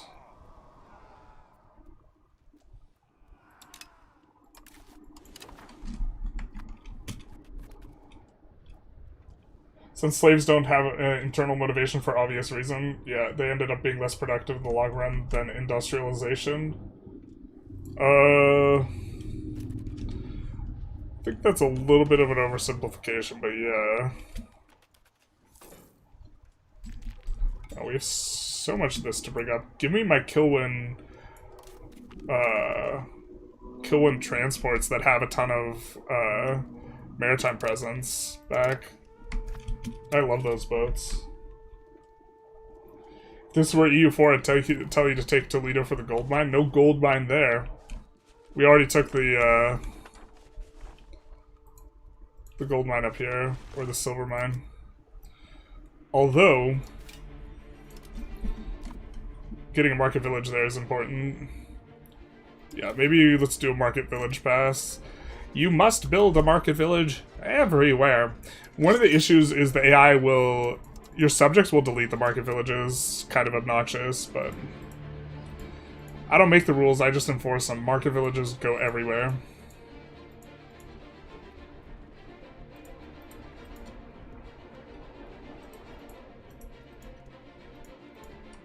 They are so cheap for the development that they give.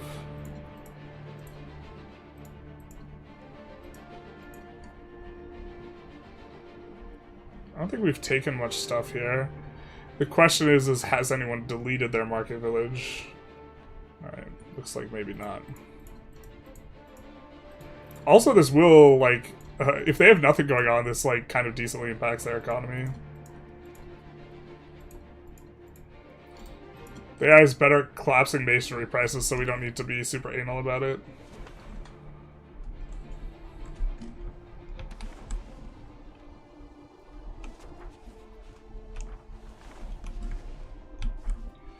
Alright. Going to make roads. As well.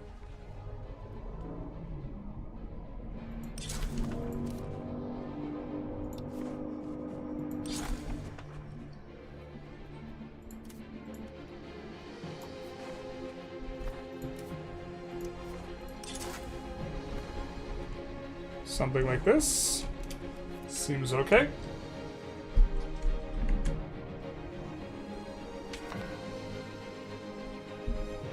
How are the slaves and how are slaves the pops and slaves the goods connected? When a slave good gets moved, if there is an eligible pop to move, which there's not always, you move 200 pops per each trade. Johan lives in Spain? Yeah, but he's still Swedish. Living in Spain doesn't make you Spanish. England feels pretty powerful now with making the French vassals. Yeah. I have not touched them since that rework. I would venture to say that that seems likely. Is there anyone in here who we're remotely afraid of? I guess this guy's really big. I've never seen this tag before that I can remember.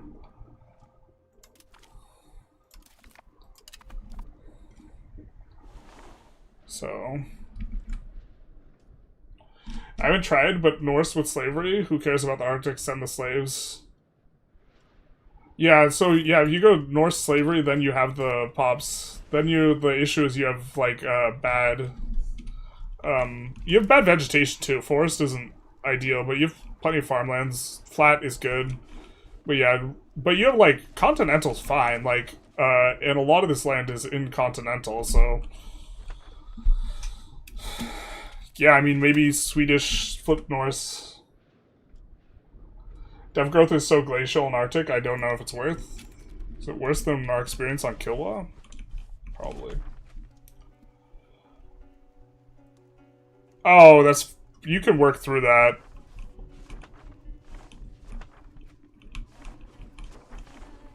Yeah. That's like the same as what we're doing with Kilwa. It's fine. Like, the number of provinces makes it worth, and the fact that this... So from an RGO perspective, this is worth 5 locations. So deving that province is like... Ah!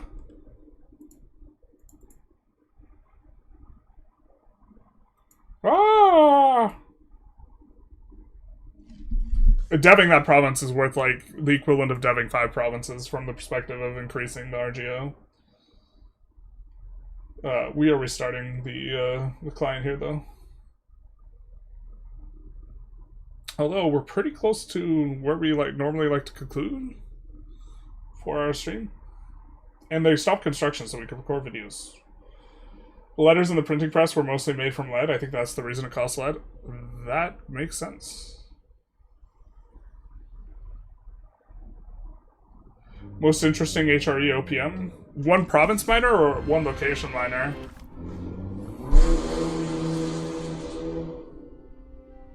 Wampum indeed. I hope that we got far enough post-war that we don't have to fight the later kind of chunk of the war. Game doesn't want you showing off all the secrets, basically.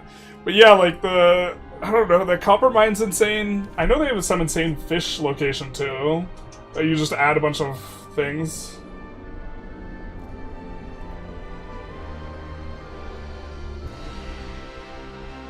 One location miner. I don't think many of them have content.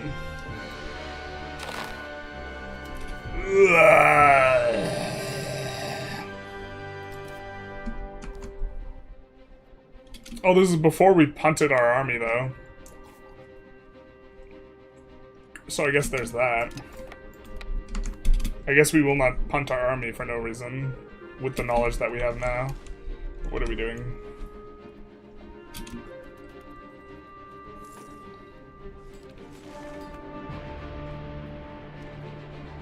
I guess we'll siege out on a little bit more.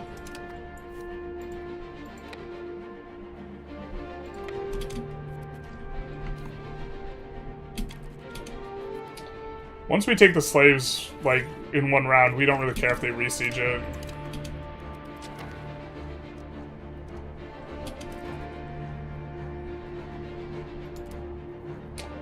Another thing about North Africa, though, is your slaves died of malaria. They don't die if you ship them over here. 31,000 slaves, dogs. Are we doing the slave trades? Yeah, we are.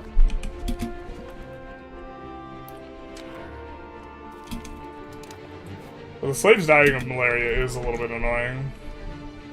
Oh, why'd we siege that? I didn't see that there was a fort there. That was not... There was no point to that. We want to... We'll make this the last place we siege up here in the north.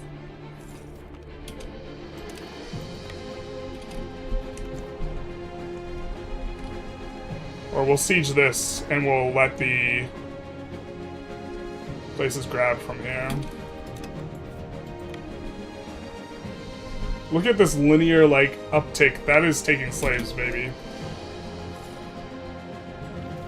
They, of course, are going to die of malaria, but, you know. War is about sacrifice.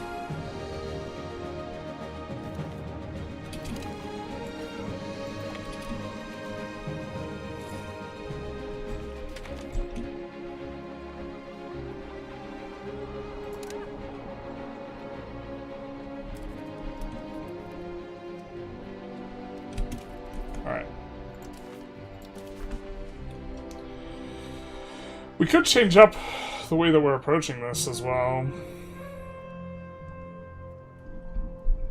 Because we didn't like how we handled the Cadiz thing. I was thinking we should just give these locations on over to Cadiz. They're not important to us. And make a new subject, so... I guess this kind of works out. Wait, why don't they want this peace deal?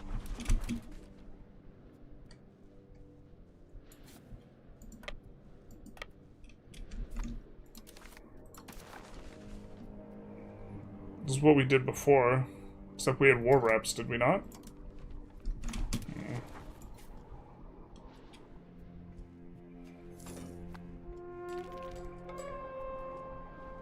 Alright, fair. It's because they have the sieges, I guess? And they've taken some dirt?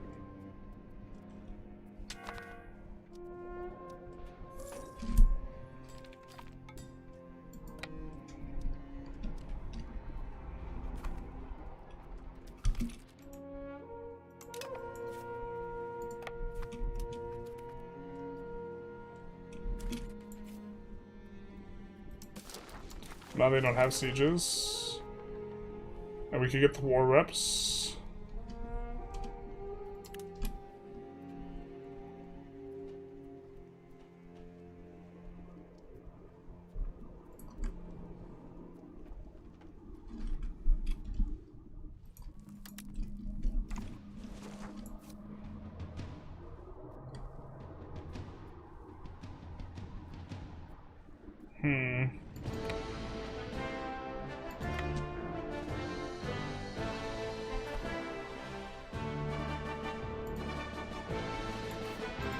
We'll see if clipping this army does anything good for us.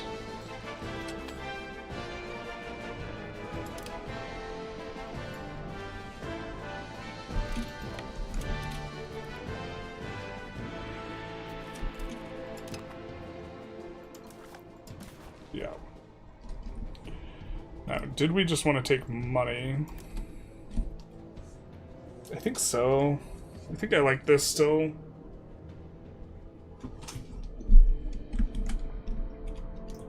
Take Toledo for aura maxing.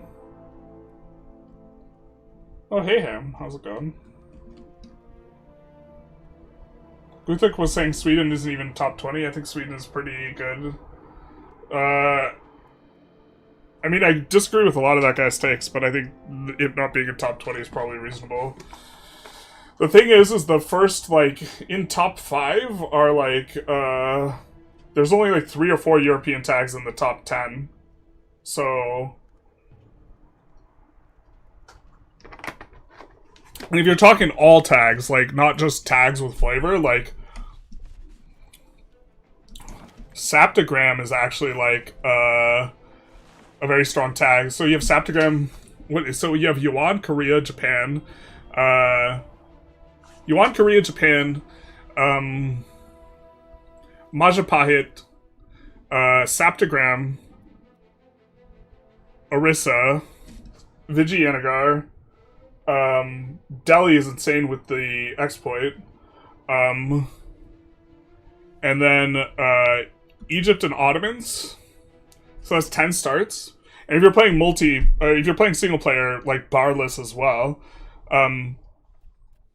there's 10 starts that are not Europeans and are going to be in the top 20. And that's not even including some more of the Indian starts that are probably reasonable, like non-Saptogram, like Bengali starts are probably good. Kumai might be in the top 20. Depends on how much you want to count your ability to exploit China. Do we even count the Mamluks? We might not even count the Mamluks. So then once you're in Europe, who are we going to give the top 10 spots to Europe? Is one of those going to be Sweden? I mean...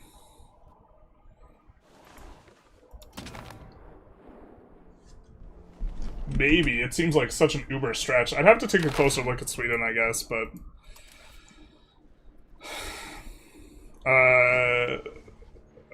like, top 3 are these 3, and then Boho, Hungary, like, Muscovy, so that's 6. Naples, 7. So there's, like, 3 slots remaining. And you have to beat out, like... Austria.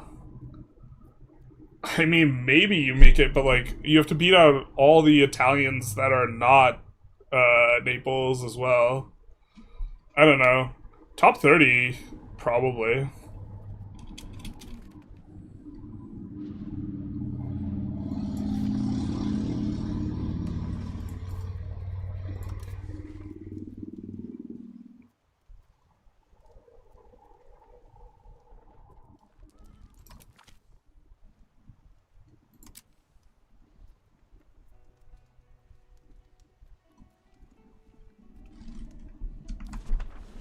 Let's get this guy onto over here so we can black flag back to where we want to go. Oh, we just lose 2 war score, like instantly. I mean, we could also go mess up his army again. I mean, maybe we should actually just be looking to, like, nail in the coffin this guy a little bit. How many heavies do you have? 18 heavies? I think we had 26, so maybe we could actually just fight him if it's a heavy fight.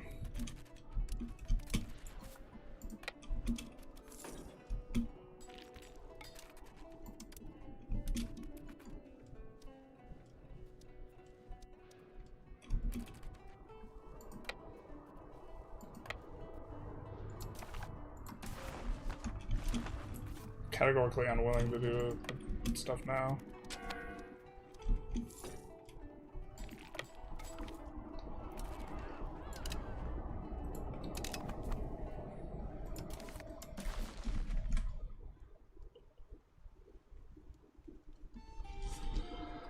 Malmo is super strong until the buff disappears. The AI made it produce 3,000 food in a game.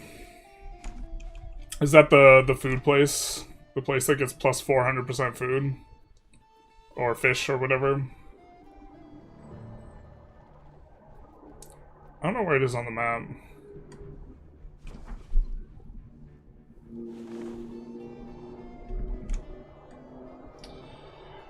But Ham, how's the run going? The run's going pretty good. This is our second fight with Castile. And it's looking like we're gonna get a pretty good amount out of it. We already raided a lot of the locations. My understanding is you can only raid locations once a war. It used to be unlimited, but they stopped it, because otherwise you'd just, like, infiltrate.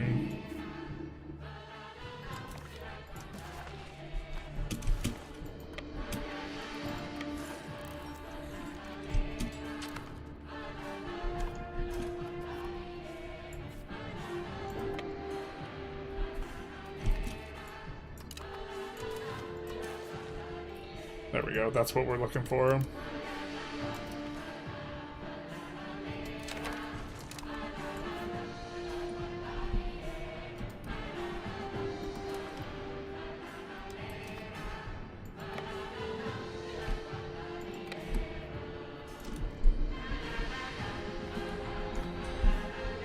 Alright, Aragon, we're gonna give them back some of their stuff.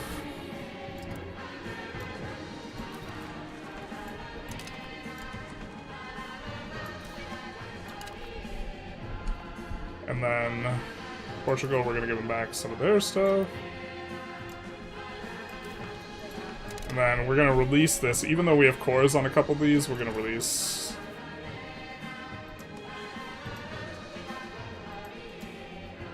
Vassal, we will do the randomly choose, because we are squeezed on characters, and because it can roll you a fiefdom, which we otherwise can't make.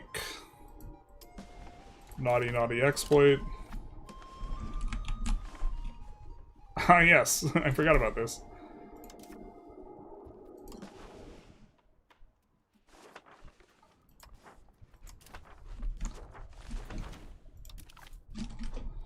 No content, but between 3 markets, so you can create your own. It's on the Rhine, good procs, access to propagation. Yeah, I guess that's maybe the type of argument Nuremberg or something like this. France just rampages. Is there a raiding cooldown map mode? I think it's just per war, isn't it?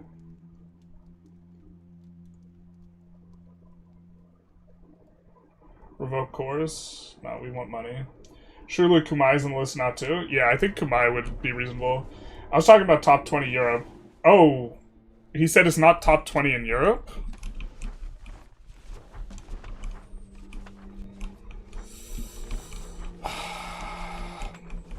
So that's like a hard type of art. It's a hard type of discussion to have, because a lot of times just being in a region is good. So like, Italy's really strong, right? So it could be the case that like, there's 6 Italians in the top 20, but like, thinking of it in terms of per region versus like per tag and like this type of thing, because like also like playing as a French subject is maybe reasonable too. I don't know. I would be curious what his list looks like, I guess. I haven't thought it through too much.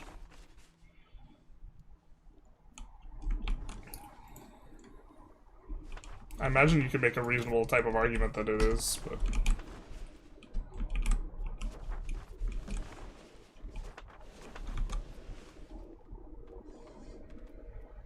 Oh, they're using Dev Province in 2 places. Let's go.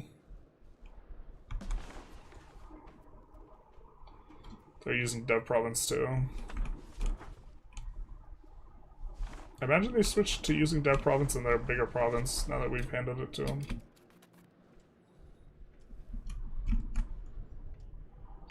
I recall you disagreeing with him on communalism. I also think it's amazing, mainly due to the monthly literacy and pop growth events from being over 75 on it.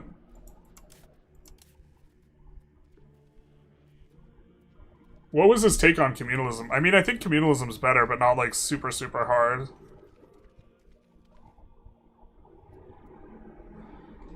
I think he plays mostly multiplayer. Maybe the army morale is like if army morale is breaking parity in fights on multiplayer, then I guess it's probably better in multiplayer. I could bite on that as well. I do feel like I disagree with him on a lot of stuff, though. And maybe it's when I disagree with him, it's really obvious to both of us. That actually was probably a better, like, sort of assessment. Let's see where the slaves went. So we do have hospitals in these locations, and then these ones, obviously, we don't care if there's slaves there, because they're not malaria. Sweden really pops once you get your procs through, but it's a slow roll from the start. Yeah, I mean, like, I have to... So, like, the Norway into Scandinavia might be better, Denmark into Scandinavia might be better, so Denmark and Norway might be better than Sweden. I think Novgorod is better, Muscovy's probably better. And then, like, maybe, like, Netherlands or Brandenburg, like, you also make in the conversation? I don't know. I don't feel very confident about that, like, that one at all. Though. I think that's kind of easy for me to get wrong.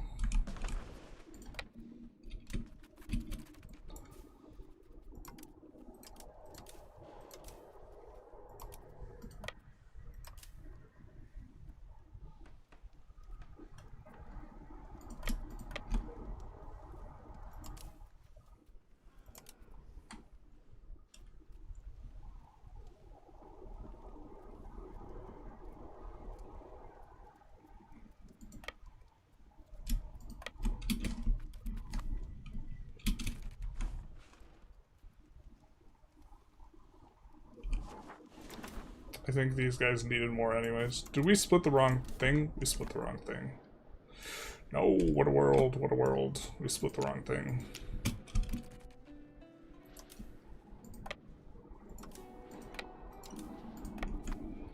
I forget you could do this.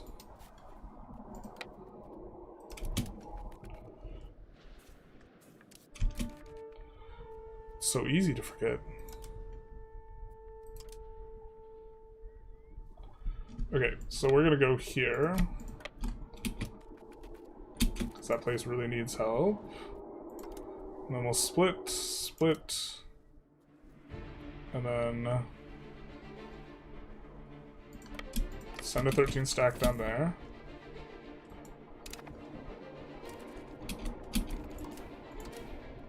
Send 13 stack here. And then move a 12 stack over here. And then I think that this needs more than 13 to maintain, let alone get up there. So let's add a couple. And then let's add a couple to this guy so that he can get better at just being kind of a rover.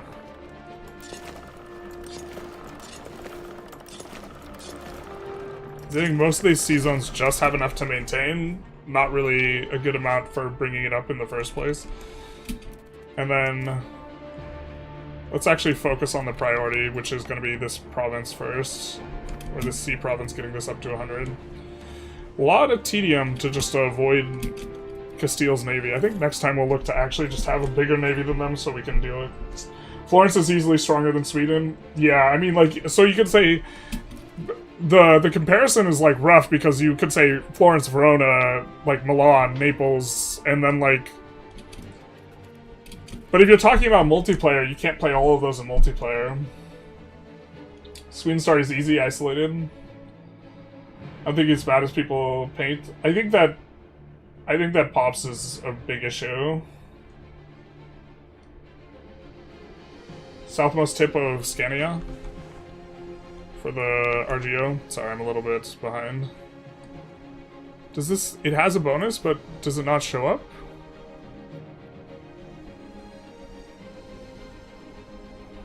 They don't have a plus sign. This has a plus sign. There's no plus sign there.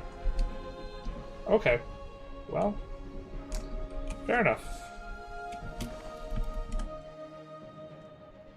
You can dominate water to be safe, yeah. Malmo, for some reason, gets plus 500% food productivity on top of the 500% output, making 30x food. Yeah.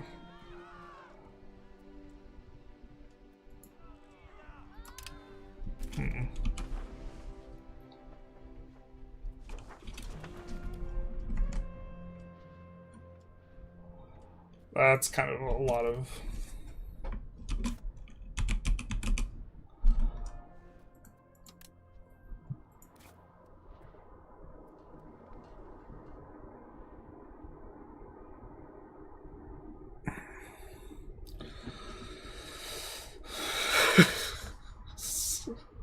They just did the modifier twice.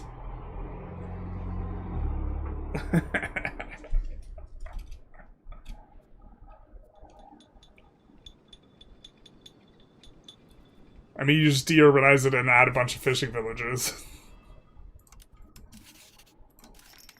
The best fishing villages ever.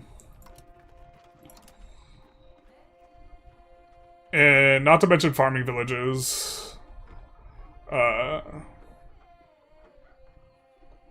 Yeah, this is stupid.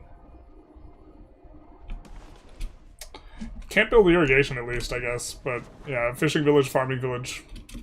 Maxim.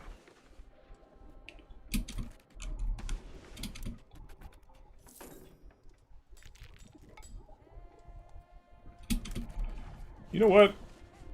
I am going to use the patrol thing in case I forget.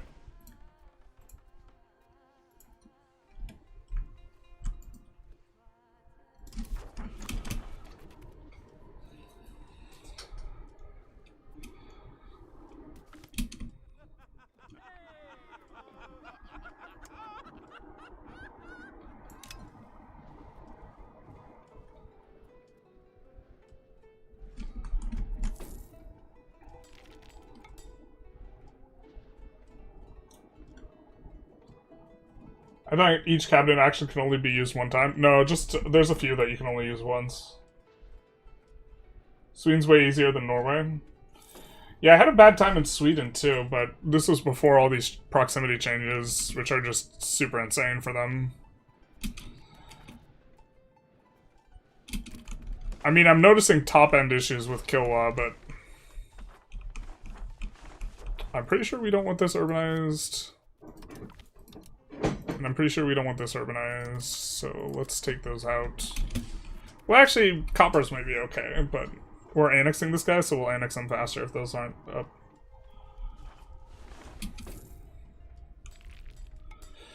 Marrakesh we might also annex. I think we're waiting to get this one first, though, because too much percentage penalty makes it so that I think it's faster.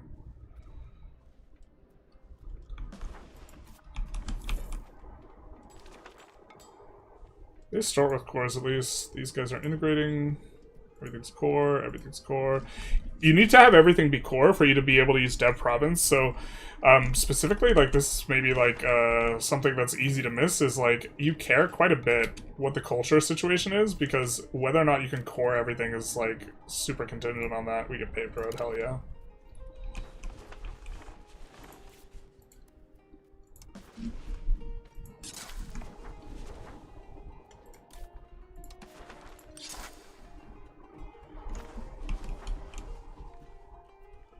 I think those two are the biggest deal, and most of our other stuff that's good is on the coast. That's why we didn't get paved road earlier. I remember this now. I was like, you know what? It's kind of interesting, but paved road isn't that good for us. And then this is on a river as well, so it's not actually... It's only helping the market access. Or it's literally just for this segment. God damn it. I fooled myself. I played myself. The paved roads actually just like aren't very effective for us. Oh well, our burgers will be able to build paved roads now. We can add. Speaking of, I think we should add trade. What's our trade situation look like? How much ducats are we getting per trade? Oh yeah, now we're starting to get some real income per trade capacity. A little over 1 ducat, so. Let's kind of push some of that. We don't want to push it in Foss because that's a market capital. But I think everywhere else is going to have a lack of market access. And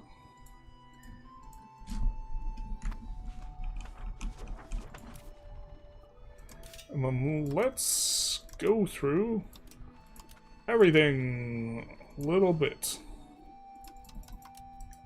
Okay, can't build any more of those. What's the situation? Not really too useful. This will be useful once we get there, though, so we'll build that. Don't mind some irrigation.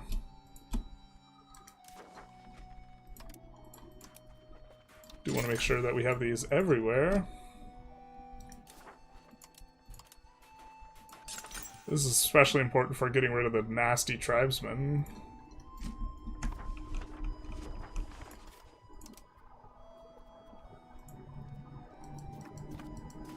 We might downgrade these, but happy to have schools for now to get rid of tribesmen, I think.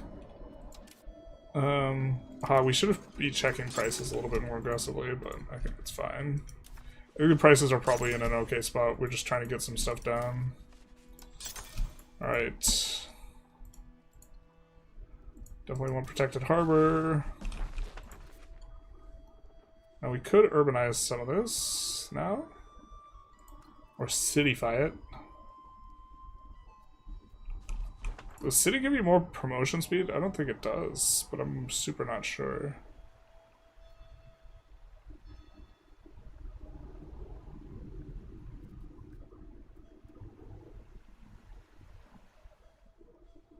My head is blanking on how to check.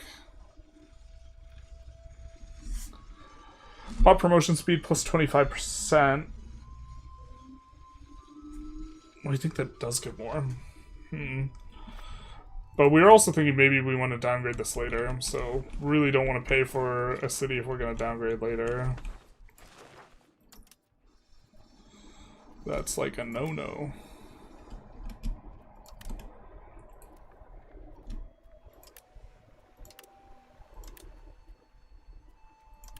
Are we out of building slots? No, but soon.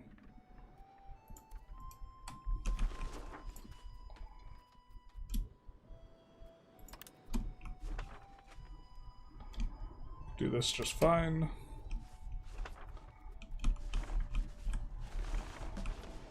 Kind of okay with urbanizing this too. Spent about half of our money. Open our geo builder. Pretty sure we have a price collapse here. We do not. How about here? We do. Should click. Should spin down pretty well. Just trying to be a little bit more economic with our clicks and still make the correct decisions. We'll add lumber production.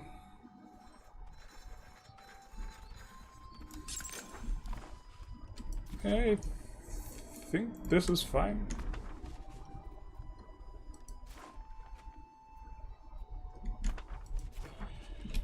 If we're keeping this rural, we'll just max out that.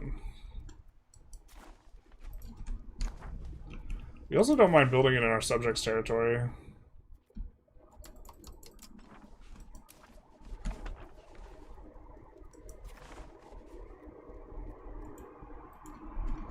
We'll do something like that, and that should be a pretty good spend.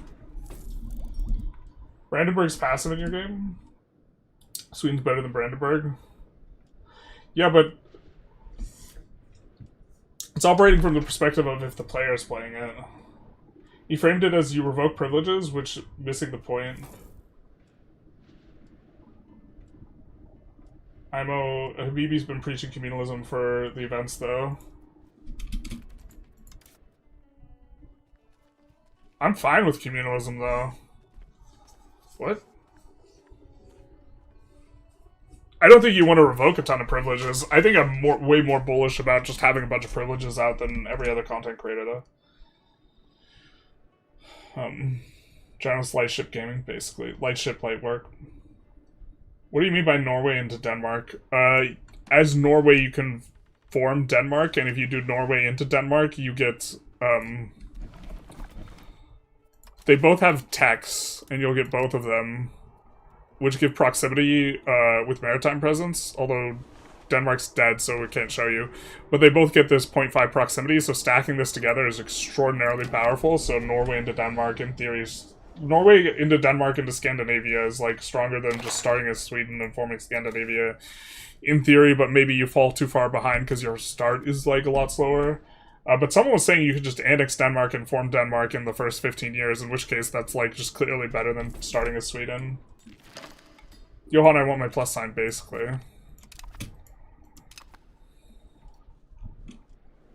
So. Two teams competing each other to implement the same feature.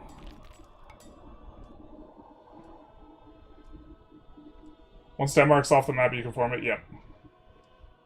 I'm not sure Sweden can. Sweden might be too high a tier. Someone told me when I was streaming that it was possible to do the Denmark formation. You cannot form tier 2 as tier 2. Norway is tier 1. Are you sure? That means that we're not going to be able to form Morocco and Navarra. So our mission to completely collapse the price of force maybe is not going to happen unless we form Ottomans. Which, I mean, we can. But that would be the way we would have to do it.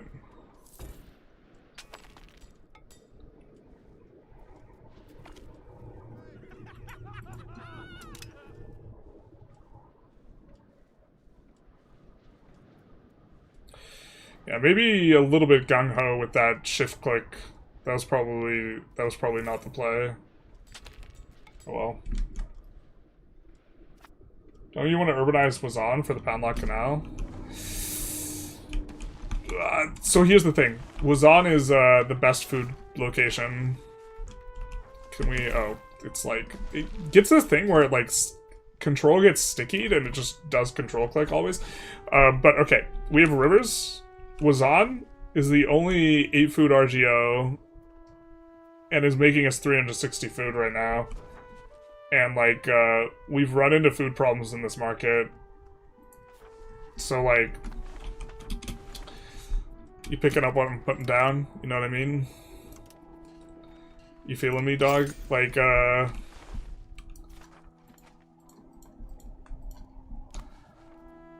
Wazan. Here, let's add some more of this stuff. Might be like, it's really good for food. But yes, the Padlock Canal. We kind of want it. But, nah. If that makes sense.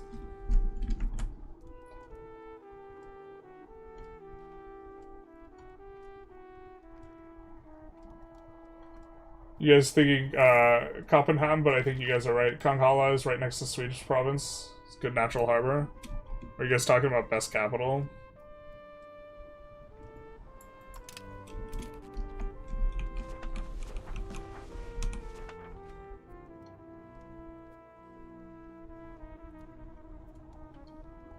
This is the best capital in the game? Or in Europe?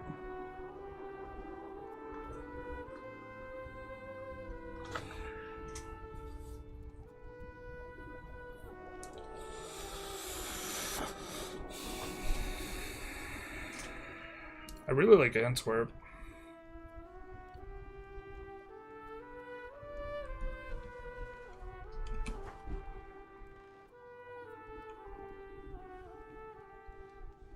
Here might also be really good. There's a river. There's not. Because what are we looking at location-wise? We're looking at... you can come through here, right? So... 1, 2, 3, 4, 5, 6, 7, 8, 9 to Antwerp or London from there. But the idea... Judge Penguin, thank you for the follow. The idea is you get to be right next to this lake. which feeds into this lake, which gets to hit all these lakes over here, which also gets to hit all these lakes here, and these lakes. Is that the idea?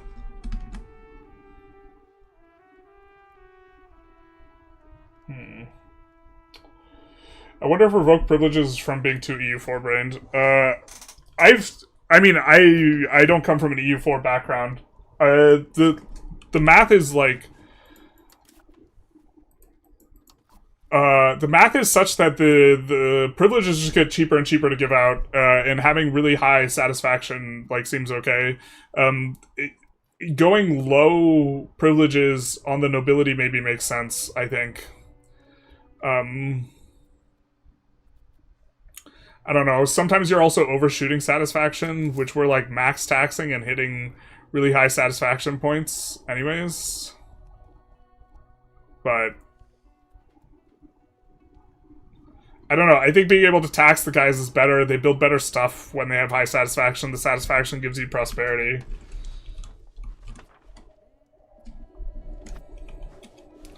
What is this guy's deal, though, dude?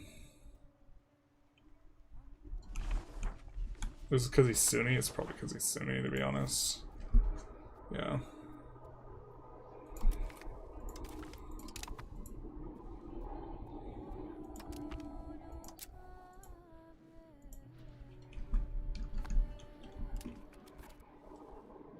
I think we're playing until this annexation finishes.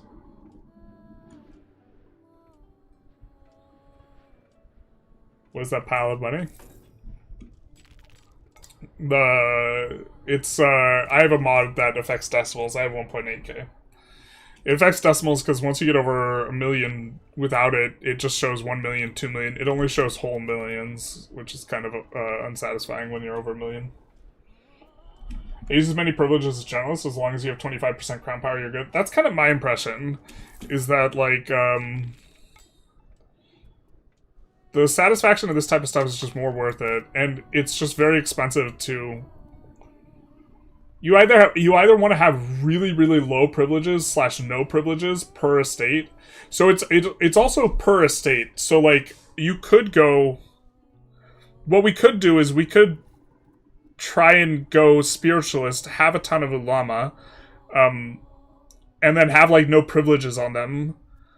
And then, you know what I'm saying? Like, nominally, the guys you have tons and tons of pops for, it might make more sense, but here...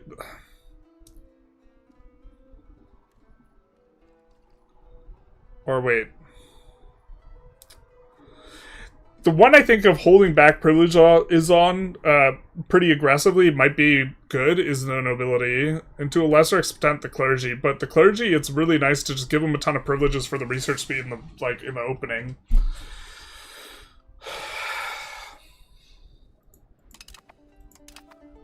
We also don't have... We have 21% crown power, but that's like with like not very good crown power characters because we're a theocracy.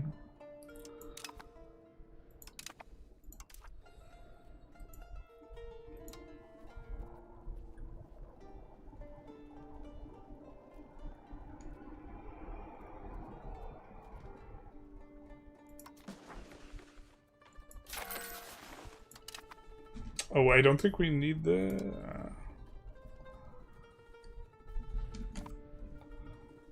Yeah, let's see how we're doing in terms of tribesmen, just overall.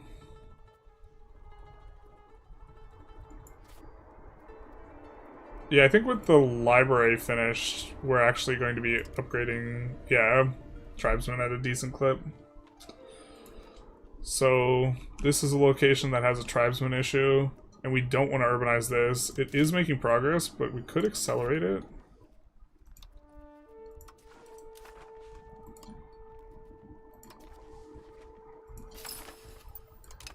And that's maybe okay.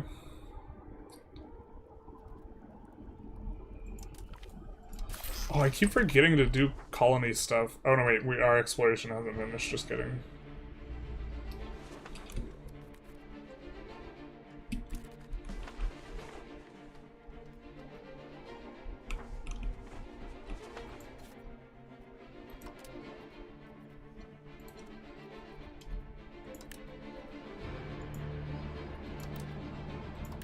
Let's do some of that. Market access is probably good in the iron locations, just for increasing the input and output of all the iron stuff, because you don't have too many iron producing places generally.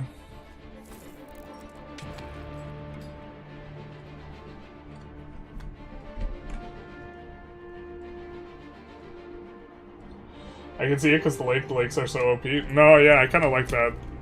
I think that's a good catch. I was thinking something to that effect, but like with Novgorod. Like I was thinking this might be the best. Or I had been considering that earlier when I was looking at Novgorod. I was like, hey, this capital just actually seems insane. But Novgorod's not as close to as much stuff on the right as this is close to like as much stuff on the left. If that makes sense. So like all the logic's the same, but river map mode, or is this an older patch? It's a mod. Not in Europe, just for the North Sea Empire formable. I mean, it might be the best in Europe. I really do think the Mediterranean is just a really strong region, though. So you have to, like, compete with Naples.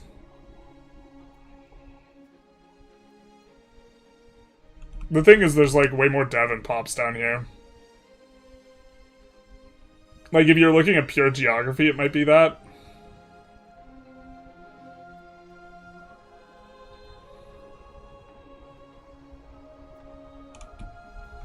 Yeah, I think when you, like, swap them back and forth between these, that's where this starts to look worse than, like, London and Antwerp, actually. But, like, vis-a-vis Novgorod, yeah, probably.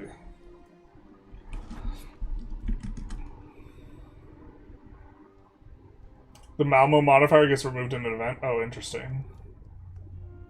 You can avoid the event by downgrading the RGO. Do you look at Johan's little breakdown he posted? I did. I was thinking of doing a video for it. I might do a video for it. I was thinking of doing a video for it, but then I thought it was Tuesday, and I was like, look, there's probably a dev diary on Wednesday. I'm just going to hold off, but then early on in the stream, I realized it was not, in fact, Tuesday. How do I improve my literacy in rural locations the best? There's a lot of things you can chase that give literacy modifier. I think we might actually even have one guy. No, we don't.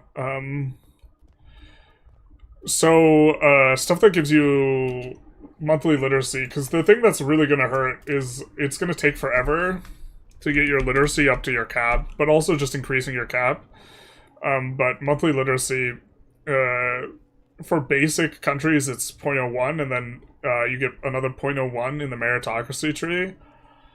And so if you can find sources of that, with Muslim, which we are, you can roll a religious figure that gives you 0.1, or, 0.1, which is quite a lot.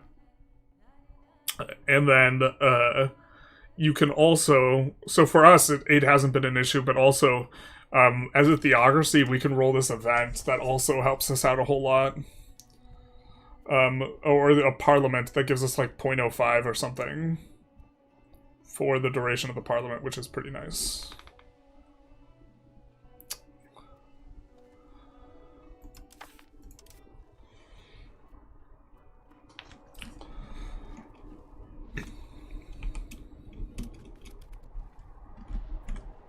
Technically, the Mediterranean is just a big salty lake. Is that how that works? I don't know if that works. I think if it's connected to the ocean, it's not a lake. 30 stab, 90 legitimacy, and no rebel group of pretenders got them down to 0. Now stuck at about 30 years. Would have loved to continue the run. Even got printing press as Molly, but I can't move forward. Oh, you encountered the Molly, like, being, like, their disaster being, like, silly and, like, impossible to get rid of. I thought they changed that.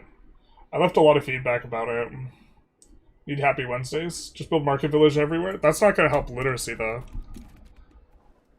You should build market villages everywhere, but that's not a literacy thing. You care about it because of literacy, because you care about burger literacy. It's Christmas Eve, or and they are on break. You're probably right. You're probably right. But also, like, if there was a Christmas to work, it would be the Christmas following the release of your game, huh? That's probably right. Hey, let's go! Support Mercantile Cabinet, let's go! This is why we have the burger in the cabinet. This is why we do it. This is why we do it. That's why he's here, so we can roll this parliament. That's why we picked this idiot. So we could roll the parliament.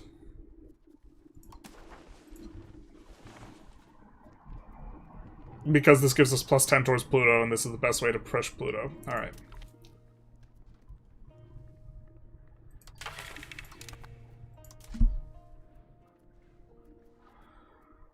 Oh, and we just turbo roll all values we want to push? What is this? Brother.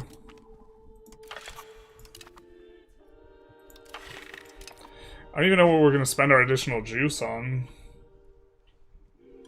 Zab? What do you got going on?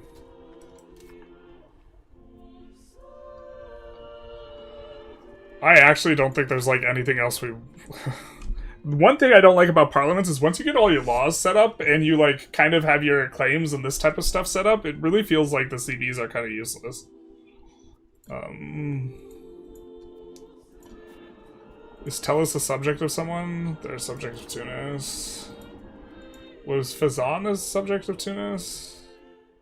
Oh, okay, so we could, like, subjugate Fazan. I guess. Alright, let's go outward. Free subjects. Actually, well, we want to pass this. Oh, maybe we don't have enough juice to do two things. We actually don't have enough juice to do two things. Alright, fair enough. We're gonna pass this, though. Get a nice roll for pushing our values this time. We push like 3 values we care about. We push communalism and a couple other things. One thing I'll say though is like migration speed as a modifier would feel a lot more substantive if migration felt more substantive, and if there was inter-market migration, migration could get much better as a modifier. These, like, in terms of thinking of individualism versus communalism. What we care about most is kind of the estate satisfaction equilibrium. And it just kind of being marginal. And if you're pushing in the direction already, it's better to push all the way generally than to be at 0.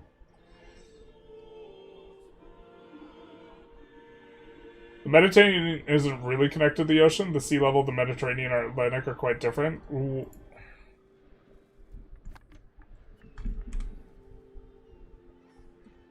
I think I'm missing some amount of context here.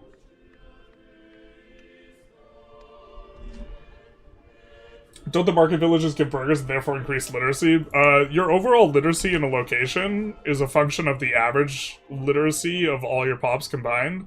So when you add 10 burgers from your market village, as a proportion of the population, that's basically nothing. So it's not going to pull up the average. There's 10 dudes here. It's not pulling up the average. It unlocks the fact that you can now roll burger literacy.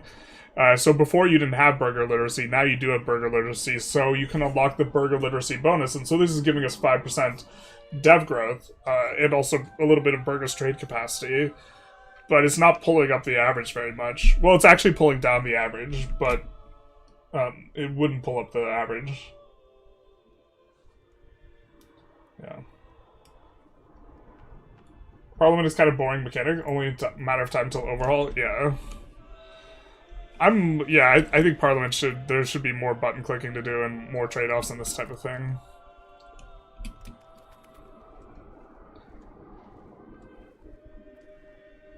Wanted to add some of these because we shift-clicked in granaries for population growth, so...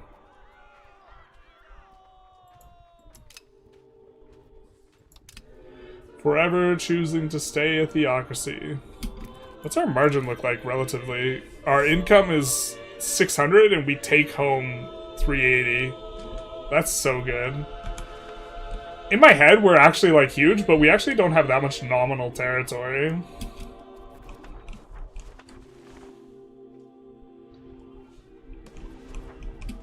Actually, what are we doing here?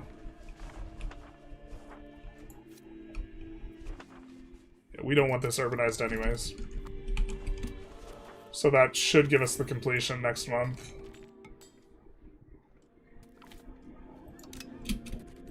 We gain a bunch of cores. Hell yeah, brother. Only problem is, not a whole lot of maritime going there.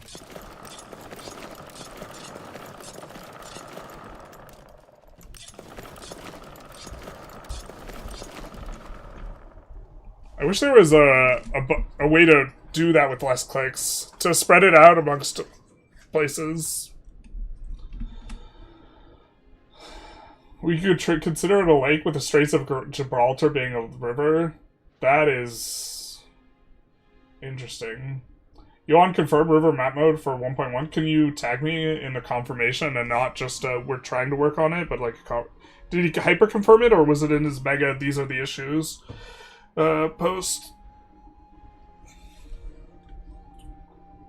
Might have bricked my Kilwell run. I've given out all privileges to Merchant Republic and then integrated a fully urban Mogadishu, and now I have no crown power and no taxes.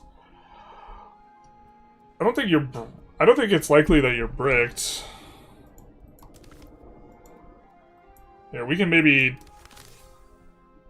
show a comparison, but yeah, for the Kilwell run ourselves, I think episode 5 is the no spoiler one. For the we have been under 20% crown power like most of the time. You have to try and farm when you have an election, you have a preference for younger characters. Okay? Like other things equal, you should prefer to get younger characters, and then what you do is you marry them a whole bunch of times. Okay, so this guy is 30, and he has a bunch of wives, so he's gonna make a bunch of kids. And it'll take a little while, but when they grow up, they are of the dynasty. You also have to make sure that they're not lowborn, and so this helps out a lot. Also, you care about getting like as many of these modifiers as you can. We are using, for example, absolute power of the president. I don't know if you're using this, but it can be useful. And you can see we have a couple cabinet members and head of cabinet to push up the crown power. But we've given out like almost every burger privilege as well. But yeah, they are super powerful. The way that you really break it, I think, is the way that these overseas buildings work is like kind of just bricked or like scuffed. These overseas trade buildings, because the way that they work, they're supposed to add the burgers of the building to the pool that counts for power. They add all the burgers in the location. So if you build some overseas trading posts where there are a ton of burgers, you will get buried by the crown power. Yeah.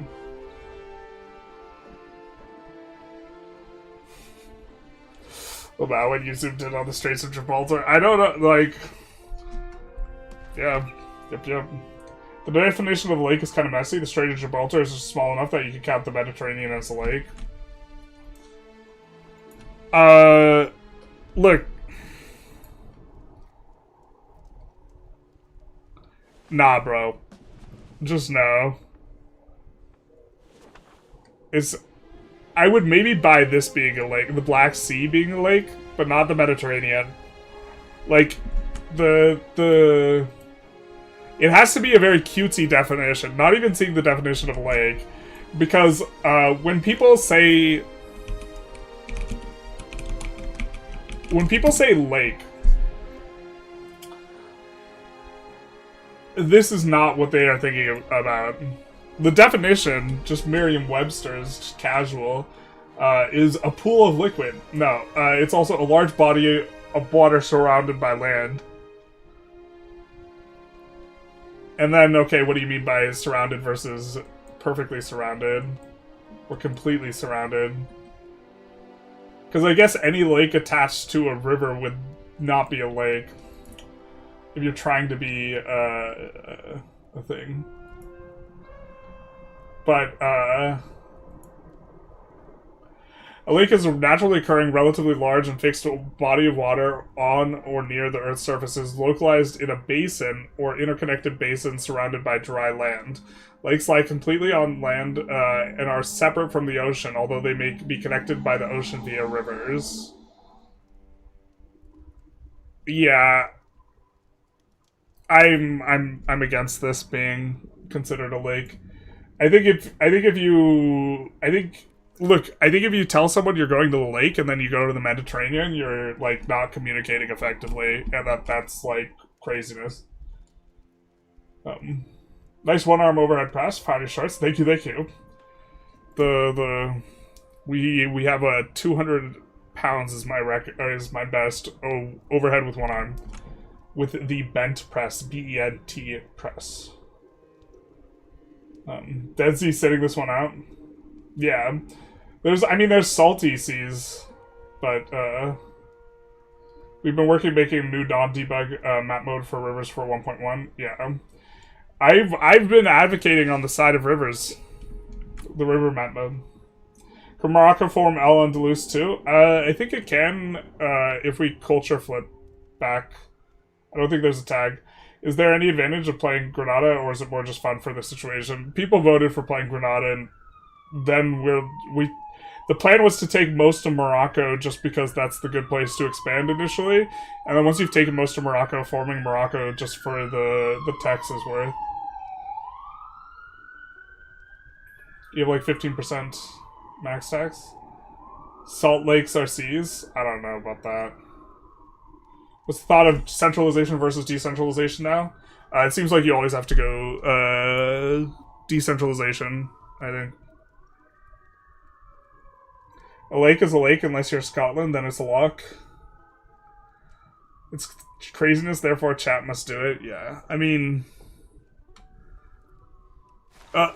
this is, a lot of the things is like, when people talk about definitions and what's what and this type of thing, it's not like universally like useful, but there's like a smell test that I think is like worth doing anytime someone talks about like what is what and is this a lake, is like if you substitute the word in like normal parlance or conversation, does it make you a massive douchebag? And I think if you were in like, look, I think if you're, let's find a place that has a lake. Okay, I think if you're living here, right, and you tell people, I'm gonna go to the lake, and then you go to the Mediterranean, you're a massive dick. Like, you have communicated ineffectively. No one in their right mind will think that you're going to, oh, well, which lake are you going to? You know, like, there's like multiple reasons for that, but like, you are obfuscating the clarity of your communication by being anal about definitions, not communicating in a more effective way when you refer to the Mediterranean as a lake. And like, I think that this is generally true. Like, if someone's engaging in white lies, which are not a very good representation of, like, lies, and when you refer to them as a liar, I think you're, like, kind of a dick. But we call the Atlantic a pond? No, it's the pond. There's actually a very big difference between a pond and the pond.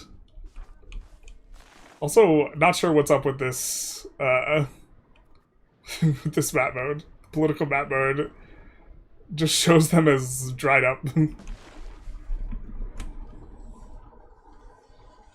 Baltic gets called NATO Lake. Oh, okay, well, I mean, the can converse without being a douchebag is an important test for philosophy, for any university philosophy department. It is, because, man oh man, if it's not a degree in critical thinking, it's going to be a degree in pretentiousness.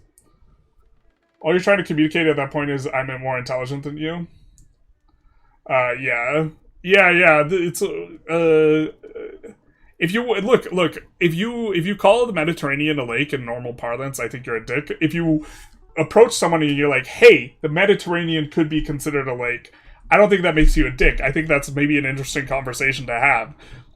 But the if you're just talking normally and then you just refer to it as a lake, like, yeah.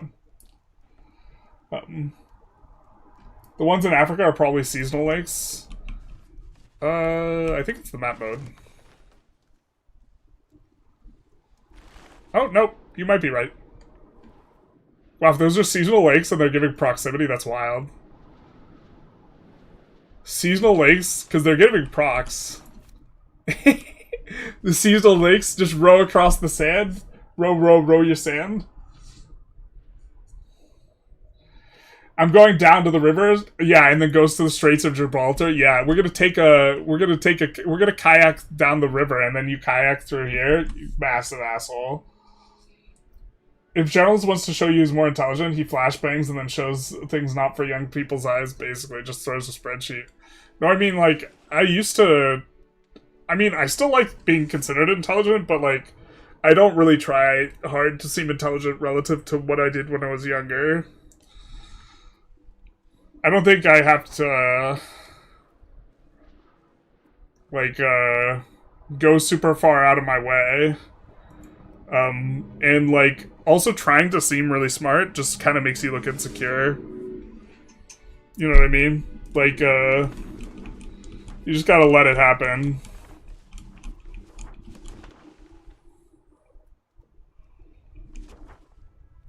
Well, I mean, you can try and seem smart. It's like a very different activity, like, but very often seeming smart is a little bit antagonistic with other goals that I have, I guess. Like, admitting you're wrong is, like, really bad from the seem smart department, and also sounding really unsure about your ideas is bad, but, updating your worldview involves admitting you're wrong a lot, and so, having a worldview that's more accurate is more important to me, and then, sounding not confident in what you're saying, to me is, like, an aspect of being honest, and being honest to me is more important than appearing smart, just generally. Certainly not, like, categorically, but, since both of those are at odds with, like, trying to appear intelligent, also I don't want to appear smarter than I am. Like, I'm not trying to look more knowledgeable about stuff that I think that I am, so there's just a lot of things that make it, like, not a vibe. If you kayak through the Straits of Gibraltar, you'll probably be too bad to gloat over the person who lost the argument. Is that, like, rough seas? Is that not a thing you could do? Quick swim around the lake takes you from Turkey to Spain and all the way back. Yeah. I swam across the lake, swims from fucking Gibraltar to Crimea. I live across the lake from Spain while you're in Alexandria. Yeah. Humility. This is where wisdom comes from. Amen. Well, I'm not trying... Whatever level of intelligence I appear to have other people, I'm not exactly trying to hide it, so I don't know if I'd call it humility, but... There's a guy who swam across the channel. Yeah. This big bottleneck with significant water flow, and then there are waves on the Atlantic open seas on the other side. You can kayak the open seas, though. It's just kind of sketchy. It's not a casual kayak thing. Actually, I'm not going to try and argue that you can kayak this, because I honestly have no idea. Just, like, what little I know about kayaking, you can kayak through some kind of rough areas, but maybe you can't kayak this. We're bullying the lake people now? Yeah. You're, like, demonstrating a base level of mild uncertainty. You also have to emphasize what you actually do know about the topic? Yeah. Oh, 100% it does. I remember one time in Asana, I was having a discussion with someone, and, like, I forget what it was, but, like, I had just been arguing with him over... He was making the argument that China was... why should we be good about clean energy when China isn't? And his argument was China's opening a bunch of coal factories. And then my rejoinder was, yeah, but China's making progress in the direction of, like, clean energy. And then he's like, well, how are they doing it when it's like this? And, like,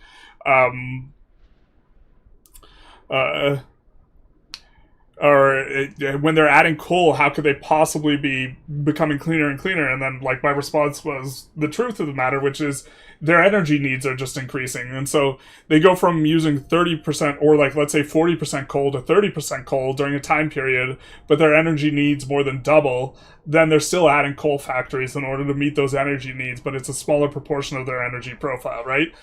And so we had this discussion, and then there's something else came out. I forget what it was about. It was, like, about China. I was like, oh, yeah, I don't know anything about that. And then, like, he believed me more on the, like, energy thing because I said I had no idea what I was talking about the other thing.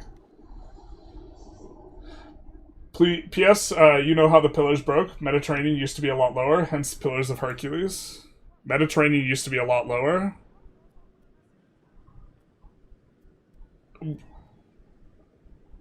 You're saying these used to not be connected, like, within the last 5,000 years? Meanwhile, Germany is adding coal because it's scary nukes. Yeah. English-French River. That's what we're calling it these days. So. The English-French River. This is a river. I mean, also the oceans, you can frame them as being surrounded by land.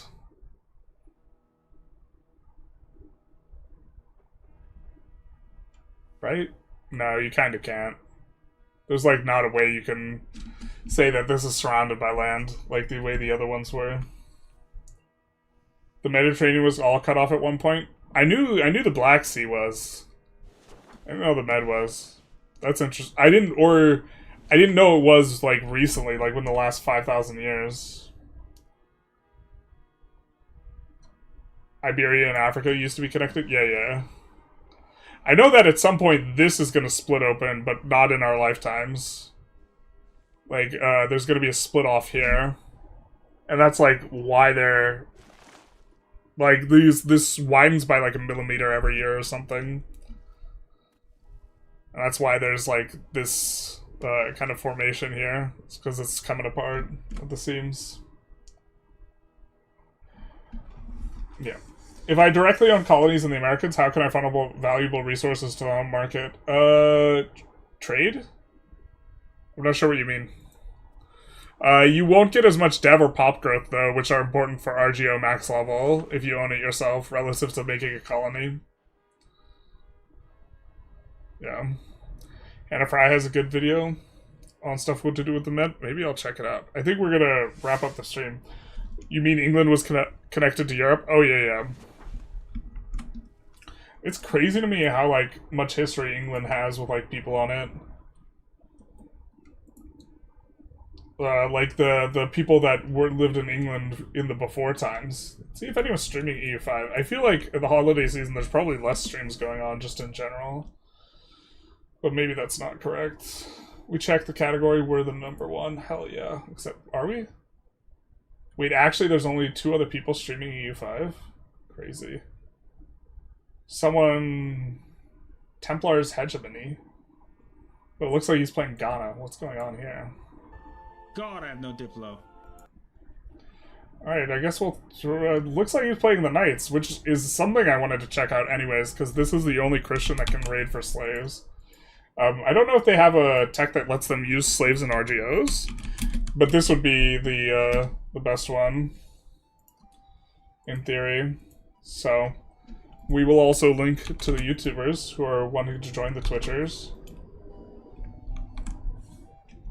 And then respond to the last little bits of things. Look at the flood, talking millions of years. Yeah, so the Pillars of Hercules... Oh, yeah, okay. Or millions of years for the divide in Africa, yeah.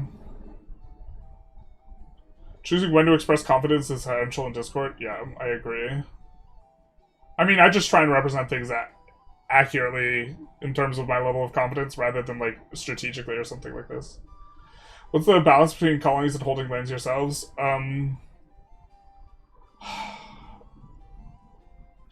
That's tough to answer, because I don't want not having colonies to be good, so... but getting way more RGO levels when most of the values from RGO is kind of a big deal, but you have to micromanage the colonies super hard, almost as if you owned it. So, yeah. Anyways, we will be out and on our way. Godspeed. Thanks for showing up, everyone. Have a good one. Merry Christmas if I don't see you. And then for the Twitch viewers, we will raid. Godspeed.